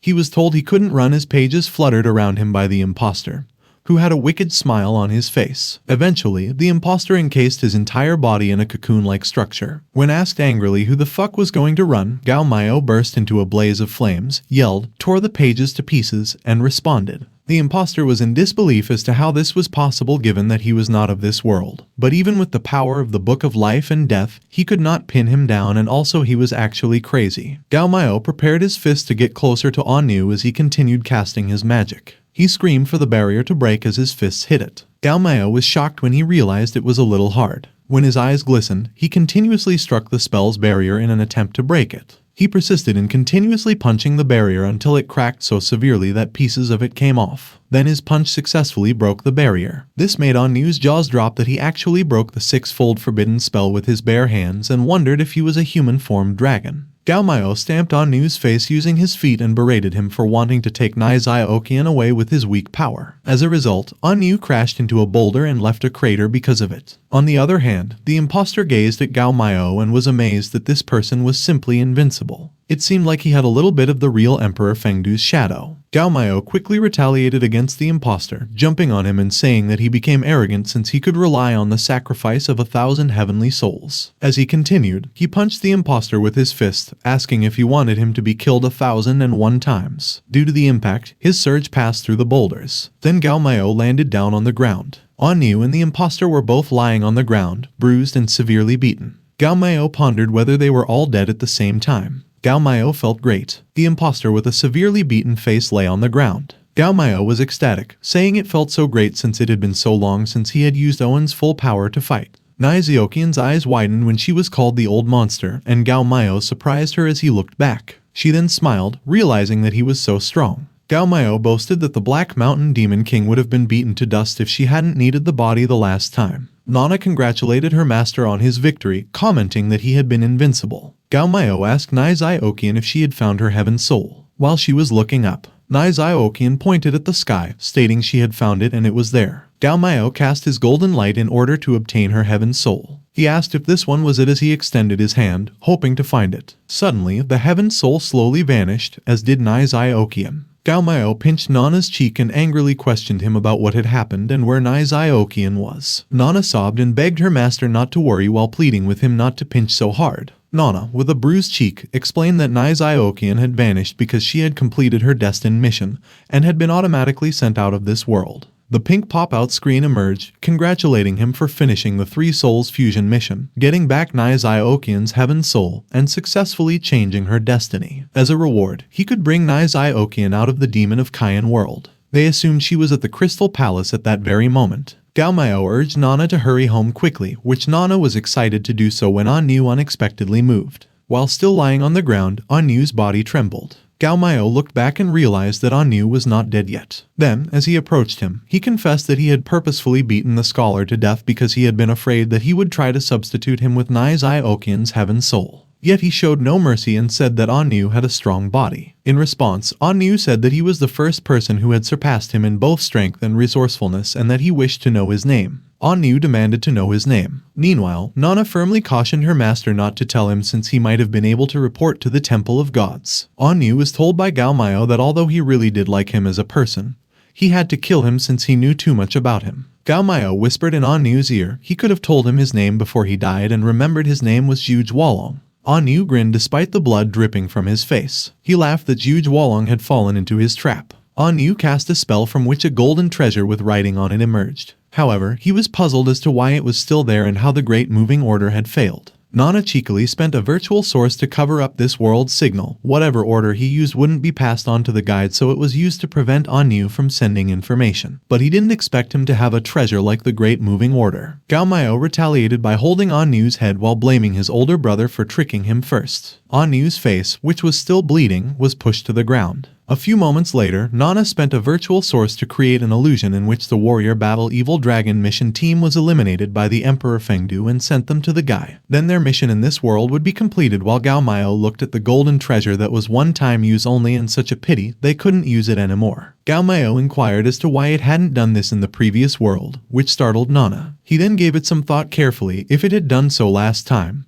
the Temple of Gods wouldn't have known that Nana had gained consciousness or also the fact that he was an earthling. Nana sweated profusely and insisted they didn't have to think about the Temple of Gods now. Nana explained with teary eyes that it was because at that time, Nana had just escaped the Temple of Gods, didn't know much about the work, and was sorry to her master. Gao Miao responded to forget it. If it hadn't been for Nana, he wouldn't even have known about after the Doomsday or the existence of the Temple of Gods, and he wouldn't even be with Nizai Okian now, so he wouldn't blame Nana this time. With enthusiasm, Nana gave her master a bear hug and praised him as the best. The next time, Nana vowed to help the master take care of the maneuver and keep the Temple of Gods from finding out about them because she had learned more about it. Gao Miao fixed Nana with a look. Nana closed its eyes in despair as he held it away from him and said that he had no desire in being a bestiality. However, because Nana was so idle, he demanded that it finish making false information. While Gao Miao stood beside it, Nana continued to work on the pink pop-out screen. When fake information was created and the delivery procedure was underway, Nana informed her master that it would take around 10 seconds to complete. Nana went on to say to her master, the Temple of Gods was tricky, even though Anu was only on the 4th energy level. They might have hidden some trick prepared, and Nana suggested that the master break his bones to ashes and scatter his souls as it would be safer that way. Gao Miao was hesitant when he questioned whether he really had to do it and whether they had to be so cruel, even though his sworn brother was not a good person. Gao Miao looked back to Anu. Even though he did not want to do it this way, they had no other choice. Suddenly, he was interrupted by a loud clatter which made Gao Miao startled about the sound.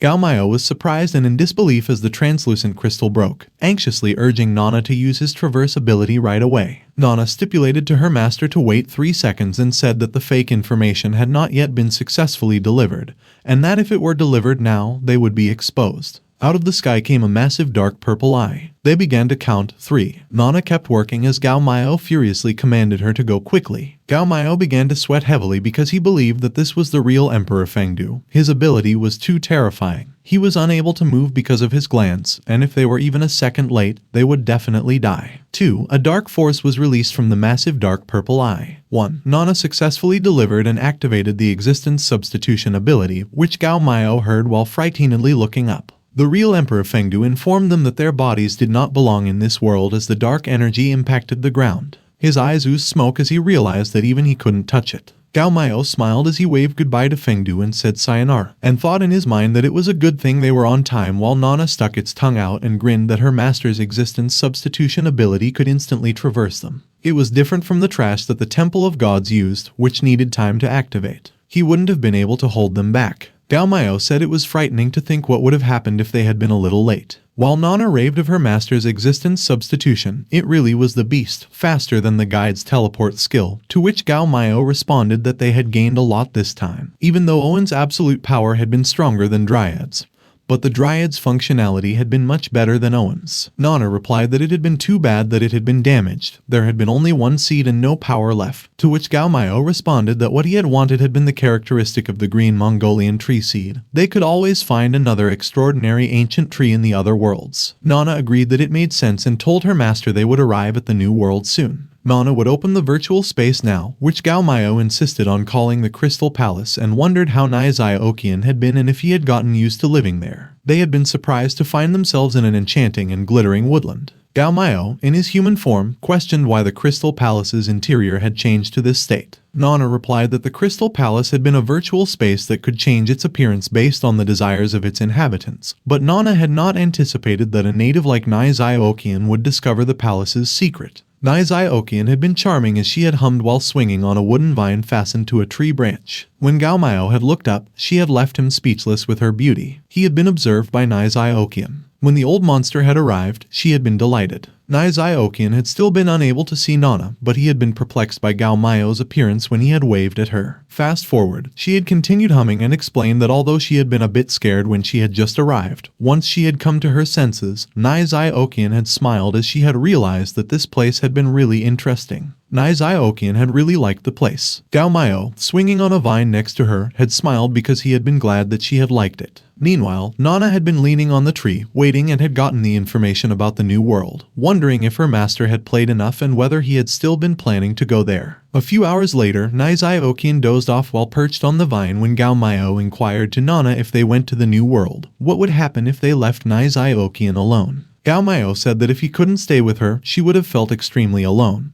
And she also couldn't have returned to the tree governess palace to see Xiao Zhu, Xiaoking, and the others. Nana thought in its mind that her master was really bad at flirting with a woman. Nana even thought that he was a dense guy, but surprisingly, he truly had an attentive side. While Nana continued to think in its mind that he was thinking from that aspect and her master had finally attained enlightenment, Gao Miao continued to act as though he had just traversed over to the after the doomsday world. Without those bosom pals, it seemed boring and lonely for him. Nana smiled and explained that her master did not have to worry about this. The flow of time in the Crystal Palace was closely related to him. If her master wasn't in the Crystal Palace, the time would be stopped. In order to divert her master's focus away from Nizai Okian and prevent him from wasting further time on her, Nana presented the pink pop-out screen for him to look over the information and prepared for the next world. On the screen, the world name was Wusong vs. Pan Jinlian, the story of Wusong defeating Pan Jinlian in martial arts and in bed to avenge his brother, Wu Daling. Wu Daling was married to Pan Jinlian but was murdered by Pan Jinlian and Simon King. When Gao Miao questioned Nana about why the new world had the vibe of an adult video, Nana responded that it was truly rated R18, which meant that the mood of this world was not suitable for children and Nana didn't watch these kinds of movies. Gao Miao responded, asking what does it matter if it's something bad or not, as one virtual source for the existence substitute was already spent, and they couldn't waste it. He then told Nana to proceed to the new world, to which Nana replied with affirmation,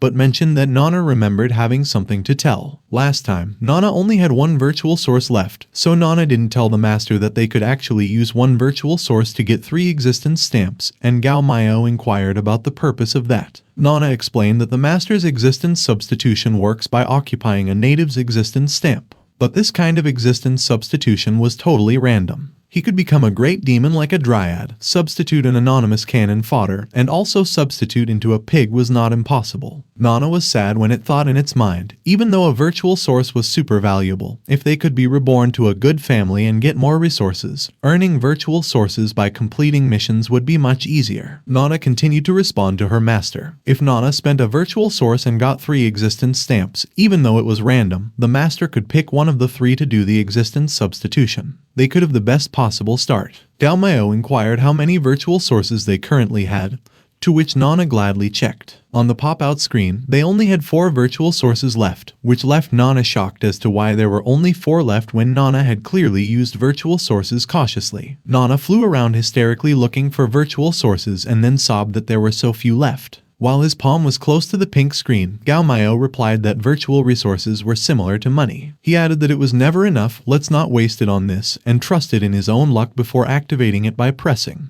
Gao Miao and Nana walked towards the opening door when Gao Miao stated that he had been a European emperor all along. He could obtain a native as cool as Owen on his first turn. He would definitely get some awesome roll this time. A few moments later, they got transported. The moon was visible at night at the Ximen house and High house. Some ladies were laughing and teasing his daddy to come and get her. A pretty lady with violet hair told his lord that he couldn't open his eyes until the count of 10. No cheating or she would not let him get away with it. The blushing lord responded that each of them was a hot bitch. If he caught them, he wouldn't let them off easily. Suddenly, the lord abruptly came to a stop, and light surrounded him. The pretty lady with violet hair addressed him as his lord and promised that if he could catch Jinlian, Jinlian would perform that play with him tonight if he could. Gao Miao thought in his mind about Jinlian, daddy, Nunu, and couldn't believe it. He cursed that he had transversed as Ximen king. It was evening, and someone was calling Gao Miao their daddy, and they mentioned that it was so late so they should rest. Gao Miao called the person baby and asked what they were doing. It was Pan Jinlian, and as she climbed on top of Gao Miao, she remarked that he took off his blindfold when the time wasn't up yet. She caressed Gao Miao's body and declared that, according to their promise, he would be punished that night. Pan Jinlian was startled when Gao Miao requested that she should wait a minute. Gao Miao turned pale when he felt kidney pain, so he explained that he suddenly felt unwell, and they should not do it that day, but he would make it up to her some other day. Pan Jinlian looked so pissed, and she exclaimed that Gao Miao was a mere pig. Suddenly, she noticed something behind her. A silhouette of a person passing by flashed through the window. Pan Jinlian accused Gao Miao of being a rascal, as he only knew how to run down people. She walked away and advised that Gao Miao should rest well that night. As Pan Jinlian closed the door behind her, she informed that Pinger and Chunmei were in the room next door, so Gao Miao could summon them if he needed something. Pan Jinlian paused in front of the door for a moment with a grim expression on her face. She stated that even donkeys needed for reproduction needed to take a break each month, so she would let Gao Miao off that day.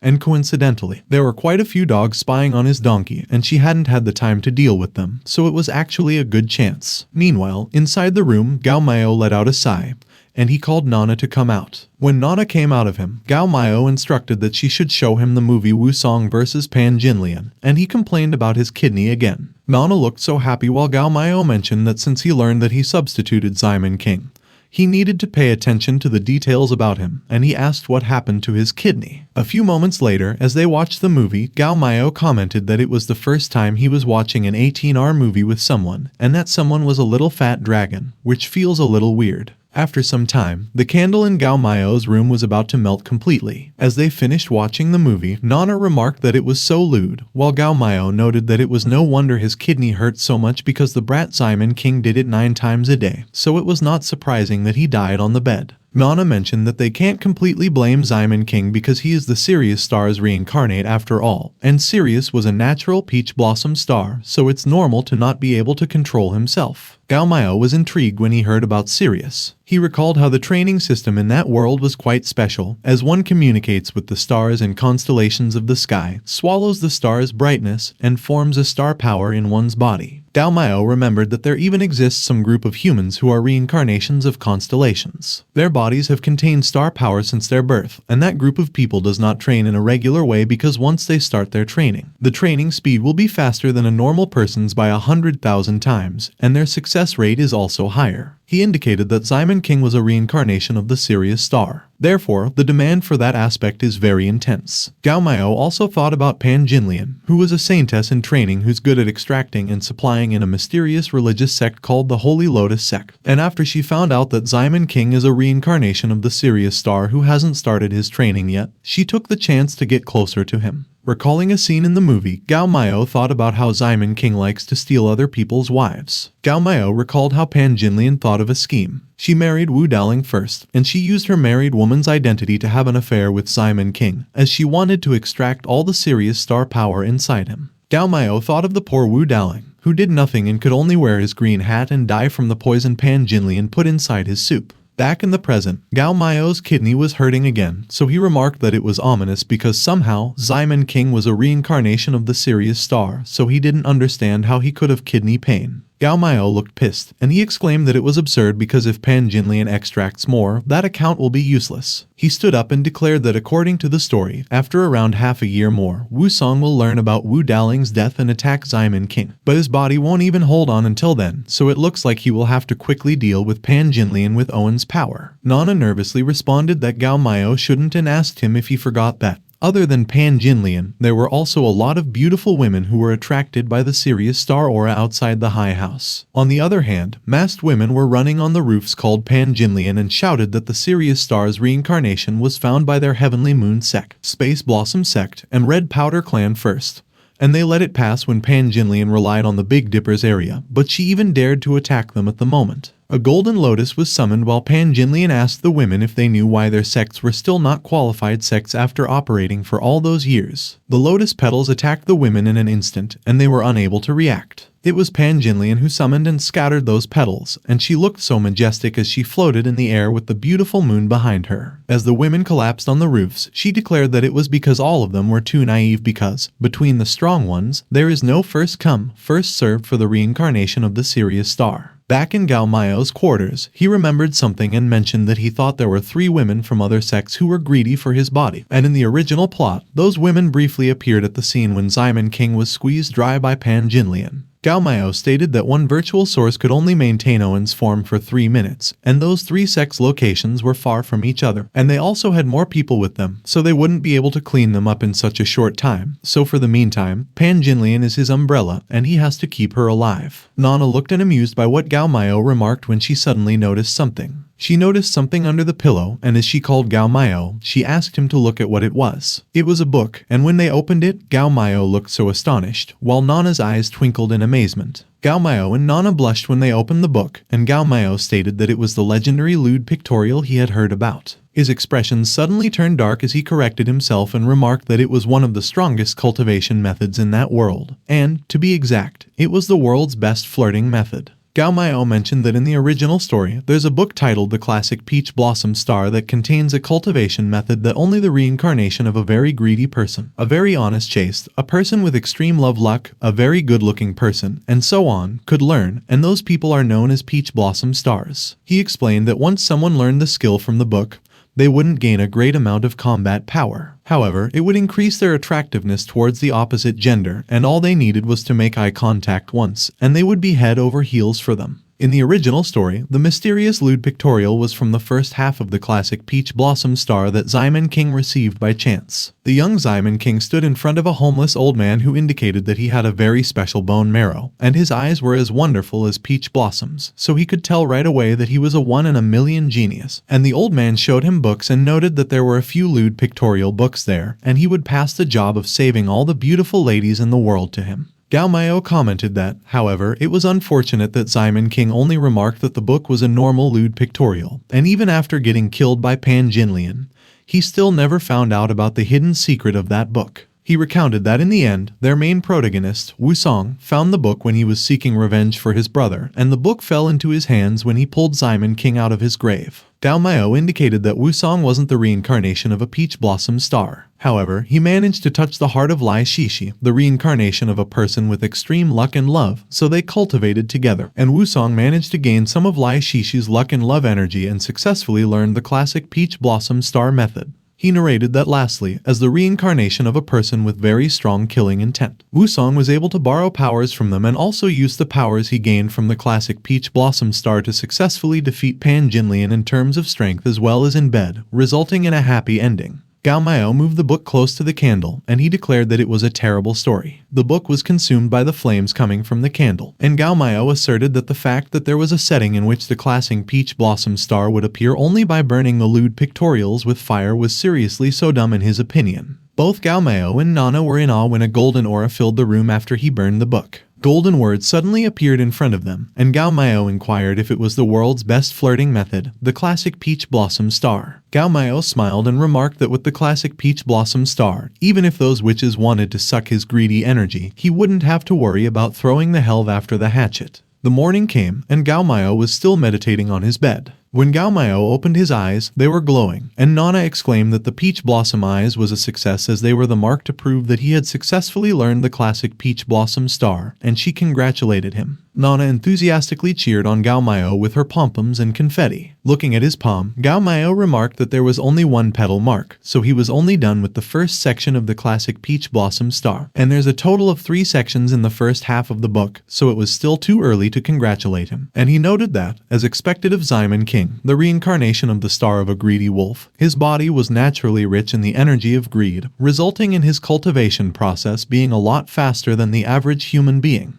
Gao Miao observed that the damage caused by Pan Jinlian to his body wasn't small, and the energy of green in his body has decreased drastically, and he used up quite an amount during that round of cultivation as well, so once he has used up everything, he probably won't be improving at the same pace as he currently is, which made Nana disappointed. With his energy decreased, Gao Miao explained that strictly speaking, the classic peach blossom star cultivation belongs to spiritual cultivation. So not only will his star energy not increase after cultivating, it will also use up his entire body's star's energy to turn into something that could charm the opposite gender. Gao Miao stated that there were 4 different levels in terms of star cultivation in that world: human, evil spirit, Big Dipper, and God of the Stars, and although their names were all different, skill-wise, the first to the 4th level were quite on par with each other. He mentioned that, however, the first half of the classic Peach Blossom star with 3 different sections could go against human, evil spirit, and Big Dipper, although it was just not that it's not in terms of strength, but rather it allows him to charm the opposite gender and have them fall head over heels for him.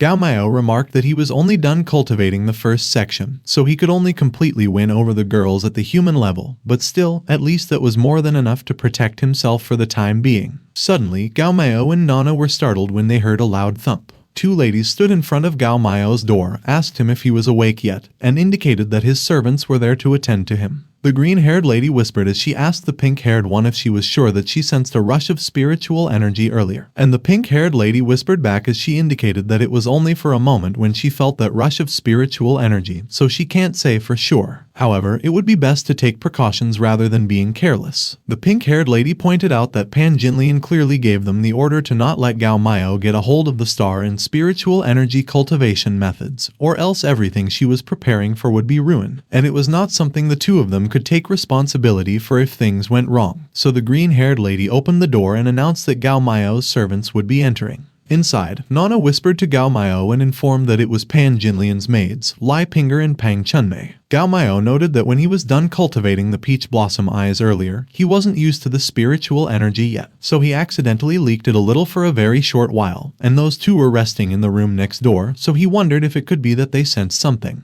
Nana looked so worried, and she asked Gao Miao what they should do because those 2 weren't that much of a danger, so he could just turn into Owen and get rid of them. But no matter how she thinks about it, it's too much of a waste. Gao Miao's eyes glowed when he declared that there was no need to turn into Owen because it was the perfect timing for him to check out the power of the classic Peach Blossom star. Lai Pinger and Pang Chunmei were both surprised when they felt Gao Miao's spiritual energy. The door broke with a loud bang, and when they saw Gao Miao, Lai Pinger and Pang Chunmei called him and exclaimed that he was indeed secretly cultivating the ways of spiritual energy. Lai Pinger asked Gao Miao when he realized that something was off and how he managed to find the spiritual energy cultivation method even though they were watching him. Pang Chunmei also inquired of Gao Miao what was so bad about being a clueless pig when he could play with Pan Jinlian every day and enjoy his life to the fullest, and why he would suddenly rebel and secretly learn the cultivation method. Gao Miao called Pang Chunmei and Lai Pinger and questioned them for daring to speak to him that way. Lai Pinger and Pang Chunmei were baffled, and they looked at each other. Pang Chunmei stifled and demanded of Gao Miao who he thought he was and what made him think that he could order them around, while Lai Pinger questioned him if he still didn't understand what his situation was at the moment. Lai Pinger released a whip and declared that the meat of a pig that died while happy is tastier than the meat of a pig that died while in fear. Pang Chunmei remarked that Pan Jinlian was docile and obedient towards Gao Miao, so as her servants, they were just trying to have him live a befuddled life, allowing the energy of greed inside him to become even purer. As the 2 of them attacked, Pang Chunmei mentioned that, however, the pig they were raising was having thoughts of escaping, so they had no choice but to whip it back home. But Gao Miao was unfazed, and as he activated his Peach Blossom eyes and Peach Blossom charm, Lai Pinger and Pang Chunmei were startled. A pink light filled Gao Miao's room when he used the Peach Blossom eye, Peach Blossom enchantment, and it could be seen from his window. Both Lai Pinger and Pang Chunmei were unconscious on the floor, and Nana asked Gao Miao if the Peach Blossom enchantment worked. Gao Miao responded that it was the first time for him, so there was no way he would know. As the 2 ladies sat back, Nana mentioned that they were waking up. The 2 of them blushed as they gazed at Gao Miao, and they called him daddy. Lai Pinger slapped her face and stated that she was a slave that was about to be rough with Gao Miao, so she was a bad slave, which made Gao Miao think that the skill was actually pretty useful. Pang Chunmei charged at Gao Miao and requested that he punish the slaves, and she added that no matter what he does, they, the slaves, won't resist, which startled Gao Miao, and as he wondered if the effect wasn't a bit too good, he felt that his kidneys were hurting again. A few moments later, someone commanded that they shouldn't move a muscle and should stand up straight. It was Gao Miao who was giving orders to Lai Ping'er and Pang Chunmei, and when he instructed that they should reset, the two ladies were puzzled, and they asked what that meant. Nana asked Gao Miao why she was getting the feeling that those two weren't very smart now that they were under the effect of the Peach Blossom enchantment. Gao Miao explained that it was because of the Peach Blossom Star Sutra effect that their hearts were currently full of love for him and they would obey everything he mentioned, so they would appear a bit stupid, and he asked Nana if she ever heard the saying that a woman in love has no brain. He remarked that it was only the case when they were in front of him,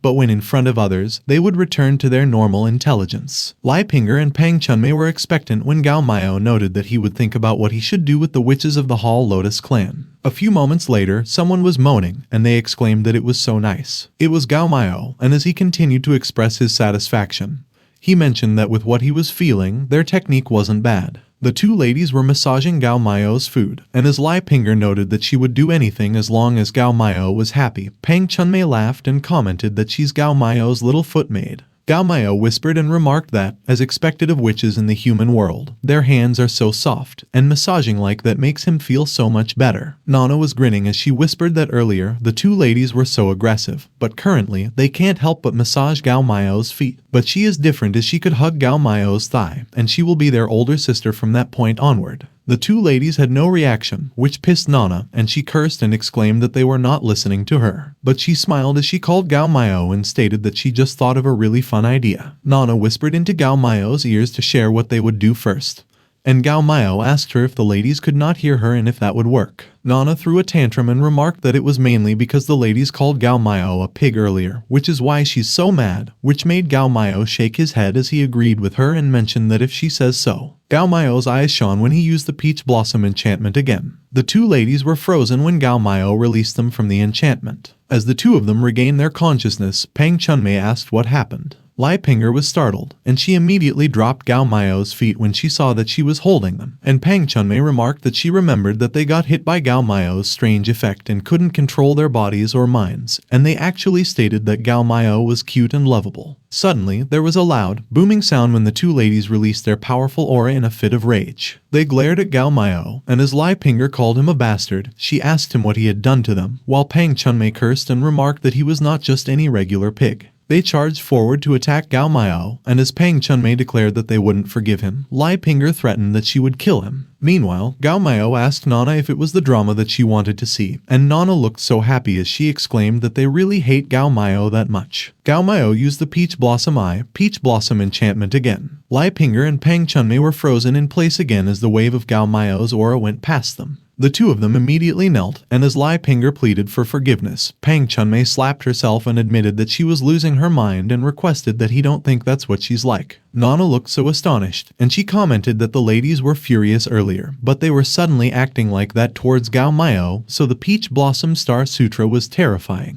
Gao Miao stood up and stated that it was enough because if they made any more noise, it would be sure to alert Pan Jinlian. Lai Ping'er and Pang Chunmei looked so happy when Gao Miao instructed that the two of them should stand up because he knew that they were bewitched by the Holy Lotus clan and Pan Jinlian, so he didn't blame them. Gao Miao remembered to ask what happened to Pan Jinlian, and he speculated that at that time she would be normally serving Ximen King. But he corrected himself and speculated that she would be serving him, so he asked why she was so late that day. Lai Ping'er mentioned that Gao Miao is the reincarnation of the Sirius star, and his body contains a lot of the Sirius star's power, so besides Pan Jinlian, there were other witches from the Heavenly Moon sect, the Space Blossom sect, and the Red Powder clan that were watching the mansion. Pang Chunmei pointed out that Pan Jinlian doesn't understand Gao Miao and considers him bad, but the witches from the three sects were watching from afar and didn't dare to come close. And because Pan Jinlian is so busy with Gao Miao, she had no time to expel the witches of the three sects, and last night, Gao Miao wasn't interested, so Pan Jinlian freed up some time to clean up those witches. Gao Miao acknowledged that Pan Jinlian was still his good lady, and in his mind, if Pan Jinlian kills all of those other witches for him, it will be useful and easier if she is the only one left. Suddenly, they were startled when someone asserted that although Pan Jinlian is a good lady, as a high-ranking manager and the reincarnation of the Sirius star, Gao Miao should be surrounded by women in all directions, and they wondered how he could just have one person. The Heavenly Moon Sect's Golden Hairpin, Red Powder Clan's Beiachuan, and Space Blossom Sect's Silver Sword entered Gao Miao's residence, and someone requested that they cause some trouble. In Gao Miao's residence, someone remarked that it was the witches from the Yinghui Huijian and Hanjin gang. It was Lai Pinger and Pang Chunmei who were protecting Gao Miao, and as Lai Pinger warned that Gao Miao should be careful because they were very dangerous witches, Pang Chunmei wondered if they shouldn't be getting hunted by Pan Jinlian at the moment and why they would appear there. Gao Miao cast Lai Pinger and Pang Chunmei to the side as he explained that they were all civilized people so they could talk things out if needed and there was no need to be serious like a fight is about to break out. And in his mind, Gao Miao thought that the original Ximen King was supposed to have fun with Pan Jinlian no matter how much his kidney hurts. So Pan Jinlian didn't go on her duties, therefore was not able to run the witches away, and were only able to take Ximen King's body after Pan Jinlian died. But last night, when he kicked Pan Jinlian out of his room due to kidney pain, he didn't expect it would lead to the three witches, which was a miscalculation. Golden Hairpin noted that Gao Miao doesn't seem surprised by the existence of them three, and in her mind, she believed before that Gao Miao was just a pig that Pan Jinlian had spoiled and only knew about having fun, and not even knowing his current situation.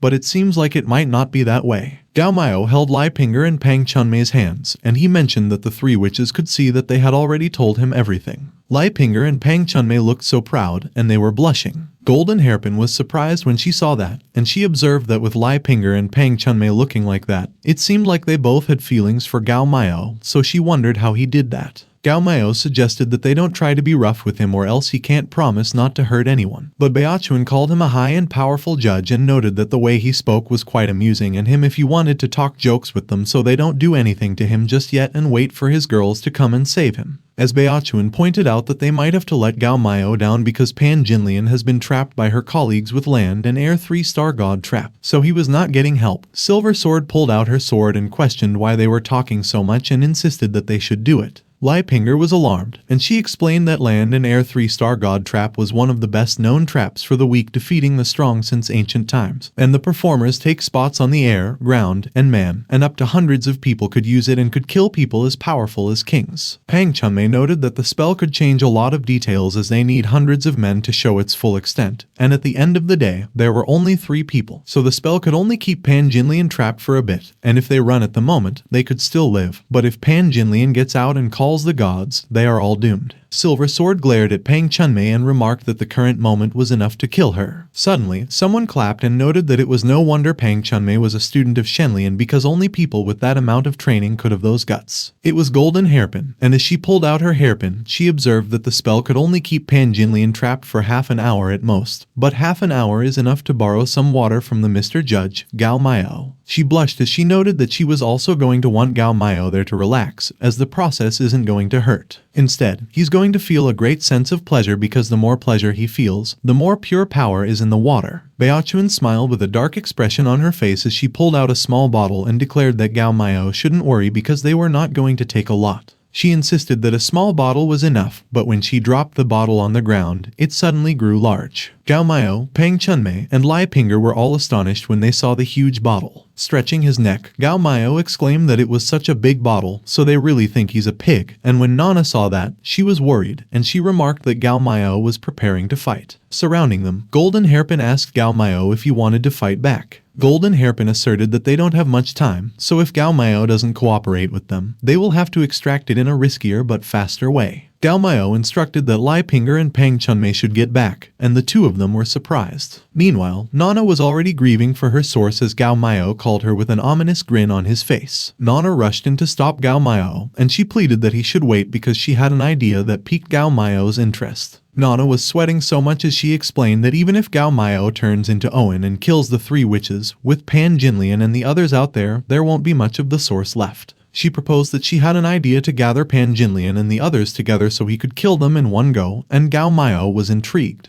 Nana whispered into Gao Miao's ears what they should do, And Gao Miao nodded and agreed. With a grim look on her face, Golden Hairpin asked Gao Miao if he was done considering, and in her mind, she was wondering why he was talking to himself. Gao Miao replied that they don't actually need to pull their swords on each other, and Golden Hairpin was puzzled. Taking a step forward, Gao Miao stated that he had heard that his identity as a reincarnator was found out by them first, but Pan Jinlian took control of him by force, plus last night, she killed a lot of their men. Lai Pinger and Pang Chunmei got worried when they saw what Gao Miao did, and as Lai Pinger cautioned that he should be careful, Pang Chunmei urged that he shouldn't go over. But Gao Miao continued to approach Golden Hairpin, and he leaned forward and guessed that she actually really hates Pan Jinlian.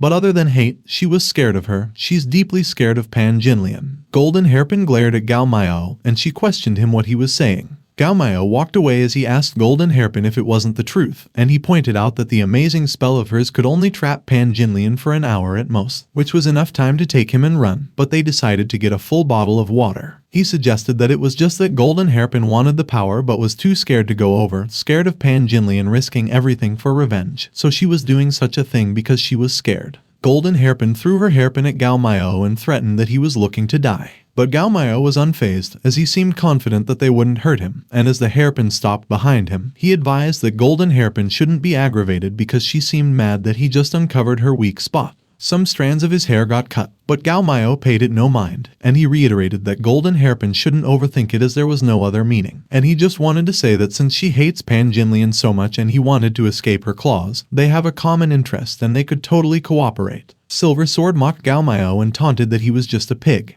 Gao Miao declared that since it's a collaboration, he obviously has his use because that spell of theirs, the one that was claimed to be able to kill gods with enough men, doesn't have enough power only because they don't have enough people, so they were only able to trap Pan Jinlian for a bit and not kill her. He asked the ladies what they would do if he suggested that he had ways to let 100 girls help out to reach the full power of the spell. Lai Pinger and Pang Chunmei looked so worried as they called Gao Miao. Golden Hairpin retrieved her hairpin, and she remarked that Lai Pinger and Pang Chunmei were students of the Shenlian religion, and being that close to Gao Miao, she wondered if he had some way to control one's feelings. She noted that even if Pan Jinlian dies, the higher positions will only fall into the hands of higher people, so she asked Gao Miao why he would want to collaborate with them and kill her, while in her mind, she thought that if Gao Miao was not lying, it's worth a try. Nana called Gao Miao and commented that he was being too calm as Simon King, who is an average person with no power, which was scaring Golden Hairpin, and Gao Miao agreed that it does seem like it, but she shouldn't worry because there's still a chance. Gao Miao mentioned that they knew that as a reincarnator, the requirement of that side was quite fierce, so if he's going to die, it's not worthwhile dying under Pan Jinlian as a rose with spikes. It's better to die under their peony flower. Someone stated that if one dies under the blossom of a peony, they will be a ghost. It was Golden Hairpin, and she remarked that, as expected of the reincarnation of the greedy wolf star, he was really flirtatious, and even if it was not for the greedy wolf star power, she had some desire to share a night of pleasure with him. Gao Miao mentioned that as long as they dealt with Pan Jinlian, they were always welcome. Golden Hairpin commented that since that was the case, they, the sisters of the Yin Decay School who are in the realm of human masculinity, will be counting on Gao Miao. Beachuan declared that since Golden Hairpin has chosen so, she of the Red Powder clan will follow. Silver Sword warned that if Gao Miao is not as useful as he claims he is, she will squeeze him into a dry corpse afterwards. Gao Miao assured that she shouldn't worry about that because as long as they send those sisters of the human Qing realm who are involved in the formation into the Gao mansion, he has his own means to make them work in unison, and as for how to send them in silently, Lai Pinger and Pang Chunmei will help. Lai Pinger and Pang Chunmei didn't look pleased, and as Lai Pinger stated that she was not a big fan of their three clans, Pang Chunmei conceded that if it was Gao Miao's order, there was nothing she could do about it. Beachuan slapped the huge bottle and exclaimed that Gao Miao has to do the whole show because they have been coming to the Gao mansion for so long, and if they don't bring something to go, she is afraid that Pan Jinlian will also be suspicious. She requested that they would trouble Gao Miao to fill the gourd up, and Gao Miao, who was alarmed when he heard that, inquired if that was useless. Suddenly, Golden Hairpin felt a powerful star power fluctuation. She exclaimed that it was Pan Jinlian, and she was coming at them at an incredible speed. The three ladies immediately hopped into the gourd, and as Golden Hairpin remarked that she didn't expect Pan Jinlian to come sooner than she thought, Beachuan waved at Gao Miao and bid goodbye. But Pan Jinlian had already arrived, and with a smile on her face, she taunted that they were trying to run. She threw her lotus petals, and each of the petals grazed the ladies who were trying to run away. Leaving the bloody petals behind, the ladies continued to escape. and they laughed and shouted that they would leave Pan Jinlian's 3-petaled lotus flower of revenge for the time being, but they would definitely return in the future. Pan Jinlian clicked her tongue as she landed on the ground, and she muttered that after breaking the land and air 3-star god trap and rushing there, the star power was too depleted. She lamented that she couldn't keep them. Pan Jinlian explained that after that battle, the 3 factions of the human masculine realm demon girls lost most of them, and they have lost half of their demon maidens, so it is impossible to gather hundreds of demon maidens of the human masculine realm to set up the land and air 3-star god trap, so it is no longer possible, and in that account, they should count it slowly. When she looked behind her, she noticed something. It was Gao Miao, and he was startled when she moved so quickly towards him that she was already in front of him in a flash. As Pan Jinlian checked Gao Miao's pulse, he mentioned that, although he knew that Pan Jinlian was fine and would not attack him, it was so sudden that he almost did not resist transforming into Owen. Pan Jinlian was surprised, and she observed that compared to the previous night in the same room, Gao Miao's star power had dropped a lot, so he still let those 3 demon girls get their hands on him, while Gao Miao explained that it was so close because last night, he practiced the Peach Blossom Star Sutra and consumed too much greedy wolf star power, so he was afraid of being discovered by Pan Jinlian. But he didn't expect that he could just take the opportunity to dump the deficit of star power on the 3 demon girls. But Pan Jinlian looked around and asked why the surrounding area was so calm and only a slight fluctuation of star power was there, and there were not even signs of battle. Mana panicked, and she cursed as she exclaimed that Pan Jinlian came so fast that they left a lot of breakdowns in the disguise. But Gao Miao was still calm and replied that she should calm down because Lai Pinger and Pang Chunmei will help them explain. Suddenly, Pan Jinlian was startled when 2 people simultaneously shouted that they deserved to die. It was Lai Pinger and Pang Chunmei, and as they knelt on the ground, Lai Pinger admitted that she failed to protect Gao Miao, so she would like to ask Pan Jinlian to punish her, while Pang Chunmei confessed that the moment the other side's star power of the Earth-Death realm was displayed, she became so cowardly that she didn't dare to resist, so she deserved to die. Pan Jinlian stated that if that was how it is wise to keep a useful body when facing 3 Earth-Death realms that could crush them to death with their hands, so they should get up. But she asked why those 3 demon girls didn't take Gao Miao captive and just pick a hard meal instead. Lai Pinger speculated that perhaps it was because it would be the same as an undying feud with Pan Jinlian once they took Gao Miao into captivity, and Pang Chunmei asserted that it must be so because Pan Jinlian was famous all over the world, except for those great experts of the Big Dipper realm, so there was no one who would not be afraid. Pan Jinlian turned away from Gao Miao and noted that there are a few things that make sense. Gao Miao gave them a thumbs up, and he commented that Lai Ping and Pang Chunmei really reverted to their usual shrewd appearance in front of others, and with the 2 of them acting around Pan Jinlian, no matter what, things are much easier to do. Nana reminded that it was Gao Miao's turn, and they couldn't just stand there and watch because Pan Jinlian would be suspicious. Gao Miao acted confused, and he questioned Pan Jinlian what the hell was going on and what those 3 demon girls were earlier. Pan Jinlian cut him off, and she glared at him as she remarked there was no reason for a mere pig to know so much. She started walking away and ordered that Pang Chunmei and Lai Pinger should give Gao Miao a Faust incense to let him forget the memory of that time, and as the 2 of them agreed, she clicked her tongue and commented that the Faust incense would affect the quality of the greedy wolf star power, and Gao Miao had let the 3 demon girls take a lot of tonic that time, so she's afraid that it will be difficult to extract greedy wolf star power again in a short time. On the other hand, the 3 demon ladies were traversing the sky while riding the giant gourd. Looking at the mirror, Beachuan cursed Pan Jinlian and remarked that the shot of lotus petals and a few points off would hurt the corner of her eye, where it was not easy to repair. Meanwhile, Silver Sword said nothing, but she kept glaring at the wound in her arm. Beachuan commented that Golden Hairpin really believed what Gao Miao said and asked her if he wanted to rebel against Pan Jinlian and shove them just because of his flirtatious nature. Golden Hairpin assured that Beachuan shouldn't worry because, no matter what, a mere Gao Miao still can't turn heaven over. Time passed, and in that way, Gao Miao began to work with Yin Decay School, the Flower School, and the Red Powder Clan. And Pan Jinlian trusted Lai Pinger and Pang Chunmei so much that she entrusted them with the management of all the big and small things in the house, so everything went very smoothly. As Lai Pinger and Pang Chunmei brought a lady to Gao Miao, the lady commented that Gao Miao was the reincarnation of the greedy wolf star, and he looked really not bad, so she really wanted to eat him in one enclosure. Gao Miao used the Peach Blossom enchantment on her, and the lady was immediately enchanted by it.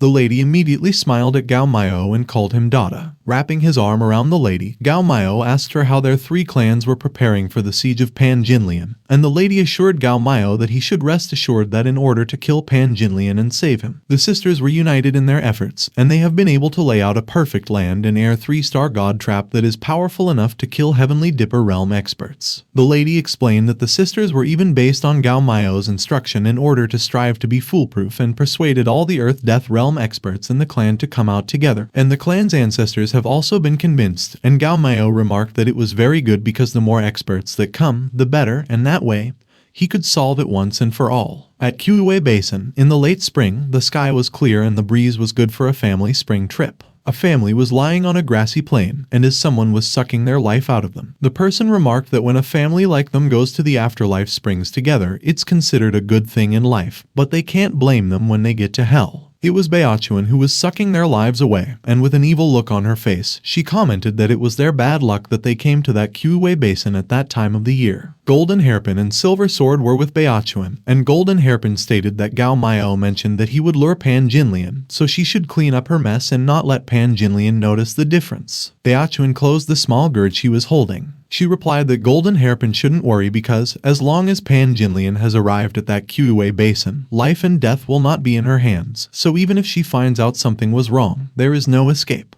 Baochuan clicked her tongue and remarked that she doesn't know what kind of means Gao Miao has used to make those hundreds of sisters of the human masculine realm work together to set up that perfect land and air 3-star god trap. She commented that what's more, with the 3 patriarchs present, plus the 3 of them, there were 6 Earth Death realm powers there. Baochuan stated that currently they have to wait for Pan Jinlian, 2 big fish sent to the door. On the other hand, Gao Miao and Pan Jinlian were about to get into a carriage, and Gao Miao called Pan Jinlian his dear and remarked that she has to take care of the big and small things in the house, so it's hard for her. Gao Miao commented that that day's weather was excellent, so he had to take her to Qiwei Basin to relax, and they could use the sky as a quilt and the ground as a bed to have a good time. Pan Jinlian got into the carriage and stated that she will do whatever Gao Miao mentions, while thinking that probably because the other witches were so hard to get last time, Gao Miao has not been so excited for a long time. But at that time he was so excited, so it seems that the greedy wolf star power has recovered a little, and since that was the case, she will politely accept it with a smile. But Gao Miao was startled when someone called them. It was an old man, and he looked desperate while he ran and remarked that a Huan customer suddenly came to the medicine store and wanted to buy 3,000 gold worth of medicinal herbs. The old man was out of breath when he reached Gao Miao, and he stated that, as a rule, any transaction in the store that exceeds 1,000 gold needed to be signed by the master and the lady on the spot. So he didn't dare to make the decision easily, so he came to ask them.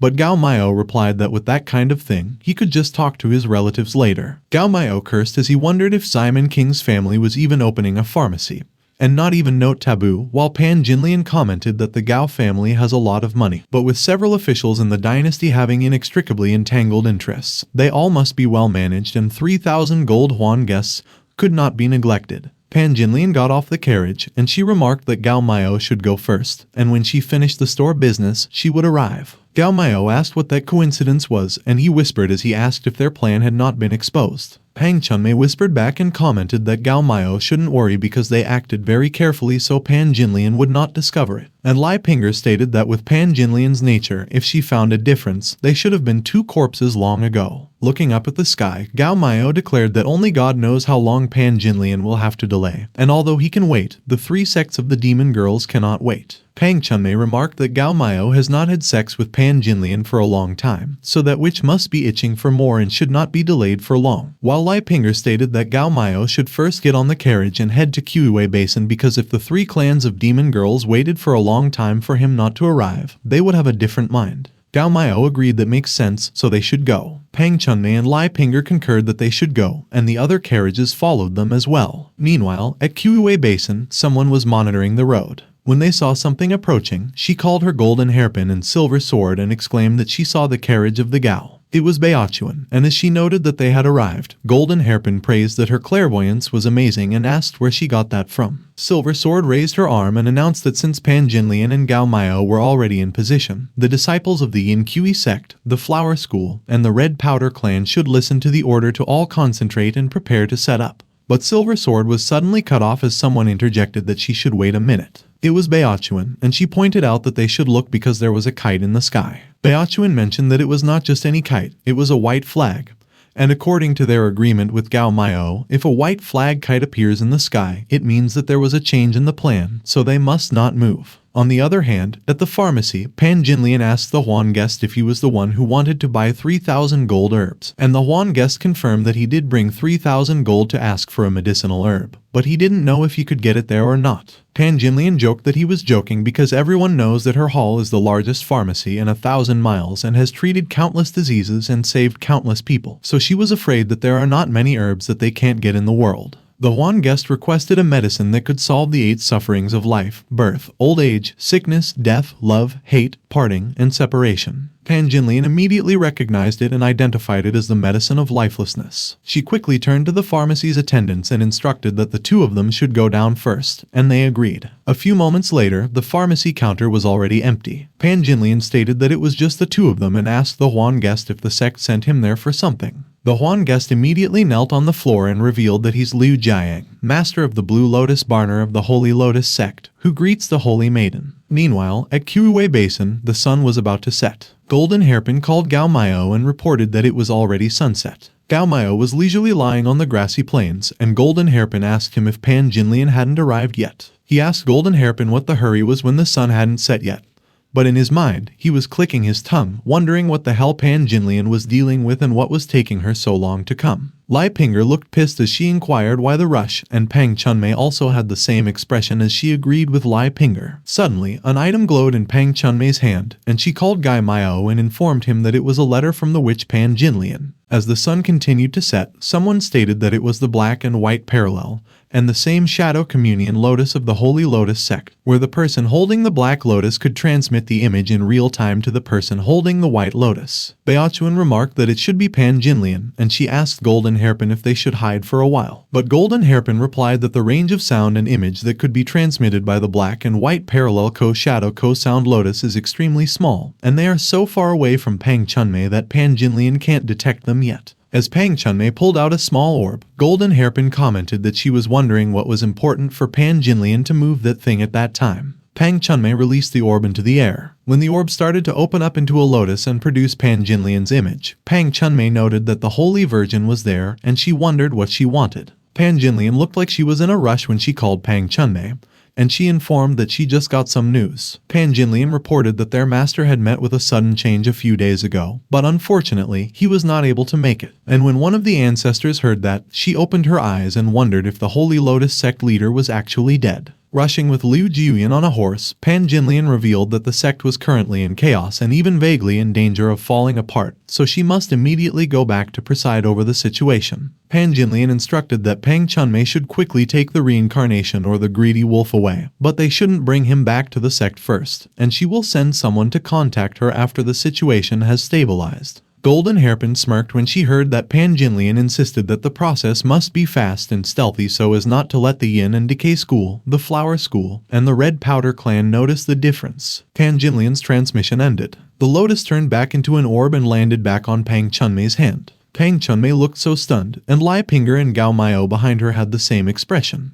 Golden Hairpin took a step forward and asked them if Pan Jinlian couldn't come. She mentioned that she thinks she just heard that there was a big change in the Holy Lotus sect, and Pan Jinlian was currently rushing back to deal with it. The 3 demon girls surrounded Gao Miao, and his 2 girls protected him. Gao Miao whispered and observed that as soon as something happened, those 2 women had protected him behind them, so he wondered if he looked like a young man. But Nonner remarked that their impression of him was still only at the level of "you're still a little donkey." Both Pang Chunmei and Lai Pinger were startled when Gao Miao noted that since they call him Dada, they should be good and hide behind him. Gao Miao proudly took a step forward and declared that they should leave those demon girls to him. He asked Golden Hairpin what she meant by that position. Golden Hairpin explained that it was nothing meaningful because they agreed that Gao Miao would lure Pan Jinlian by their side, and they would remove her. But currently, Pan Jinlian has not arrived, and so many of them could not run a lie in vain, so she would like to invite Gao Miao to be a guest of their clans. Gao Miao acted amused, and he noted that after knowing the news that Pan Jinlian wouldn't come, they started to move against his intention again. He asked them if they were not afraid that Pan Jinlian would look for them afterwards, and Baochuan joked that he was joking because the Holy Lotus sect leader was suddenly dead. So all the parties in the sect must be excited as they wanted to compete for the position of sect master, and Pan Jinlian is the target of all, so she was afraid that she couldn't protect herself.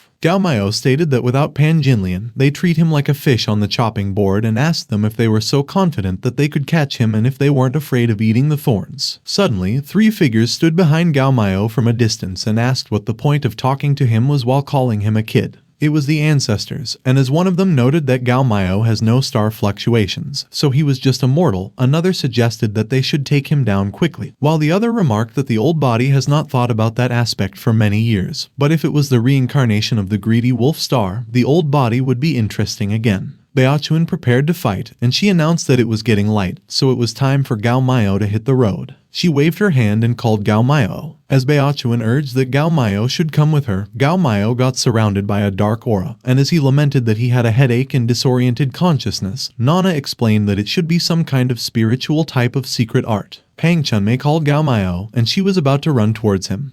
But Lai Pinger stopped her and warned that she shouldn't go over because that month, Gao Miao had changed a lot and was not a reckless person anymore, so he must have his reasons for choosing to stand in front of them. Gao Miao used his Peach Blossom enchantment. His eyes loomed over the entire Kuwei basin. The other ladies were immediately enchanted when they saw Gao Miao's eyes in the sky. They quickly cast their aura rays in the same direction. They created a huge orb, and when Golden Hairpin saw that, she inquired Silver Sword why they needed to use the land and air 3-star god trap against a mere Gao Miao. Silver Sword replied that it was not her, and Baochuan pointed out that it should be the 3 patriarchs, as they have been across the world for many years.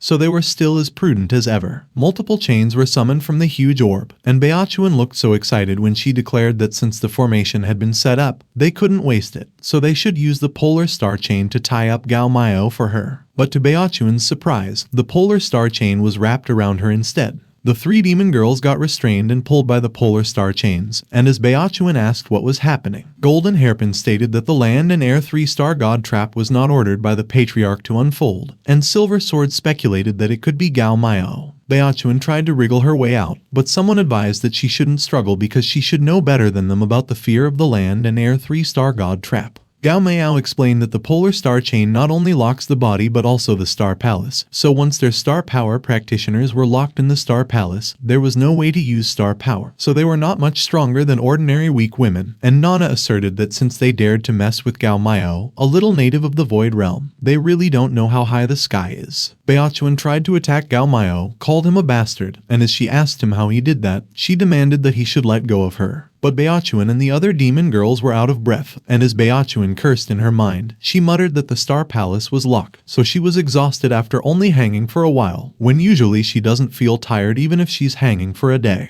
One of the ancestors repeatedly protested that she was against it, and the other questioned how a disciple of her Red Powder clan dared to offend the superior. The other ancestor smiled and acknowledged that to be able to confuse them to that extent, she must admit that Gao Miao has some skills, but unfortunately, they dare to hand over those disciples to him, so naturally, they were not afraid that they would rebel. A huge orb of aura illuminated the entire Kuwei basin. The 3 demon girls were being restrained and hanged by chains, and one of the ancestors declared that the land and air 3-star god trap was created by the ancient demon sect Extreme Happiness Star Palace of the Extreme Happiness ancestor after observing the 3 stars in the sky and inspiration. The ladies were all empowering the formation with the purpose of guarding Gao Miao, and the ancestor explained that if the people who set up the formation were of one mind, the formation would become one, and there were no flaws to speak of. Even the astral realm could not be defeated. The ancestor stated that the Great Way is 50 while the heavenly derivation is 49, and as she asked how there could be a perfect and flawless formation in the world, she explained that in the land and air 3-star god trap,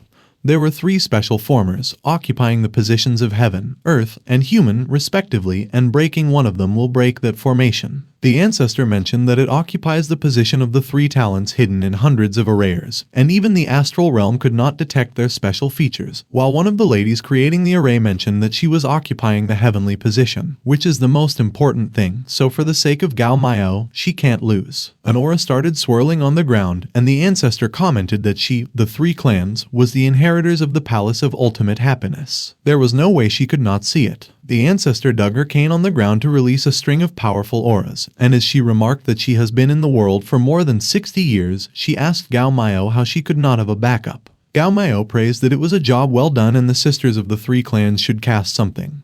But he was cut off when he saw the ancestor's attack coming towards him. But Gao Miao was surprised when he saw that the attack went past him, and he immediately exclaimed that it was bad because the old woman's attack was not aimed at him. The attack hit the lady with the heavenly position in the chest, and she coughed up blood. The ancestor proclaimed that the heavenly position was injured and could not maintain the formation. She declared that the three talents of heaven, earth, and people would naturally break, and as if right on cue, the formation was shattered. The chains that were restraining the three demon girls broke, and they all fell to the ground. Meanwhile, the ladies who joined in creating the formation were all in pain, and one of them exclaimed that the sins should get off their backs. Gao Miao helped some of them up and asked if everything was okay.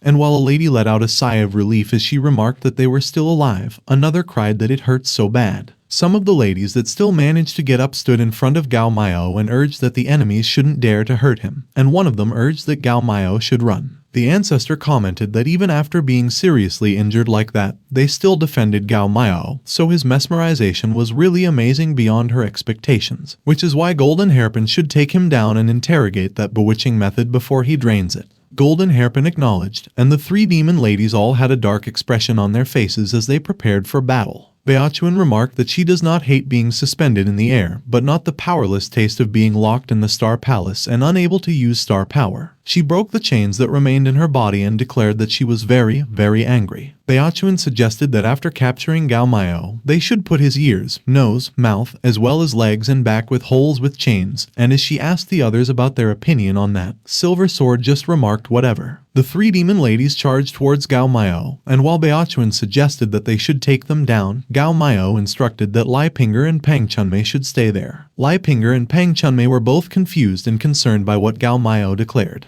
But Gao Miao confidently walked away, and he called Nana, who was startled. Gao Miao faced the three demon ladies, and he mentioned that although he had not expected their three talents of heaven, earth, and human formation, they were instantly killed in seconds, so they could claim that they were somewhat useless, and if they gave more power, he would not need to waste the virtual source. But Gao Miao stated that since they call him Dada, those from girls can't bully them, and Nana agreed, so she will support him as long as she can avenge them, so it doesn't matter what the virtual source is. Gao Miao selected Owen's card. He ordered that they should get the hell out of his way as he released a tremendous amount of aura, which pushed the three demon girls away. Gao Miao has used Owen, and a powerful, fiery aura shrouds him. The aura was so powerful that Pang Chunmei and Lai Pinger were affected by it, and while Lai Pinger was confused, Lai Pinger asked how Gao Miao looked that way. On the other hand, Golden Hairpin got injured, and as she coughed up blood, she inquired if it was Gao Miao, what happened, and how he became like that. Meanwhile, Silver Sword knelt on the ground, and she exclaimed that it was a strange energy as it was not star power, but it was even more furious and passionate than star power, and she noted that it was impossible to judge his strength by sensing star power fluctuations as it was not star power. On the other hand, Beachuan had a dark expression on her face as she remarked that she couldn't believe that Gao Miao hurt the corner of her eye. Beachuan vowed that she would gouge out Gao Miao's eyes and wear chains on his eyes to avenge the injury to her eyes. But Gao Miao was unfazed, and he responded that if Beachuan wanted to gouge his eyes, he was afraid that she didn't have that strength. Suddenly, someone called Gao Miao and commented that although they do not understand what has happened to him, if he really has amazing strength, she questioned how he was willing to let Pan Jinlian take advantage of him.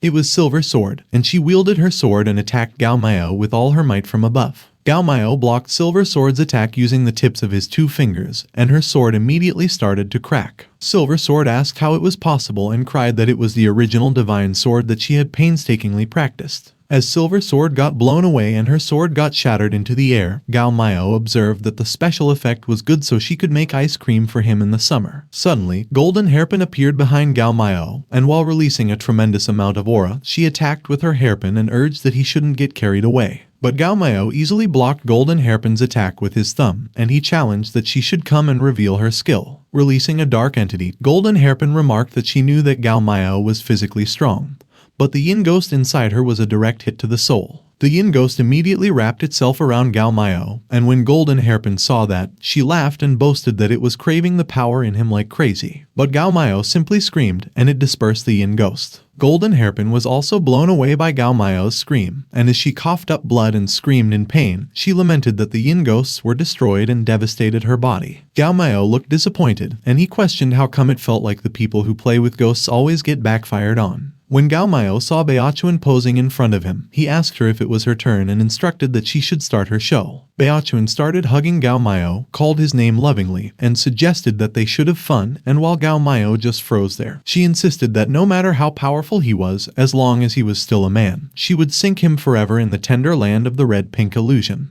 But Gao Miao just nonchalantly hit her face, making her nose bleed, and remarked that when he saw her shaking her head, he noted that she was going to make some big move, and as he asked if that was it, he commented that looking at Beachuan, the actual fact was that she would be able to get a lot more than just a couple of days, but he doesn't know as he doesn't feel it. Gao Miao declared that everyone was just unconscious and not fatal, so it was good because his mastery of power was getting stronger. The three demon ladies were injured and unconscious on the ground, and Gao Miao announced that later they would break their star palace so that they could not gather star power, and interrogate them to clarify their crimes, and they could proceed to trial. Gao Miao looked behind him and remarked that it was the turn of the three of them next. He was talking to the ancestors, and as one of them asked how that was possible, the other one exclaimed that Gao Miao was no match for them and asked how they could be defeated. One of the ancestors looked enraged, and she cursed and stated that that kind of strength was at least the heavenly dipper realm. So in the face of an enemy of that magnitude, they must put aside their old gaps and join forces without reservation in order to have a chance of survival. Gao Miao was amused, and as he asked them if they hadn't given up yet,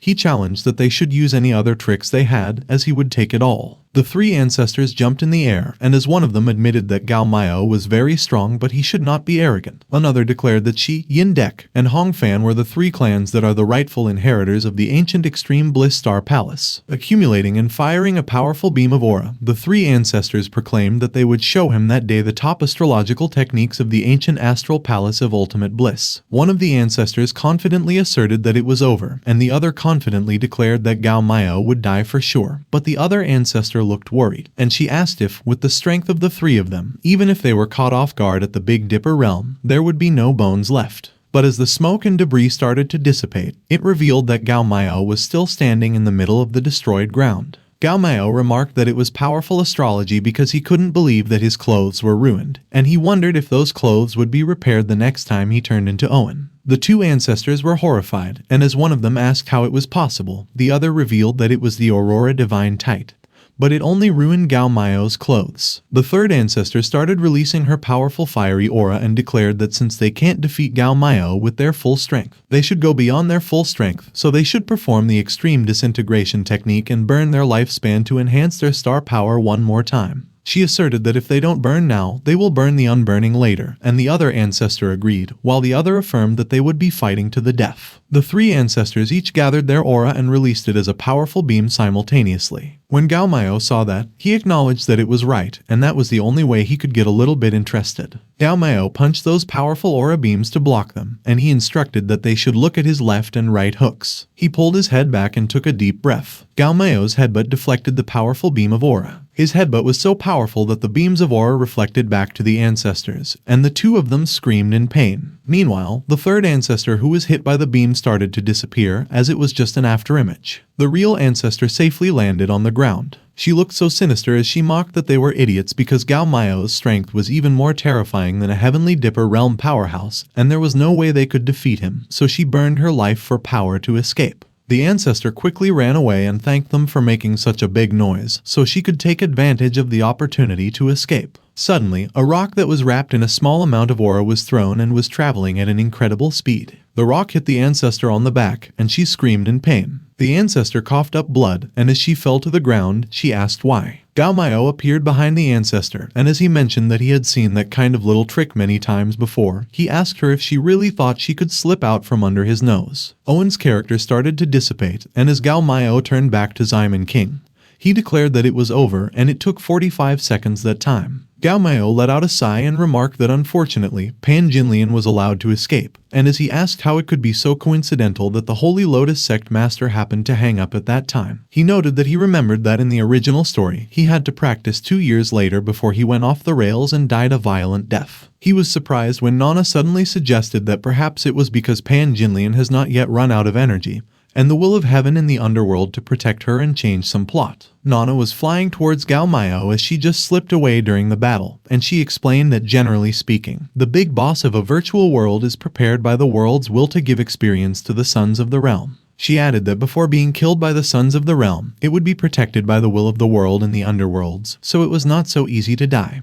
But she was also not sure. Gao Miao inquired about what great protection Nana was talking about because, in the last 2 worlds, whether Manhwa or Black Mountain Demon King, he still wanted to fight and kill whenever he wanted, but they didn't have big fortune protection. He commented that he doesn't believe in that kind of arcane stuff, which made Nana shrug, and she admitted that she couldn't think of any other explanation. Gao Miao stated that once they have settled those sisters, he will go to the capital with Lai Pinger and Pang Chunmei because he remembers that the headquarters of the Holy Lotus sect were located there, and he wanted to see if Pan Jinlian's fate was hard or his fist was harder. He asserted that after solving Pan Jinlian, he could go to do the task without worrying, and he asked why it was taking so long to trigger the mission at that time. Nana looked disappointed as she confessed that she also doesn't know as she has not long been separated from the Void Heaven Palace, so many functions are still in the process of figuring it out. She revealed that currently she could only help Gao Miao trigger the task, but she didn't know what to do to trigger 100% of the virtual source task. And Gao Miao recalled that in the last world, the mission was triggered after the hero met with the heroine, so he asked if it could be that the trigger of the mission was related to the male and female. A few days later, outside the capital, someone mentioned that the sacred Lotus Peak was located on the outskirts of the capital, surrounded by 18 peaks in the shape of a lotus. They informed that the sacred Lotus Peak is at the heart of the lotus. Those 18 peaks were the formation of the mountain. The sky should be the 18 stars, and under the ground together with the Kai veins was implied Feng Shui formation Dao, so the road in the mountain always changes according to the situation. They were traveling along a path at an incredible speed and remarked that unless it was a matter of Feng Shui,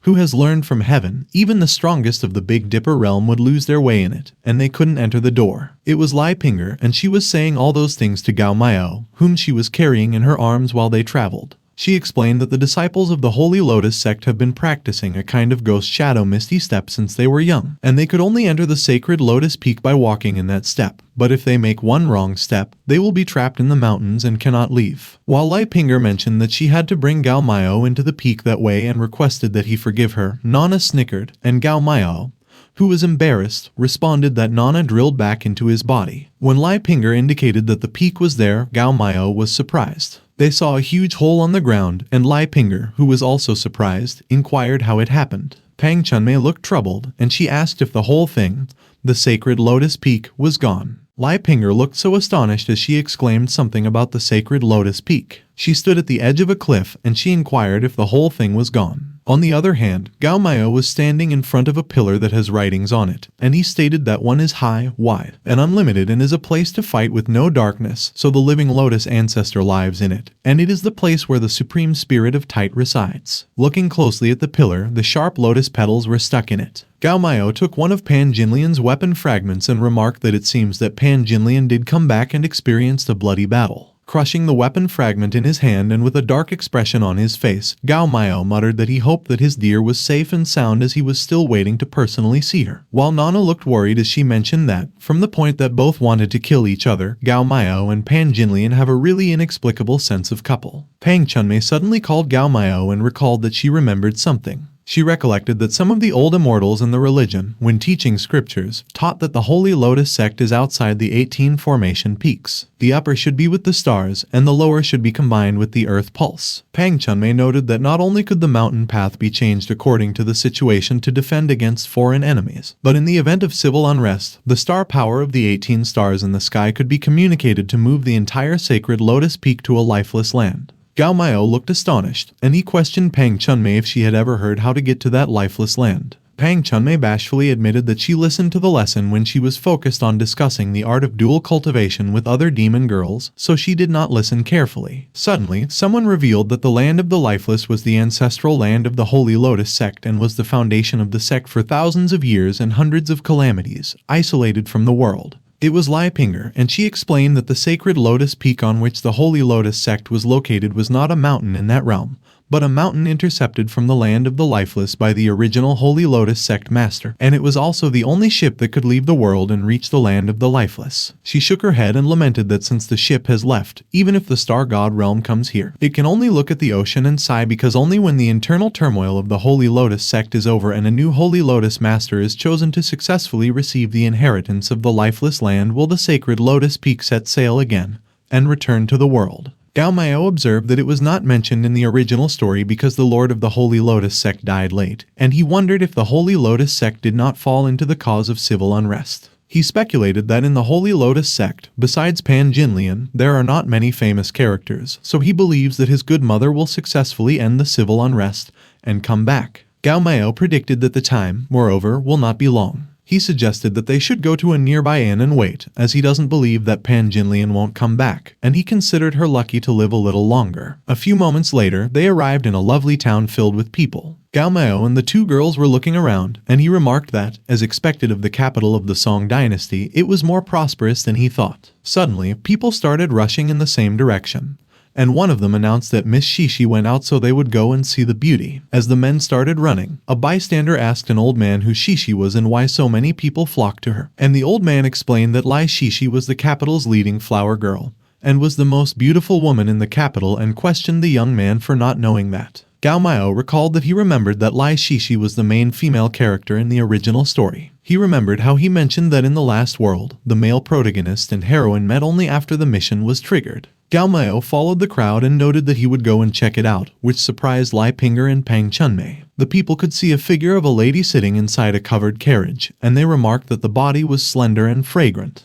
The carriage was heavily guarded, and the people commented that it was a pity that there was a veil covering it so they could not see the real face. Gao Miao observed that it was nice because it looked like a big, beautiful woman, which pissed Pang Chunmei, and as she exclaimed that it was just a woman and a hooker, Lai Pinger added that it was also a famous and beautiful hooker woman. Suddenly, Gao Miao was surprised when he noticed something. Nana came out of his body, and she looked so happy as she announced that the mission was triggered. The mission was named the Emperor of All Flowers, and it stated that the Peach Blossom Star Sutra is a supreme technique that could make the opposite sex fall in love with Gao Miao at a glance. So he should try to collect the whole book and practice it to the lightest level to become the existence that could make any woman fall in love with him, and depending on the degree of completion, a number of virtual sources are awarded. Gao Miao wondered how he triggered the task when he only saw the heroine Lai Shishi through a curtain. He quickly looked around as he pondered if the hero Wu Song was also in that neighborhood. Gao Miao was startled when he heard that one of the men mentioned that that night was the night of Lai Shishi's combing together, and another commented that they wondered which man was so lucky to be her first guest. He whispered and noted that it seems that in the original, Wu Song and Lai Shishi's first meeting was on Lai Shishi's combing night, and he remembered that Wu Song made big news that night. Nana remarked that more than that, she recalled that the second half of the Peach Blossom Star Sutra was on Lai Shishi, written on her back with a special potion,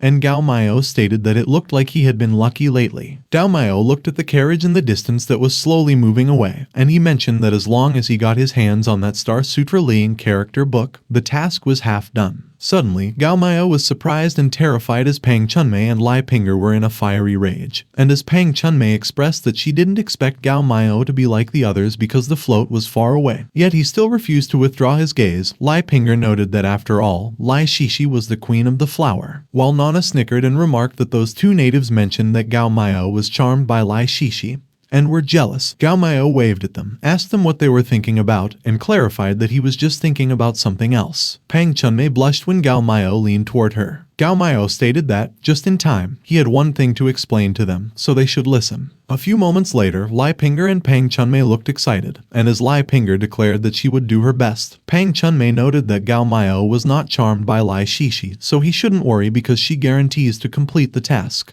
The three of them walked away, and as Pang Chunmei saw some food, she exclaimed that she wanted to eat it, and Lai Pinger remarked that she did too. They were unaware that they had just crossed paths with the reincarnation of the Big Dipper, Wu Song. That night, a lot of small boats were traveling towards a huge, brightly lit ship. Someone stood in front of their small boat and mentioned that in order to get Lai Shishi into their hands, they did an afternoon of preparation. It was Gao Miao, and he explained that his body has limited energy and he was a little sleepy at the moment. He mentioned that he doesn't know how well the things he asked Lai Pinger and Pang Chunmei to prepare have been prepared, Suddenly, Gao Miao was startled when one of the men yelled and announced that Lai Shishi was coming out, and another yelled that they should look at the Flower Queen. Gao Miao and Nana were both looking up in awe, and Nana exclaimed that the Star Sutra was out. At the edge of the ship, Lai Shishi stood there silently. Lai Shishi stood there gracefully and smiled at the men below her. The people on the boat recognized the new top student Zhang Kao and remarked that they heard he is probably the reincarnation of the star Wenk from heaven. They also saw Zhu Fu Zhu Xuangdong of the zoos and the youngest son of a wealthy Shanxi businessman. A man who was drinking on his boat stated that he didn't expect that a mere girl from a youth house would not only be unforgettable to Zhu Bongyan, but also to Zhu Aiking, who wrote lyrics for her. He added that what was more, it makes so many young juniors so eager. As the lady in front of him prepared more drinks, he commented that he was more and more interested in seeing what the beauty described in the words of Zhu Aiking actually looks like. The lady responded that His Majesty is the true son of the dragon, so for a mere woman out of the palace in fight clothing is too dangerous. The emperor asked the lady what she was afraid of when he still had her, the astral realm expert guarding him. Suddenly, someone exclaimed that Lai Shishi was out, and the man got curious and inquired if she was finally out. Lai Shishi, who just came out, explained that it was the day of her coming, and all of them have come a long way, so she can't thank them enough for coming. She mentioned that she has nothing to say in return, but she has a song to thank them all. Lai Shishi started playing her gyukan and sang along with it. Her music and voice filled the area, and the men who were listening to her were mesmerized. The lady guarding the emperor was alarmed when she saw that the emperor was mesmerized as well. She immediately released her dark aura and declared that Lai Shishi should be the legendary reincarnation of the Red Tuan Star, and her voice has a fatal attraction for the opposite sex, making people intoxicated by it and cannot stop. However, as she was about to release her aura towards the king, she noted that Lai Shishi has not practiced the star power technique that matches her skill, and a star power practitioner only needs to operate the star power so they could get rid of the charm of its sound, which she was going to provide to the king. But the emperor stopped her and replied that there was no harm in it. The emperor remarked that Lai Shishi has a kind of magic, and he cannot remember how many years passed that he has not produced that kind of depressed emotion. So he still wants to experience more, and he added that it was no wonder so many people are obsessed with Lai Shishi and are crazy about her. Meanwhile, Lai Shishi continued with her performance, and her music continued to fill the place. She finished her performance and stopped playing the gyukan. The men listening to her were in tears, and they clapped their hands as they proclaimed that it was a heavenly musing and the song should only be found in heaven. On the other hand, Gao Miao suggested that she should sing The Needle Does Not Poke, and he recalled that Lai Shishi seemed to be the reincarnation of the Red Tuan Star, and her voice has magic power on the opposite sex, so it was no wonder there are so many avid fans in that age of underdeveloped information. Nana observed that it was as expected of the master of the girls because earlier, all the men present had a piggy face, and only Gao Miao could still remain calm and quietly appreciate. Although in her mind, she thought that it was all because of the Peach Blossom Star Sutra, but at that point, she will not be stupid enough to mention it out loud. Suddenly, a lady on the boat announced that it was the day of her daughter's combing, and those who came were all distinguished guests, so she was grateful. However, she continued that the boat was too small to accommodate many people, so she had to invite those with more than 3,000 gold to come in for a chat and ask for forgiveness. The men were surprised when they heard her mention 3,000 gold and remarked that it was enough to ransom a few young ladies of good looks, and a 5-member family can't earn 3,000 gold in a lifetime. But one of the men offered that he would like to contribute 3,000 gold to ask for a cup of tea from the mother young on board. Another declared that he brought 4,000 gold with him, and another stated that he was willing to pay 5,000 gold. One of the men observed that there were really a lot of rich people in the capital. Another commented that moreover, it was 3,000 gold, so he wondered how the price was getting higher and higher, and another man noted that although 3,000 gold could enter the ship, at that moment, the higher the offer, there would be no doubt that the more it would be able to impress Lai Shishi and make a big splash. Suddenly, someone shouted 8,000 gold. A man questioned what kind of person is so wealthy that they could spend 8,000 gold at once. Another explained that although the gold withdrawal is only to verify whether they were eligible to enter the ship, if it is not successful in the end, the gold paid will be returned in full. But another man added that if one becomes the guest of Lai Shishi, the money is not refundable. Meanwhile, the lady guarding the emperor let out a sigh and commented that for a boy to throw 8,000 gold, those officials would have something to say again. And the emperor stated that he couldn't help it because although gold at that moment has nothing to do with the final victor, as the true son of the dragon, he can't be subservient to others. The emperor calmly drank from his cup as he remarked that the lady shouldn't worry because those speech officers will not speak too hard if it was under 10,000 gold. But suddenly, someone called out 100,000 gold. and the emperor was so surprised that he spit his drink. It was Gao Miao, and he declared that it costs 3,000 gold to enter the ship, and he doesn't mind if he has to pay more to compete for a first. He yawned and stated that it was so late that he wouldn't care to listen to the guys fight, and would offer 100,000 gold, while Nana also yawned and remarked that she was so sleepy. The eyes of the woman on the boat lit up when she heard the 100,000 gold offer, and she commented that her vision was correct, that her master teacher's daughter was really a big money maker. She smiled evilly as she glanced over at Lai Shishi, and she added that it was not in vain that she took a huge risk and sent someone to get rid of her parents unknowingly. The woman mentioned that it was the only way to hold a lonely moneymaker in her hands, and after years of careful cultivation, it was finally time to harvest. However, she muttered that 100,000 gold was a bit too much, and she had been in the flower market for so many years.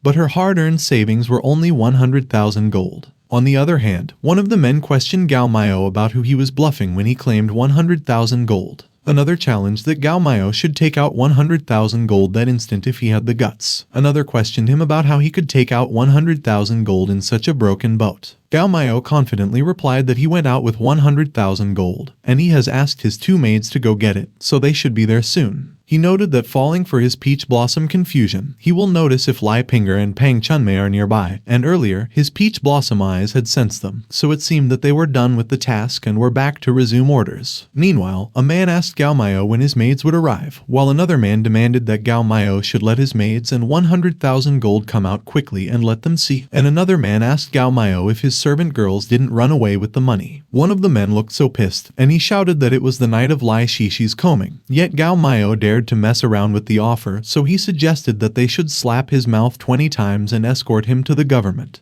But suddenly, a bright light blinded his eyes, and he asked what was going on and where the light was coming from. The light was coming from the direction of Gao Miao's boat, and the men asked what it was and what they were seeing. Suddenly, some ladies were jumping from one boat to another. It was Lai Pinger and Pang Chunmei carrying multiple boxes of gold, and when the men saw that, they exclaimed that it was a lot of gold and silver. Gao Miao immediately asked them what took them so long and asserted that he mentioned that they had some kind of accident. Pang Chunmei explained that there was no way, but the 100,000 gold was heavy and big, so it took a little more time. They recalled what happened earlier when Gao Miao revealed that the wrong mother on the Qinhuai River has a vicious heart, and the young girls were not known to have fallen into the dust so that she could earn money, and Lai Shishi was one of them. Gao Miao recalled that all those years, the wrong mother did not know how much money she had collected, were converted into gold and silver, stored in the secret room of her boudoir, and he remembered that in the original that the flower boat was destroyed in an accident and the wrong mother died because she refused to give up the gold and silver, so she held the gold and silver together and sank to the bottom of the lake. He pointed out that it was Lai Shishi's combing night, and the wrong mother's boudoir guards must be empty, so he would tell them how to open her secret room. And that night they would find a chance to sneak in and get the gold and silver for him, to which Lai Pinger agreed, while Pang Chunmei remarked that wrong mother was a hateful old woman.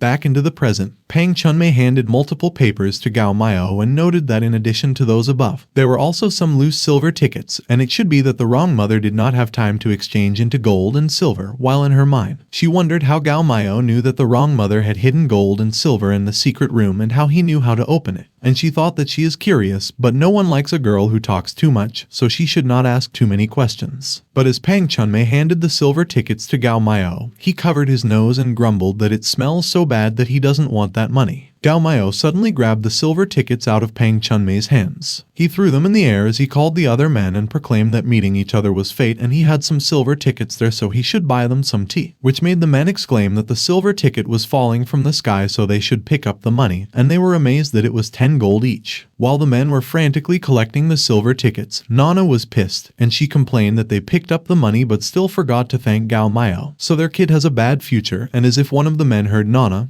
he thanked Gao Miao. On the other hand, the man who got pissed and criticized Gao Miao earlier was troubled as he wanted to pick up the silver tickets, and he cursed in his mind as he muttered that he deserved to be beaten for his foul mouth because if he hadn't remarked those words, he would be counting money at that moment. Meanwhile, someone slammed their hand on the table and barked that Gao Miao threw away 100,000 gold to win the eyes of a beautiful woman, and they questioned how they could not know that there was such a wealthy person in the capital. It was the emperor, and he looked so pissed as he ordered that they should find out the details of the man with the surname Gao afterwards, and if there was anything wrong, they would execute his whole family. The lady guarding the emperor commented that the emperor hates to be overpowered, so Gao Miao was in big trouble. After Gao Miao shouted out the sky price of 100,000 gold, the people in the room were all honest and did not compete for bids because, after all, unless one comes up with an amount more than 100,000 gold, smashing more money will not attract half the attention. Soon, eligible people were invited to the flower boat, and Bao Miao, along with Lai Pinger and Pang Chunmei, were ushered inside. A few moments later, Wrong Mother announced that after a personal verification, all of them did come with good faith. A lot of men were sitting at the table, including the king. Gao Miao was also one of them, and she remarked that in particular, he could be described as sincere. The Wrong Mother mentioned that it was just that the daughter of her teacher was not a person who loves money, and what she loves most is playing the piano and singing. And good songs are easy to find, but good lyrics are hard to find. Therefore, to comb together, Lai Shishi would like to ask all of them for a song. And they were free to play the lyrics as they please and subscribe as long as it was easy to sing in the greenhouse, so they should feel free to express their writing. Some men were troubled when they heard about the lyrics, and as one of them commented that, surprisingly, it was more than just composing lyrics, another noted that he couldn't do that. One of the men revealed that he did anticipate and sent someone to write a lyric specifically for Lai Shishi, but the theme is not limited to writing about her after all. Seeing the Wrong Mother's sinister smile, the man observed that there was no limit to the theme because if it was only required to be sung by the youth, it was not only about Lai Shishi, the other girls on the boat could also play and sing, so she had a good idea. The man added that all things were inferior, only poetry and books are high, so indeed, poetry and articles are the way of the world, and with only some money, it was just a profiteer. Suddenly, the man sitting across from Gao Miao suggested and proposed that Gao Miao would be the first to assign lyrics that time because he had thrown 100,000 gold. Picking up an apple, Gao Miao agreed that sure enough, like in the original, more money could only get a qualification to enter the ship, and to really impress Lai Shishi, he still had to rely on talent. He wondered if they couldn't just fight because it was too embarrassing to read their own copied poems or something in public, which was not his style. Gao Miao took a bite of the apple and mentioned that the fruit was sweet and delicious and he liked it very much, so they should go first while he finished eating. While in his mind, he thought that he should stall for a while and see how they read and learn. One of the men sneered that it seemed that Gao Miao is not able to compose poetry, and was the coward there, and another taunted that Gao Miao was so arrogant outside the flower boat, but turned out to be a wine bag. A man suddenly stood up and declared that since all of them were so humble, he would be the first. Next, whether it was prepared or live lyric writing, all the people in the audience more or less made a poem or two. Some of them even proudly walked around while they recited the poem they had. The other men clapped. One of them reminisced that in ancient times, there was the king of East Asia who took 7 steps to make lyrics, and that day, there was Zhang Kao, a minister who took 10 steps to make lyrics. And another man claimed that it was worthy of being the new top scholar of the dynasty, and he didn't believe it when Zhang Kao admitted that he was not the reincarnation of Wen Xing.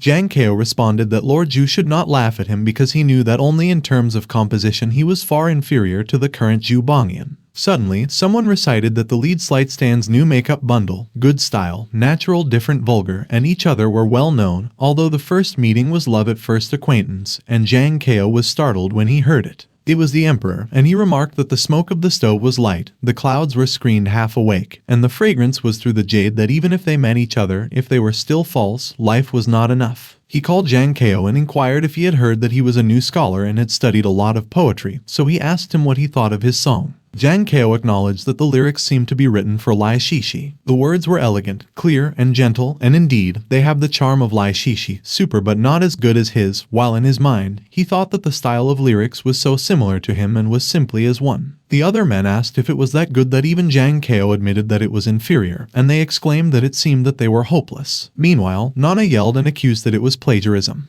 While the emperor confidently drank from his cup, Nana asserted that she reported the dog emperor's plagiarism, which was clearly Zhu Bongyan's poetry. The emperor looked proud with what he did, and Gao Miao remarked that the poem that was copied was read so naturally that his face did not change color, which was good as that kind of thick skin was indeed the material to do for the emperor. Gao Miao added that if he hadn't been there, he might have really let the emperor be like in the original, because with that copy of Zhu Bongyan's words, he overpowered the others and won the favor of Lai Shishi. But he noted that currently he was there, so the emperor should stay where it was cool for him to go. Suddenly, someone called Gao Miao and stated that everyone has read the poems, so he was the only one left, and he was running out of fruit on his table. One of the men remarked that in his opinion, Gao Miao is probably unable to compose poetry, and as he questioned if he was right, another man insulted that Gao Miao was an uneducated stinking trash and questioned how he could be worthy of such an exiled fairy like Lai Shishi. Pang Chunmei was pissed, and as he questioned the man for daring to do such a thing, she asked them why they keep focusing on Gao Miao when they could do their own poetry. Gao Miao mentioned that when he saw how excited they all were about writing poetry, he noted that they had great lyrical talent, and he didn't expect to hear all the far-fetched piles of rhetorical distortions or even to give new lyrics to express sorrow. He questioned them for daring to call that poetry and remarked that he had never seen such shameless people, but in his mind, he cursed as he questioned himself for daring to stomp on the nose and muttered that it seemed that no action could be taken. The men were enraged, and as one of them questioned Gao Miao for daring to say that he was reciting crooked words, another replied that he had not yet enjoyed the masterpiece of Gao Miao. Zhang Kao stated that he still has some confidence in his own poetry, so he would like to ask Gao Miao to enlighten him on what was wrong with it. Pulling a book out of his pocket, Gao Miao declared that over the years, he has been hanging out in the palace, and every place will be improvised poetry and lyrics, so he was not interested in making any more that day after listening to those crooked words of Zhang Kao. Gao Miao commented that, fortunately, he had read the original book early and prepared to stay at the inn in the afternoon to copy the poetry for half a day, and he recalled how he asked Nana if she hadn't found a poem she could copy yet while she was looking at the system screen. Nana was frantically looking, and she pleaded that Gao Miao should wait a minute because it was almost ready, but it has illusions and cannot be used. She looked so troubled as she lamented that the author has been dead for many years and those indigenous people must know about him. But the illusions do not exist in the world yet, so she exasperatedly asked how it could be so difficult to copy a poem that could be used. Back in the present, Gao Miao threw the book at Zhang Kao and instructed that he should take it because his level seemed to be okay. So he will allow him to read a poem he made, which startled Zhang Kao, and he protested that it was outrageous and simply humiliating. But he was astonished and was speechless when he read the book. On the other hand, the emperor shook his head, and as he inquired if it was a whole book of poems, he called Gao Miao and pointed out that poetry is not a good thing if he has more than the others, while in his mind he thought that unless Gao Miao was a literary star down to earth, he really did not believe that he could make better poetry than Zhu Eiking. But the emperor was surprised when someone suddenly wondered how it was possible. Zhang Kao began chanting Gao Miao's poem with a surprised look on his face. One of the men clapped and acknowledged that he only knew a little bit of poetry, but he could hear that almost every one of them is of the best quality, and the style was so varied, so he questioned how Gao Miao was more like the reincarnation of the star of literature than Zhang Kao. Another man suggested that if a dozen of them were arranged and sung, they could definitely spread around the world. And another man noted that Gao Miao is a great talent and the reincarnation of the poet fairy and lyric saint was just not better than that. But in his mind, he pondered that he didn't understand, but looking at everyone's reaction, the poems should be very good. One of the men suddenly confronted the other and inquired if he didn't just call Gao Miao a waste of time full of copper and why he suddenly changed his mind and called him a poet. And the man explained that they just misheard him because he was talking about himself. With tears in her eyes, Wrong Mother chimed in and noted that what was more, they were either beauty words or love poems, which were so fingering and romantic that each of them was suitable for singing in a youth house. So Gao Miao's talent was really amazing as it reminds the slave of the days of her youth. Zhang Kao was on his knees and was also crying as he hugged the book of poems and confessed that, in contrast, what he did in the past was a piece of fish, and he was even proud to announce it to the public every time, which was shameless. The Wrong Mother smiled as she stated that first it was 100,000 gold, and currently there were so many great poems, so Gao Miao was really a great treasure, and no matter what the outcome of that night, even if the whole ship is to serve only one husband, even if she would definitely keep Gao Miao both physically and mentally. Meanwhile, the lady guarding the emperor remarked that, alas, once Gao Miao's poetry was out, no one cared about the poems that the emperor read out earlier, and as she whispered and requested that the emperor not be angry, the emperor was trying his best to hold back his anger, and she repeated that again and again. In front of the emperor, Gao Miao was about to have a big disaster. The emperor suddenly walked out of the table, and as he called the lady guarding him, Ayun, he mentioned that they should go, and he noted that it was not a good idea to attack there so they would deal with Gao Miao when they returned to the palace. Suddenly, an instrument was played, which surprised the Wrong Mother when she recognized it, and as she exclaimed that Lai Shishi was impressed, one of the men commented that it was the sound of the musical instrument, and another man asked if Lai Shishi was harmonizing with the musical instrument. Meanwhile, Nana lamented that the master has given them a chance, but they were still useless, while Gao Miao admitted, and he commented that it was no wonder that so many crossover articles of the pig's foot like to be copyists, because rather than using fists to blow up the opponent, Poetry pressure seemed to have a different flavor. On the other hand, someone was watching the small boats flock around the flower boat and noted that according to a righteous man who came to report, the dog emperor might go out of the palace in a micro suit to comb together with Lai Shishi. It was Wu Song, who was with his men, and he declared that it was a good opportunity for them to do the right thing for God. As the small boats returned to the docks, one of the men remarked that he didn't expect the combing session that day to be so exciting, while another man clicked his tongue and commented that 100,000 gold was really extravagant, and another added that there was also the poetic talent of Gao Miao, which was estimated to be famous in the world soon. Meanwhile, Zhang Kao seemed to be in a daze when a man asked him if he could go with him. Zhang Kao noted that Gao Miao could make so many poems and had such a varied style, so he must be the reincarnation of Wan Xing, and he wanted to wait for him to come out and be friends with him. The man replied that it was no wonder because Gao Miao was the reincarnation of Wen Xing, while another man stated that they were not wrong for losing to the reincarnation of Wen Xing.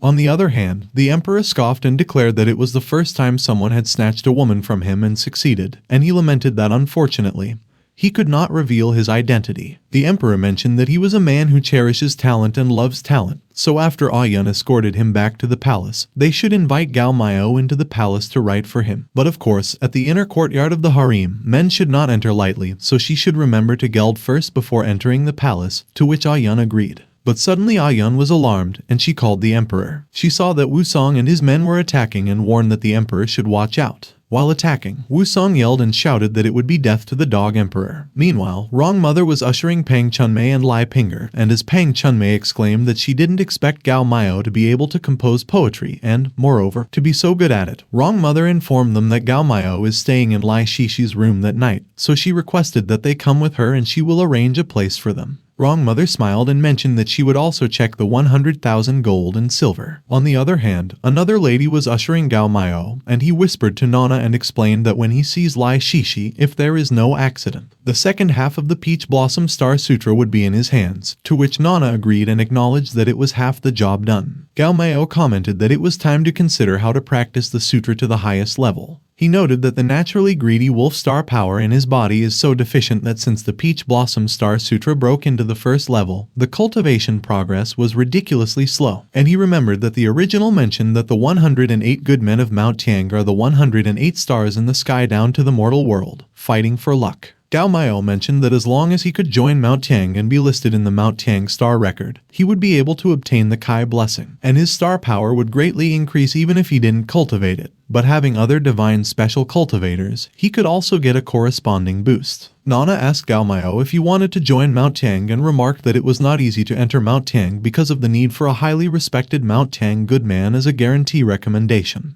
Gao Miao asked Nana if she forgot that in the original story, that night, Lai Shishi's combing the capital of the competition was just a small dish, and the big dish was that Wu Song would assassinate the emperor that night. He observed that it does not take much work anyway, so they should take the opportunity to sell Wu Song a favor and see if they could rely on that level of friendship on Mount Tiang. Nana admitted that she was not like Gao Miao because she was just thinking about Lai Shishi and forgot about Wu Song, so she was really stupid, but in her mind, she giggled and thought that, in fact, she had not forgotten at all, but if she didn't show a little stupidity, she could not show her master's intelligence and resourcefulness. Suddenly, the lady ushering Gao Miao called him and informed him that it was Lai Shishi's bedroom, so she would leave him. As he approached the door, Gao Miao noted that by looking at the time, Wu Song should have already done it or was about to do so, so he had to hurry about that side of Lai Shishi. Some flower petals greeted Gao Miao as he opened the door. Lai Shishi greeted Gao Miao with a smile and introduced herself. Gao Miao apologized to Lai Shishi, and he explained that because the time was relatively short, he would not engage in any foreplay with her and they should get right to the main course. Lai Shishi was surprised when Gao Miao used the peach blossom eye on her. Meanwhile, Wrong Mother bit into one of the gold bars to check it, and she noted that fortunately, the final winner was Gao Miao, so the 100,000 gold and silver don't need to be returned.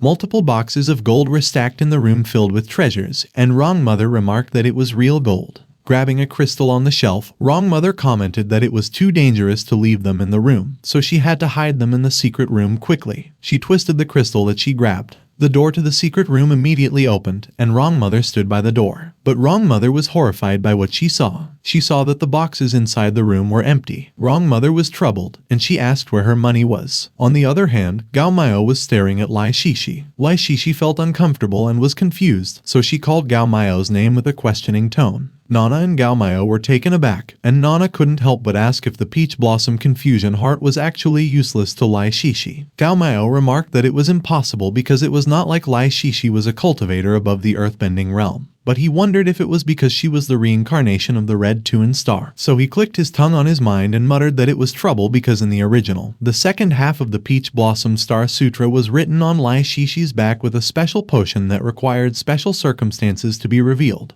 He mused that if only it was a book, he would have just taken the book and flashed it when suddenly someone yelled and shouted that they should run away because someone was killing people, and another pleaded that the good man shouldn't hurt the innocent. Lai Shishi asked what was going on outside and why there was so much noise, and she was unaware that Gao Miao was already raising his hand behind her. Gao Miao hit Lai Shishi at the back of her neck to make her unconscious. Nana was surprised, and she asked Gao Miao what he was doing. Gao Miao explained that Wusong's side has already done it, and since he cannot get Lai Shishi's Star Sutra living word spectrum at the moment, they should first pack her back and slowly study later. Suddenly, Pang Chunmei and Lai Pinger barged into the room, and Pang Chunmei informed that there was a big battle outside in the Big Dipper realm and the flower boat was affected by their battle, so they should go. Gao Miao looked so glad when he saw them, and he exclaimed that the two of them came just in time. Pang Chunmei and Lai Pinger were startled when Gao Miao tossed Lai Shishi at them and commanded that they should carry Lai Shishi back to the inn where they were staying for him and they should protect her well, and not let her get hurt.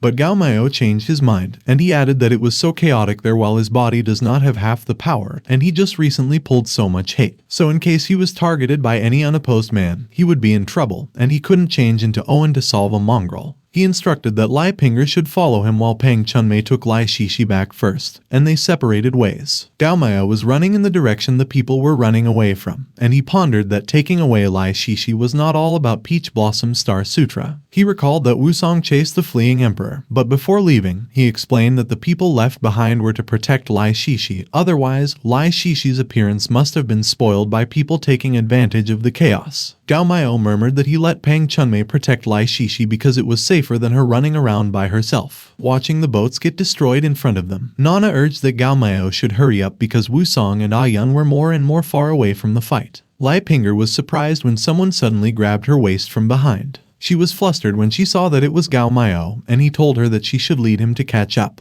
Lai Pinger happily agreed as the Peach Blossom enchantment's effect on her intensified. Morning came, and near a building, someone remarked that it was the crystallization of the celestial astral power condensation. It was Gao Miao, and Nana mentioned that it was left by the masked female bodyguard next to the Emperor, Yun, and in the original story, she left one every mile out of the capital city gates to guide the way for the Heavenly Dipper realm experts in the Imperial City. And Gao Miao noted that he was still waiting for Wusong to introduce him to the Mount Tiang so he could not let those Imperial experts mess up. Gao Miao handed the crystal to Lai Pinger, and as he instructed that she should crush it, he asked her if she could do it. Lai Pinger checked the crystal, and she observed that the astral power contained in it was very weak, so she was able to do it. Meanwhile, the flower boat was sinking, and everyone was trying to row their small boats away from it. Wrong Mother was trying to save a box of her jewelry while trying to stay afloat, and she tried to ask to be saved but she was not able to as she sank. On the other hand, the Emperor was facing some men on his boat, and he repeatedly pleaded that they forgive him. The men smugly looked at the Emperor, and while they were unaware of the huge hand behind them, one of them commented that he did not expect the Emperor to have a lot of life-saving stuff on him, but he should look for who else could save him and he should die. The huge hand grabbed the men, and as they screamed and asked what it was, the huge entity apologized to the Emperor and stated that he was late to save the ship. The Emperor looked relieved as he acknowledged that the two lovers came at the right time and that they shouldn't let those rebels die too easily because he wanted to make them beg for their lives and not for their deaths. He remembered something and added that there was still Yun, and there was also the biggest rebel who was tangling with her. The Emperor directed that Yun should leave a secret trail along the way so one of the old men should stay behind to protect him while the other would go and get the big traitor for him. To which one of the old men replied and agreed that he was in compliance with the Emperor's decree as he left. On the other hand, in a bamboo forest, Lai Pinger called Gao Miao and informed that there is a big battle in the Big Dipper realm ahead, so they can't go forward. Seeing the aura that filled the area, Gao Miao asked if they had already fought to that extent, while Nana was amazed, and she exclaimed that it was so intense. Watching the fight, Gao Miao noted that both sides have released their Heavenly Dipper true bodies to fight each other, and the Heavenly Dipper realm generally fights to the point of releasing the true body of the Heavenly Dipper to fight each other, which meant that both sides have done their best and will not stop until they die. Wusong, who was releasing the Heavenly Dipper true body made of golden aura, performed a skill to attack. When Gao Miao saw that, he commented that whoever slackens a little or stops midway will be blown up by the opposite Heavenly Dipper true body, not dead or disabled. Yun, who was releasing the Heavenly Dipper true body made of purple aura, also performed a skill to block Wusong's attack. Gao Miao remarked that one of them wanted to stall until the experts from the Imperial City came, while the other wanted to stall so that the brothers from Mount Tiang could finish off the Emperor, so it was no wonder they were fighting to that point. Meanwhile, at the other part of the bamboo forest, someone remarked that they did not expect Wusong to be so reckless because all agreed to wait for his arrival and make plans, and he did not expect him to act without permission. They were a group of people, and one of them noted that alas, thanks to the secret signal left by their brother Wusong along the way, they were able to chase them there, but he was afraid that the brothers who assassinated the Dog Emperor in the Imperial City were in bad luck. One of the men asked their brother Wu Yu what they should do at the moment, and the other man reprimanded him for still asking and stated that of course they should quickly go up to save Wusong. But Wu Yu replied that there was no way. Wu Yu explained that the Heavenly Dipper battle is not trivial, especially at that moment when both sides have released their Heavenly Dipper true bodies and were surrounded by violent wind currents due to the battle. Looking at the exhausted Wusong, Wu Yu commented that with their highest Earth Fury late-stage strength, forcing their way into their battle was like a moth to a flame, and not only will it not save Wusong, but on the contrary, it may distract him from saving them and fall. One of the men asked Wu Yu if they were just going to let Wusong alone, and Wu Yu reluctantly admitted that, as much as he hated to say it, all they could do was wait and they should hope that Wusong could be better. Suddenly, one of the men noticed something, and as he pointed at it, he exclaimed that they should look at that. They saw Gao Miao with Lai Pinger, and they asked how that person who dared to approach the battlefield of the two Heavenly Dipper realms, and moreover, he was also carrying a woman in his arms, as if he were walking idly while Nana was flying behind the two, and she was wondering why she felt that she was more naive. When Lai Pinger landed on the ground, she called Gao Miao and informed that it was the nearest he could do because any further, even with her in front of him, the strong wind caused by the Big Dipper realm will tear him apart. Gao Miao called the attention of the two people fighting while he whispered to Lai Pinger and requested that she should add the star power to his words next and let it travel farther. Yun noticed Gao Miao's call, and as she turned to ask who it was, she recognized him and wondered if he was that Gao. Gao Miao introduced himself and acknowledged that he had heard of the fame of the Tiang Mount warriors for a long time and admired them, so that day, when he saw that Wusong was in trouble, he came to his rescue. Wusong expressed that he appreciated Gao Miao's intention, but his body star power fluctuations were far less than the astral realm, so it was better to retreat quickly to avoid injury. Yun remarked that Gao Miao overrated the tree and didn't measure himself. On the other hand, the men Wu Yu was with were admiring Gao Miao for not fearing the strong enemy, while Wu Yu was wondering who he was and why he appeared there at that time. Back into the fight, Gao Miao released his aura and asked if they were right, while he observed that the Big Dipper battle was treacherous and unusual and Yun and Wusong had fought until that moment, so both sides have been exhausted. Otherwise, it would not be that he opened his mouth and shouted before they found him and could not even distinguish that the star power fluctuations around him were from Lai Pinger. Gao Miao used his peach blossom eye on Yun, and he mentioned that if it were the usual, it would not have any effect on her, a female Big Dipper, at all, but with the current situation, he could give it a try. And Yun was stunned when she got affected by Gao Miao's skill. Yun imagined the half-naked Gao Miao seductively extending his hand to her while lounging on a bed. She suddenly moaned in pleasure as she denied Gao Miao and urged him to be gentle. Wusong noticed Yun's reaction, and he declared that there was a breakthrough. He used his Heavenly Dipper true body to attack Yun's, and there was a huge explosion of aura as the two entities made contact. Yun's Heavenly Dipper true body crashed into the sea and was damaged. While her Heavenly Dipper true body exploded, Yun managed to escape, and she confessed that she did not expect the little thief Gao Miao to have a hand in the arts of divine knowledge, and the palace was caught in a moment of inattention. However, assisting the Mount Tiang traders and the thieves was the same crime, and that crime should be punished by the 9 clans. Nana flicked her tongue to taunt Yun, and she jeered that Yun should just wait until she collects the corpses of her clan members, while Gao Miao let out a sigh of relief and remarked that the astral realm was more powerful than he thought. He noted that Wusong pulled 99% of the mind,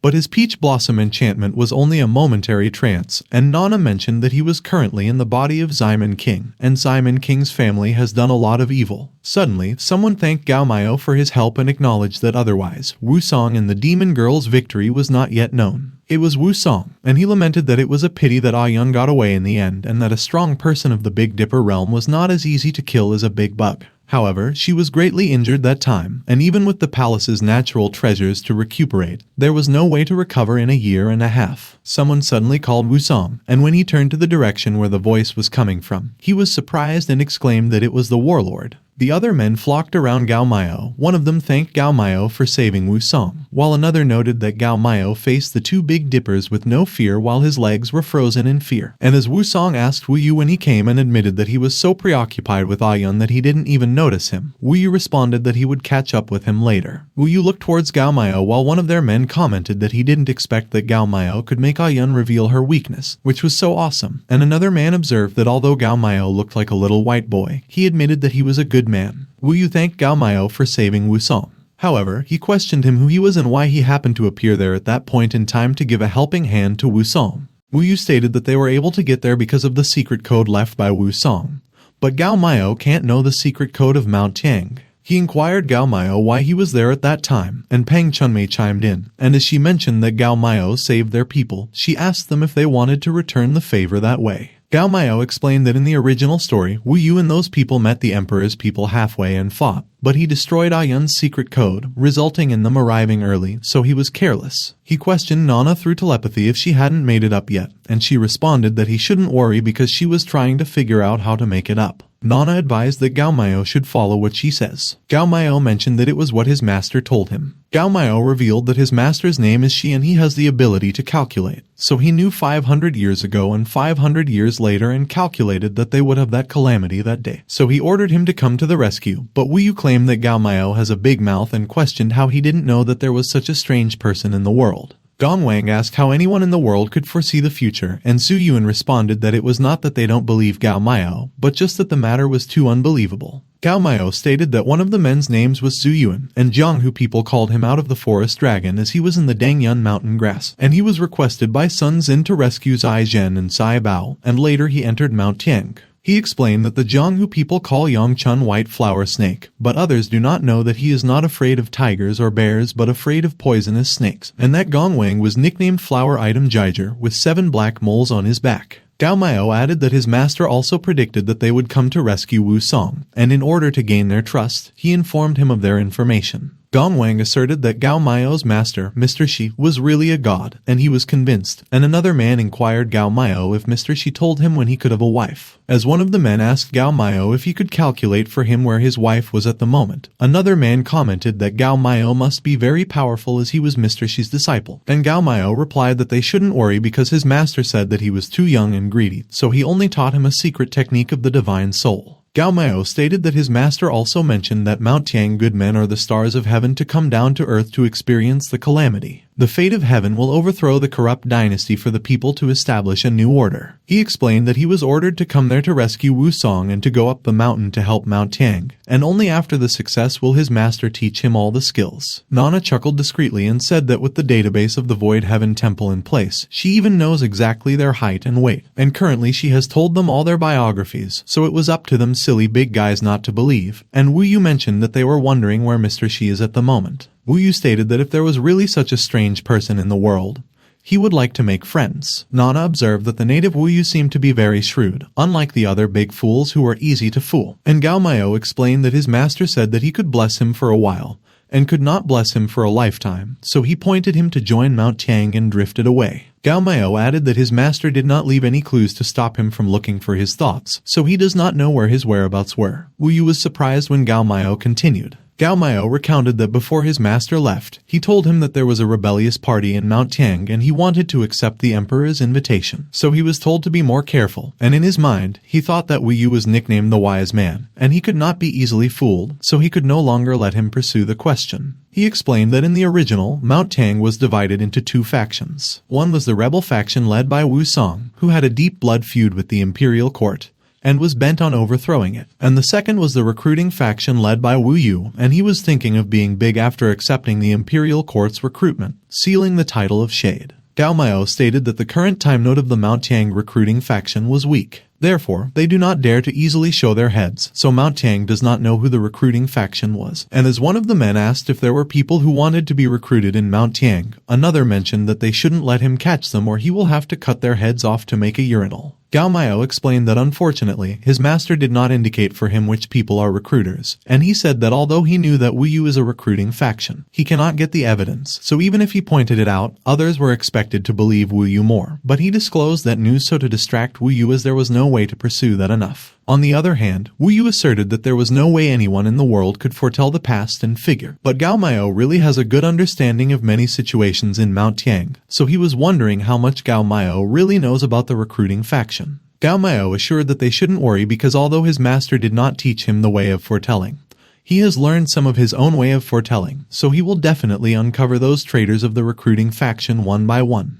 Wu Song chimed in and mentioned that he had also been aware that some people in the mountains seemed to have developed a different intention, which is why he was eager to assassinate the Dog Emperor at that time so that no one would be notified in advance and let him be prepared. He explained that Gao Miao shouldn't worry because he saved his life, so in the future of the mountain, if there is a recruiting faction of people who want to secretly plot against him, he will fight for him and also protect him from harm. Gao Miao expressed that in that case, he would thank Wu Song very much, and he wondered what Wu Song meant by that and if he wanted to recommend him to the mountain. The next day, Pang Chunmei contacted Gao Miao and told him that Lai Shishi was awake. Lai Shishi asked where that place was, and Gao Miao responded that she didn't know that there was a change on the flower boat. Gao Miao informed Lai Shishi all the things that happened on the flower boat, but of course, he concealed the identity of the emperor and the people on Mount Tiang, and he didn't reveal that she was knocked unconscious by him either. On the contrary, he explained that if he had not jumped on her to save her, she would have been smashed to death by the falling wooden beam instead of fainting. Lai Shishi understood what happened, and as she thanked Gao Miao for saving her life, she mentioned that first was the 100,000 gold and silver and hundreds of poems for her to comb together, and currently it was a life-saving grace, so she really doesn't know how to repay Gao Miao. Gao Miao minimized that it was a trivial matter not worth mentioning as the flower boat had been destroyed and Mama Young was nowhere to be found. He pondered what Lai Shishi's plans were, and Lai Shishi said that although she had thought about where to go if one day she could regain her freedom, the day came so suddenly that she also did not know what to do. Gao Miao proposed that in that case, he was in need of a servant girl to play the piano and sing songs for 10 gold a month, and he mentioned that Lai Shishi was the Heart Sutra living spectrum, so she must stay around, and if Lai Shishi refuses, Pang Chunmei added that she had a way to keep her. Lai Shishi agreed that she was at Gao Miao's disposal. She stated that Gao Miao is young and handsome, flirtatious and gold, but also full of knowledge, so following him seems to be good. Meanwhile, Pang Chunmei commented that Lai Shishi stayed behind so simply, but if she chose to leave, she mentioned finding a few big men who would teach her to behave, and Gao Miao would heroically rescue her. In that way, Lai Shishi stayed by Gao Miao's side, playing the violin and singing songs for him from time to time. Unfortunately, the Peach Blossom Star Sutra, which was written on her back with a special potion, never manifested. Meanwhile, those involved in the assassination of the emperor had been killed, and Wu Song spent those days taking care of the aftermath for them, and under the mood of distress, he approached Gao Miao to drink and complain. Wu Song mentioned that from the beginning, he said that Gao Miao's name sounded familiar, and only recently did he remember that in his hometown, Qingping County, there is also a great official named Gao Miao. He explained that Gao Miao was very different from the official because all day long, the official was fighting chickens and dogs, arrogant and extravagant. Gao Miao replied that he would be honest. He claimed that he was the one from Qingping County. Wu Song inquired whether Gao Miao was Qingping County's Gao Miao. He mentioned that rumor had it that Mr. Gao was a wanderer who did nothing but evil, so he questioned how a good man like Gao Miao could be him. Gao Miao explained that, in fact, he had something he had long wanted to tell him, but he had been ashamed to open the enclosure. He recounted to Wu Song the story of him, Pan Jinlian, and Wu Daling. But of course, in the story of him, it was not stated that he preferred human wives and let Wu Daling get involved. The him in the story was coerced, and Wu Daling's death had nothing to do with him, and he was also saved by Mr. Shi, who was around to punish evil and teach the secret art of the soul. After finishing the story, Wu Song exclaimed and called for his big brother. He declared that Pan Jinlian was a stupid woman and that he would kill her. Gao Miao clarified that although he was controlled by Pan Jinlian, he was at the scene when Wu Song's brother died and could not stop it, and he stated that he was considered to have taken himself clean, so Wu Song is clear in his grudges and grievances, so he should not blame him. He mentioned that after his master saved him from the clutches of the devil, he asked him to divine a fortune and figured out that Wu Song would have a disaster. So he rushed to save him for peace of mind, and he noted that he needed to get ready first because if Wu Song wanted to make a move, he could always change into Owen to teach him a lesson. Wu Song remarked that after all, before Gao Miao and Mr. Shi befriended, only a mortal couldn't stop the demon girl Pan Jinlian, so it was justifiable, and Gao Miao specially asked Mr. Shi to divine his fortune to save his life, so he thanked him. He mentioned that his mind was currently in turmoil, so he couldn't drink anymore and he would leave immediately, so he requested that Gao Miao forgive him. Gao Miao stated that the world was not easy to transport for Wu Song and the four seas for home, so he and Wu Daling had no correspondence, and Pan Jinlian had seduced Wu Song for Pan Jinlian's demon girl identity, so he should also be convinced as he speaks 9 truths and 1 lie and only in the joints about him to whitewash themselves, and the rest of the truth is said. Suddenly, Lai Pinger called Gao Miao. She informed that while Wu Song was dealing with the aftermath for the Mount Tiang people who died in the capital, she and Pang Chunmei returned to Qingping town, ready to deal with the end of the hand, but found that the imperial city and imperial decree issued, the official house, had been exterminated. Lai Pinger explained that the official who raided the family in order to enrich himself secretly burned the entire high house and saved her and Pang Chunmei some work. Pang Chunmei added that among the people related to Wu Daling and Pan Jinlian, only Wang Bao, who was the matchmaker for Pan Jinlian and Gao Miao, was still alive, and they had also recruited her by means of the Holy Lotus sect. She stated that as long as she and Lai Pinger in the future do not perform the means of the Holy Lotus sect in front of Wu Song, he would not find any breakthroughs. The next day, Wu Song rushed back to Qingping County overnight to greet Wu Daling and lived there for more than half a month. On the day of Wu Song's return, he came to drink with Gao Miao, and it seemed that he was successfully cleansed. And Gao Miao remarked that the Dog Emperor didn't even spare dogs, so he vowed to step through the imperial city and capture the Dog Emperor alive. When Wu Song inquired about the whereabouts of Pan Jinlian, Gao Miao explained that his master had scared Pan Jinlian back, but he stated that within 3 years, the witch would return as he left her alive so that Gao Miao could kill her with his own hands. And Wu Song declared that he wanted to whip Pan Jinlian's corpse to sacrifice to the spirit of his elder brother in heaven. Wu Song expressed that if it hadn't been for Gao Miao, he wouldn't know how long it took to learn of his brother's death, so he would remember his great kindness. Meanwhile, at Mount Tiang, someone mentioned that Zhu Bangyan, who was old and faint, was bewitched by the reincarnation of the Red Huan Star and revealed to them the news of the emperor's trips to the country out of a moment of jealousy. Another stated that although he secretly entrusted people to pacify Wu Song, they should not let him act rashly and sent a few of his inner circle ready to secretly contact with the emperor, and he did not expect him to agree but to the liberty to make a move on the emperor. And another scoffed and said that after the assassination, the emperor would hate Mount Tiang to the bone, so even if they wanted to accept the imperial again, he was afraid that it was difficult. One of them suggested that perhaps only by killing Wu Song and Gao Miao to offer to the emperor in exchange for the dragon heart would they recruit them, especially Gao Miao, and whether or not there is really Mr. Shi, or if he was really involved in the art of divination. Gao Miao's existence was a threat to those of them who wanted to be recruited. On the other hand, Gao Miao and the others arrived at Boryong Mountain, and Gao Miao asked if it was Mount Tiang. Wu Song replied that he had already told all the things about Gao Miao to the brother of Gongming, and he was currently in the Hall of Justice, ready to meet with him. A few moments later, they arrived at Mount Tiang Gathering Hall. Song Jiang inquired if it was Gao Miao. He responded that it was really a young hero with a great style. Song Jiang stated that at that moment, Mount Tiang was looking for a wise man, and he had engraved Gao Miao's name into the Mount Tiang star record, so from that point onward, he was one of the Mount Tiang people. Gao Miao thanked Song Jiang, and he mentioned that he had just joined Mount Tiang,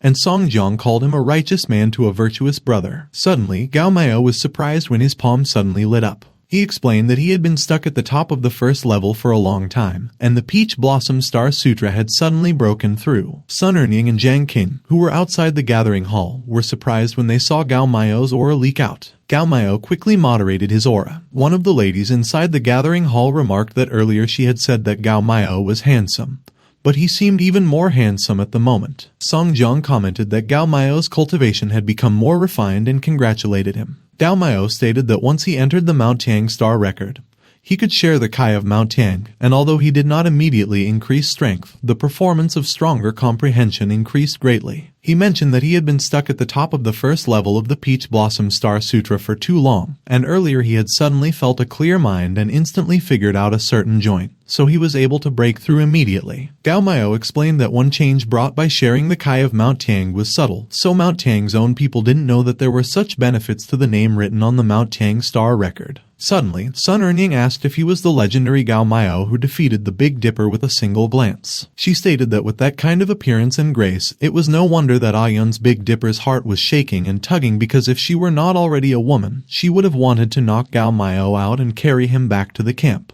Jiang King mentioned that he had heard that Gao Miao cultivated some kind of secret soul technique, and Yun and Wu Song were mentally exhausted after a fierce battle, so the job got done. He stated that earlier, he had a sudden feeling in his soul, so it should be that Gao Miao cast the secret technique of the soul, and even if he was affected by that technique, he was not in pain nor itchy, so it seemed that Gao Miao's soul secret art cultivation was not good. Gao Miao wondered who Jiang King was because the moment he came, she smelled so much like gunpowder. Suddenly, Wu Song remarked that Jiang King shouldn't be rude. Wu Song introduced those two to Gao Miao and said that one was Jiang King and the other was his wife, Sun Ernying, and both were good people from his Mount Tiang. Gao Miao confirmed that it was Jiang King. He stated that Jiang King had secretly colluded with the court officials as he wanted to betray the Mount Tiang brothers in exchange for the court's recruitment. Gao Miao asked Jiang King if he knew his sim. Jiang King remarked that it was nonsense and if Gao Miao had proof that he wanted to accept the court's invitation. He stated that Gao Miao was tricking him. Jiang King mentioned that when he made great achievements for Mount Tiang,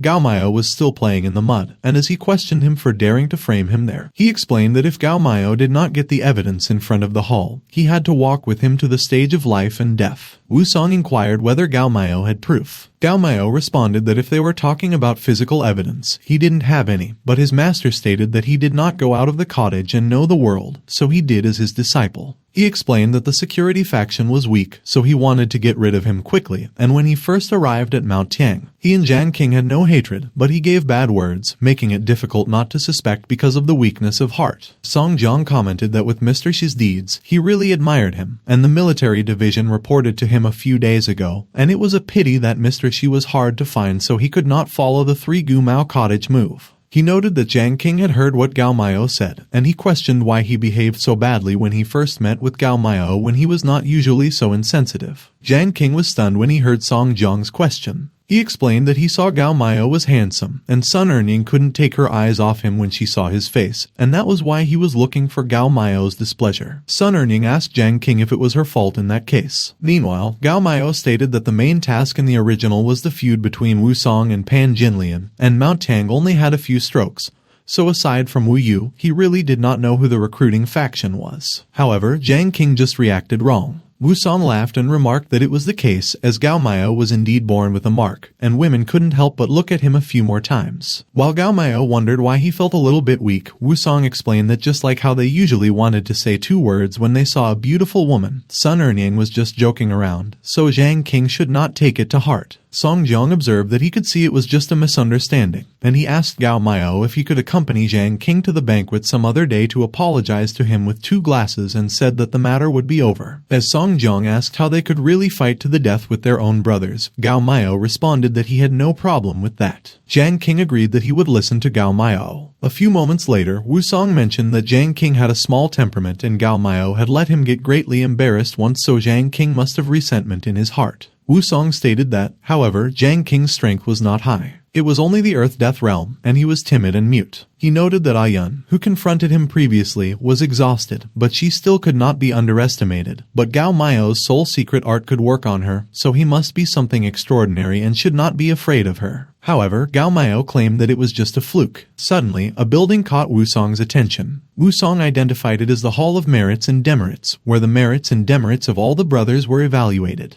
He explained that whether they were out walking, had taken in some new brothers, or had killed a few imperial court dog officials, they could come there to discuss their merits and receive their rewards, and in addition, to deal with the internal harsh affairs or Mount Tang chores was also allowed. Gao Miao mentioned that after the name was written into the Mount Tiang Star record, many joints that he didn't understand in the Peach Blossom Star Sutra were instantly cleared up, and he succeeded in cultivating the second Peach Blossom petal so he could see that the Kai of Mount Tiang was really useful for improving the Peach Blossom Star Sutra, and the original story stated that the higher the reputation in Mount Tiang, the stronger they would be. Wusong added that no matter what merit they had achieved, it would be written as a notice posted there so all up and down the mountain would know, and reputation increased greatly. Gao Miao concluded that it seemed that he needed to come to that place more often in the future. That way, Gao Miao took Lai Pinger, Pang Chunmei, and Lai Shishi to live in Mount Tiang. Wusong, who failed because of the assassination of the emperor, which resulted in heavy losses in the matter, was punished and assigned to assassinate a senior official to make up for it.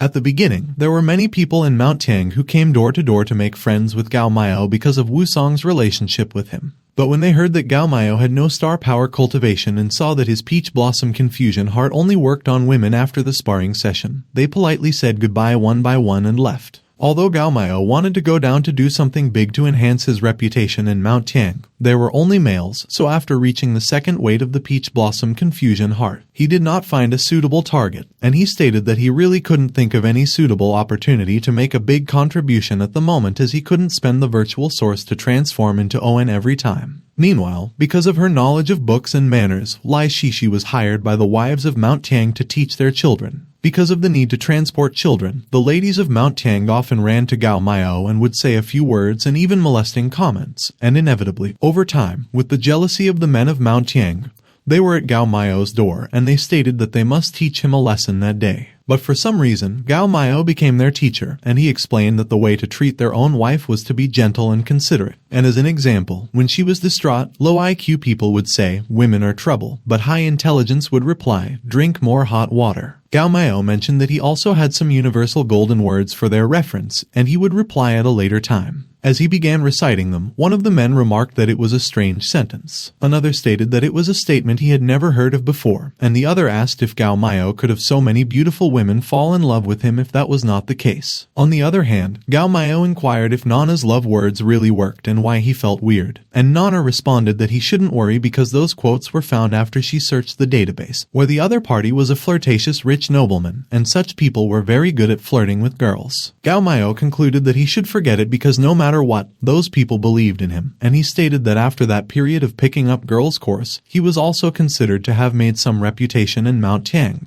He mentioned that the third peach petal of the Peach Blossom Star Sutra also began to show its head. But Gao Miao stated that it was not a good thing to be an emotional master there all the time because the prestige he could get was too small. Suddenly, one of the men asked the others if they had heard that there was a disturbance in Yongqing County not long ago as a group of people rose up and killed the magistrate, and disappeared into the mountains and established a Yongqing fortress with 3,000 people in it. Another man stated that they were currently short on manpower, so if they could persuade the Yongqing fortress to surrender and let them merge into them, the voice of Mount Tiang would be even greater, and the other man remarked that it was definitely a great achievement. But unfortunately, he heard that the leader of the Yongqing fortress was in the late stage of the Earth Death, and even 1 foot into the Big Dipper was a difficult bone to gnaw. Gao Miao agreed that it was indeed a great achievement, and if that was done, it would definitely increase his reputation. A few moments later, at the martial arts hall, Gao Miao stated that he would say who was stupid as to deliberately infiltrate his classroom, whisper in his face, and reveal the news of Yongqing fortress to him. Gao Miao identified it as Jiang King, and Jiang King challenged him to compete to see who could be the first to persuade Yongqing fortress to surrender. Jiang King declared that if Gao Miao lost, he would just kneel 3 times in front of Sun Ernying that he was a waste, and as he asked Gao Miao what he thought about it, his companions questioned how a loser who only ate soft food from women dared to compete with him. The attendant asked Gao Miao if he still wanted to take on the task of conquering Yongqing fortress. Nana suddenly expressed that she always felt that Jiang King was not as simple as to avenge his loss of face, and he deliberately provoked Gao Miao, so maybe there was a fraud. But Gao Miao insisted that she should be confident and remove the word maybe, adding that it was indeed a good opportunity to build reputation, so he could not let it go. Gao Miao stated that since Jiang King wanted to compete with him, he would respectfully comply, and he talked to Nana and said that no matter what Jiang King wanted, when it came to messing with him directly, he would just stomp him to death.